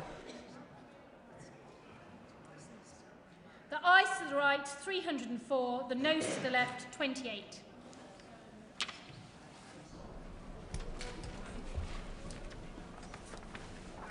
The ayes to the right were 304, the noes to the left were 28. So the ayes have it, unlocked.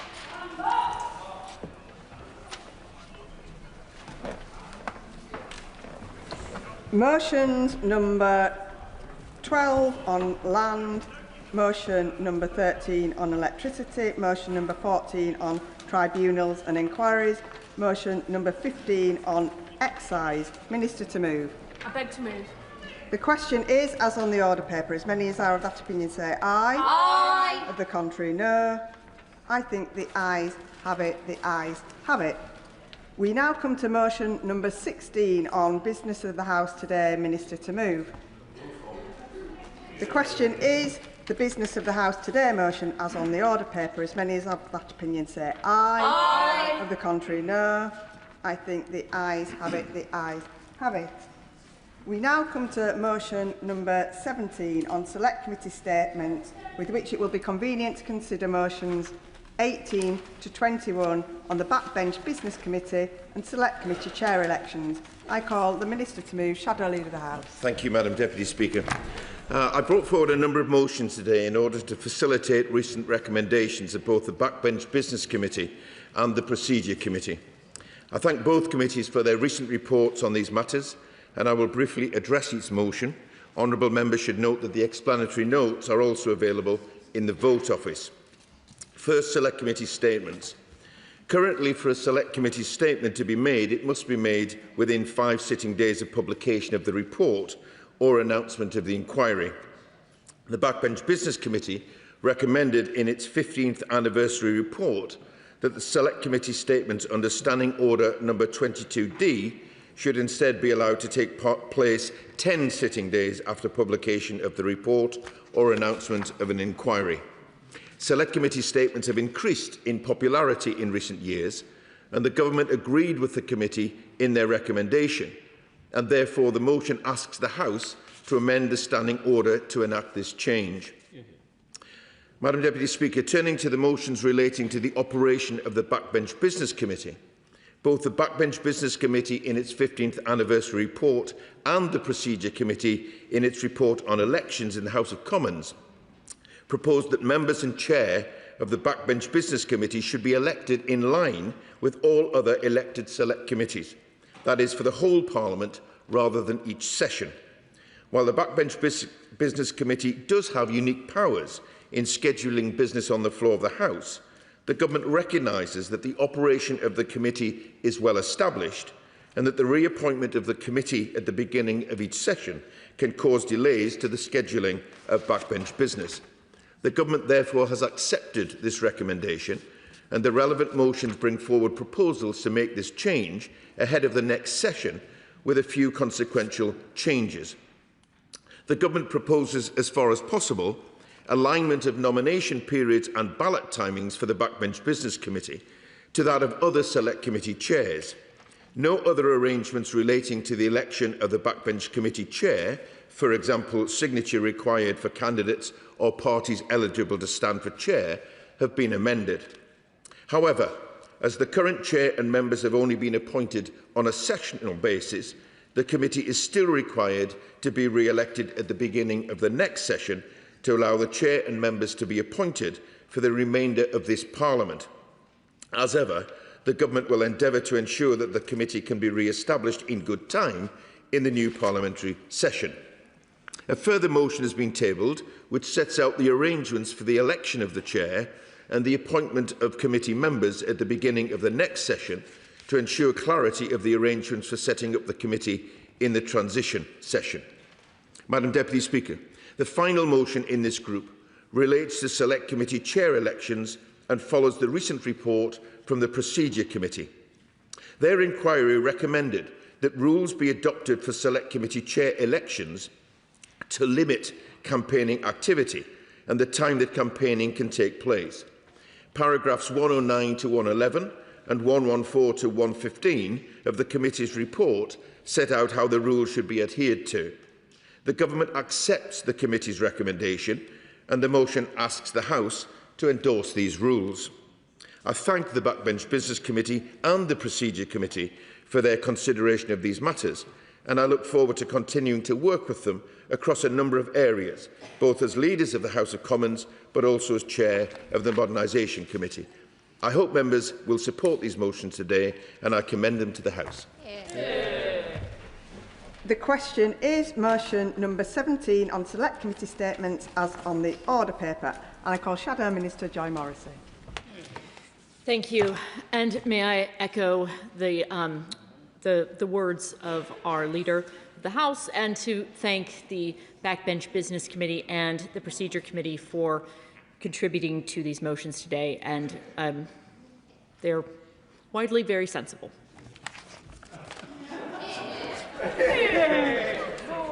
I call Chair of the Procedure Committee, Cat Smith.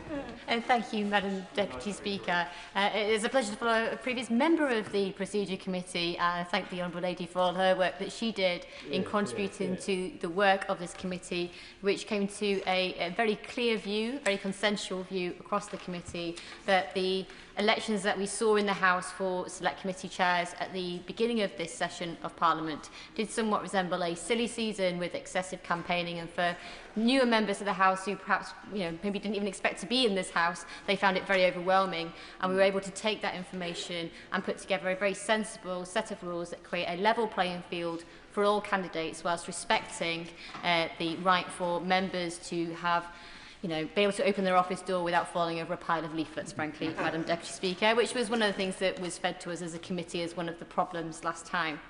And I hope that the change to the election of the chair of the Backbench Business Committee to be in line with other select committee chairs will be able to bring that in line and shows the Backbench Business Committee is a select committee in the same way as other select committees are in this House. So I'd like to thank the Leader of the House for bringing this forward and accepting the committee's findings in full, and I look forward to supporting them. Thank you. I call the Chair of the Backbench Business Committee.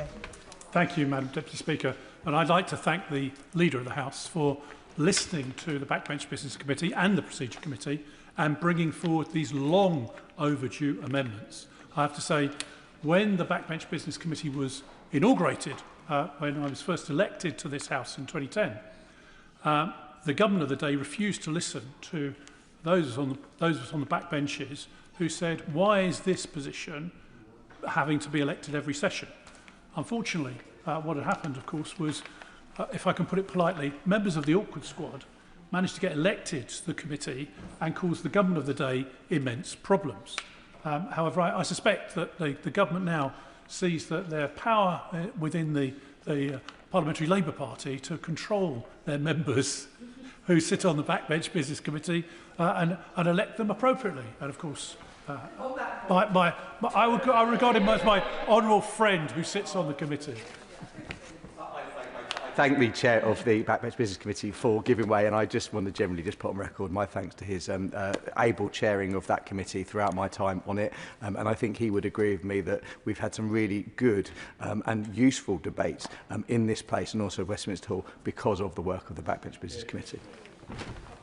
The honourable member for that intervention, and clearly I'd like to thank all the members of the Backbench Business Committee for the excellent work they've done over the last year and a half, effectively, in bringing forward debates, ensuring that members on all sides get the opportunity to debate the issues that they want to debate rather than what the government wants to debate, which sometimes can be embarrassing for the government. We know that. However, that is the will of the committee.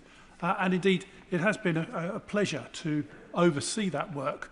We've reformed things as well, so that members that come in front of our committee now will be face questioning from all members of the committee, not just one or two, which was the case in previous years. So that, I think, has been an important reform. In terms of the changes that the Leader is putting forward, I just point out the consequences of this. The Select Committee statements have been coming forward to the committee or requests for Select Committee statements on a regular basis. Because of pressure on the Chamber, we've had to push some of them into Westminster Hall, which limits the amount of time in Westminster Hall. Now, this will give the committee in future flexibility on when the committee allocates the select committee statements in the House. And I think that is to the benefit of all select committees. So it's something we recommended, I warmly welcome. Indeed, the other issue, of course, is that the election of the committee. Now, I'm working out what's likely to happen in the next session. It's likely that there'll be at least one day, possibly more days, when the government will have to put on general debates in the chamber, which have not been committed by the Backbench Business Committee because we won't have been reformed or reconstituted in time.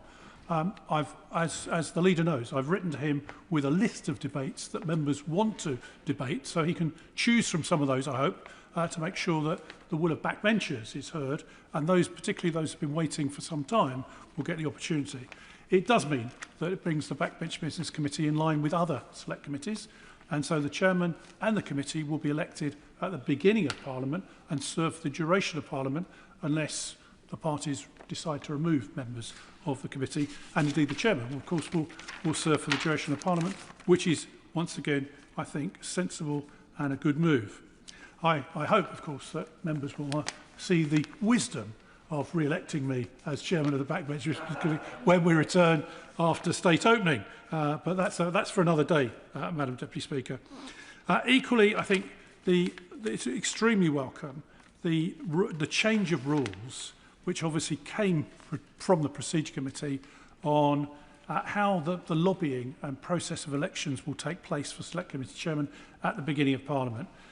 We all are used to the fact of being fighting each other in the election, suddenly arriving back in Parliament to be greeted as long-lost friends when somebody is standing for election for a Select Committee chairmanship, which I think that's reasonable. But what has not been reasonable has been the literal deluge of papers and other lobbying that's taken place, and particularly use of the email system on behalf of candidates. I think most of us got fed up with it a long time ago. So this is a very sensible reform. So in closing, Madam Deputy Speaker, I'd like to thank the leader for listening to what we had to say and acting upon it as we asked him to do, and bring forward these motions, albeit literally at the last minute before we prorogate, but nevertheless, it's welcome nonetheless. House. Indeed, Madam Deputy Speaker. Firstly, can I thank all members for their contribution to today's debate, and thank the Shadow Minister for her kind words, and I agree with her that these changes are, as she said, eminently sensible. The Chair of Procedure Committee, Madam Deputy Speaker, does a fantastic job, and we work very closely together with her and with her committee and our Modernisation Committee. And I thank her and all of the members for all of the important work that they do. In welcoming the changes to campaigning, I think that it will be to the relief of members to know that once we're into the campaigning season, there is campaigning, but there are limits as to what they can do. So I thank you for that. Again, that is eminently sensible. The Chair of the Backbench Business Committee posed the question, why are there different rules? And suggested it might be because of the awkward squad on his side. I couldn't possibly comment on that, but I do remember those days. And I have to say, in the good job that he does, it's less awkward and more respected. I did say to him that I would bring forward these motions, and I have done. And as for his final remarks, better late than never, I suppose, in that sense. But I do thank him and his committee for the important work that they do. And again, they work closely with modernisation. And we will be taking forward a piece of work on how we spend our time in this particular chamber. And I think that there are lessons that we can learn from people like the Honourable Gentleman and the experience that he brings. But let me finish on this point. I am clear in the changes that we make, including if they need to be made to backbench business time or indeed petitions, that I want to be seen as a champion of the rights of backbenchers in this place. It is really important that they have the opportunity to have their voices heard, and long may that continue. So I hope that members will support these motions today, and I commend them to the House. The question is motion number 17 on select committee statements as on the order paper. As many as are of that opinion say aye. Aye. Of the contrary, no. I think the ayes have it. The ayes have it. We now come to motion number 18 on the Backbench Business Committee. I call the Minister to move formally. The question is motion number 18 on the backbench business committee as on the order paper. As many as are of that opinion say aye. Aye. Of the contrary, no. I think the ayes have it. The ayes have it. We now come to motion number 19 on consequential amendments arising from the backbench business committee motion. I call the Minister to move formally. Move formally. The question is motion number 19 on consequential amendments arising from the backbench business committee motion. As many as are of, as on the order paper, as many as are of that opinion say aye. Aye. Of the contrary, no. I think the ayes have it. The ayes have it. We now come to motion number 20 on backbench business committee election of chair and nomination of members in the 2026 to 2027 session. I call the Minister to move formally. Move formally.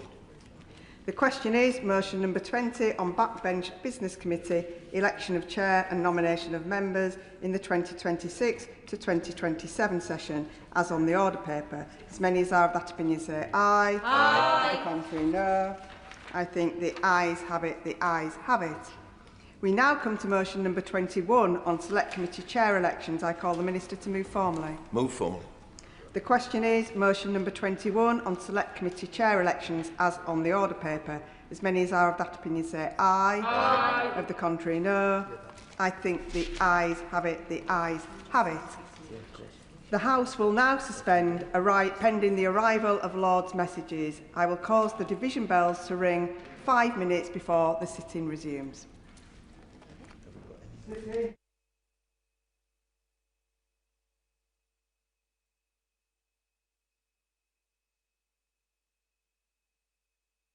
Order.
Order, order. The sitting is resumed. Point of order, Emily Darlington. Thank you, Madam Deputy Speaker. Following my point of order earlier today, I received an email from Conservative Party headquarters having a picture of an email they said they sent to me ahead of the Leader of the Opposition's email. While I have never seen this email and we cannot find any evidence of it in my inbox, I do feel that I should give the benefit of the doubt that the email was sent and have suggested that you use parliamentary email addresses to ensure that it gets through to the correct people at the correct time. Can I thank the Honourable Lady for her point of order? She will know that that is not a matter for the Chair, but she has put that correction on the record.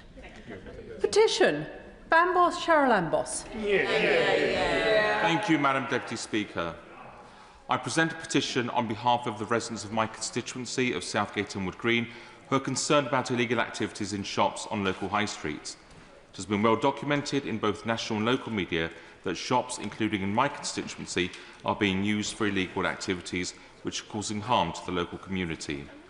Residents have expressed their concerns to me that the local authority has limited power to tackle the illegality and that efforts to do so are not always coordinated with the police. The petitioners therefore request that the House of Commons urge the government to provide greater enforcement powers for local authorities to crack down on shops being used for illegal activities, to support the work of trading standards officers and specialist financial investigators, and to enable a framework for greater communications between trading standards officers and the police, and the petitioners remain, etc.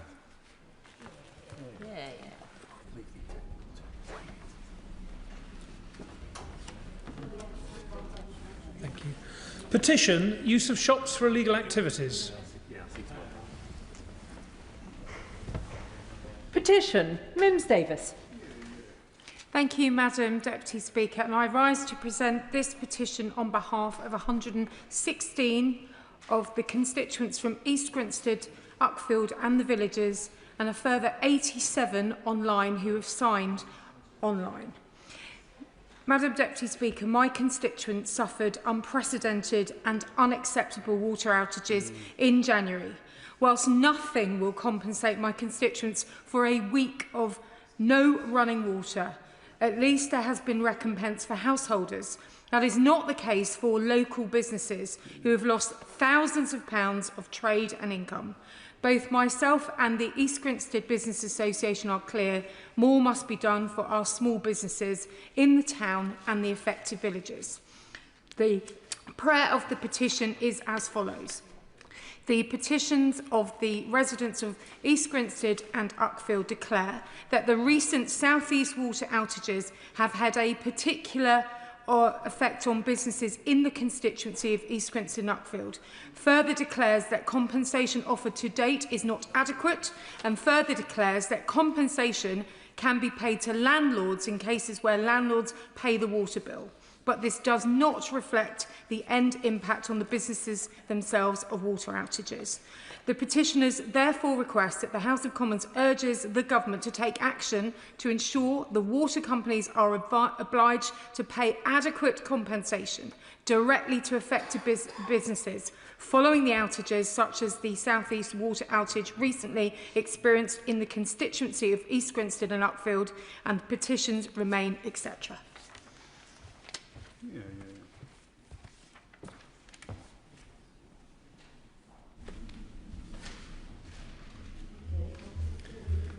Thank you.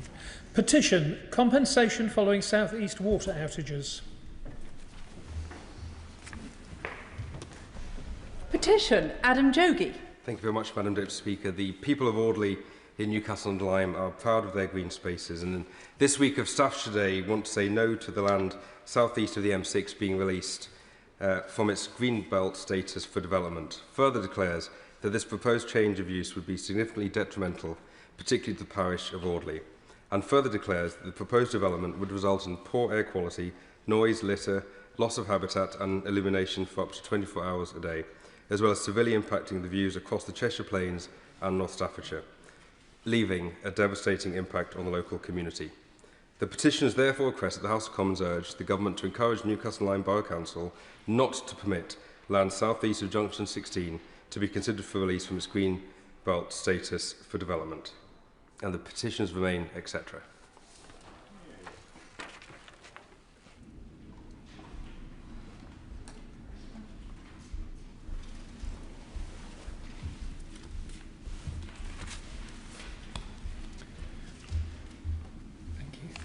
Petition Newcastle under Lyme Greenbelt.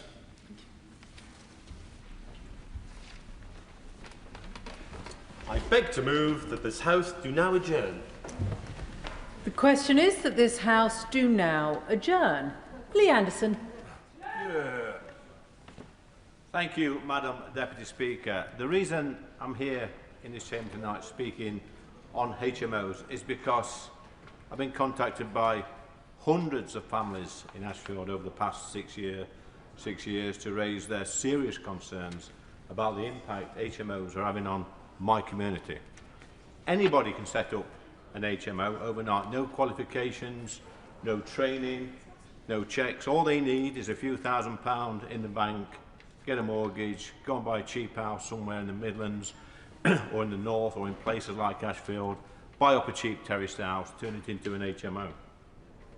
But this leads to thousands of unscrupulous investors who live hundreds of miles away from places like Ashfield, buying up properties and filling them with people, quite frankly, that I don't want living in my community. People who are criminals, people who are out thieving overnight, people who are creating antisocial behaviour. They're filling our streets full of wrong-uns.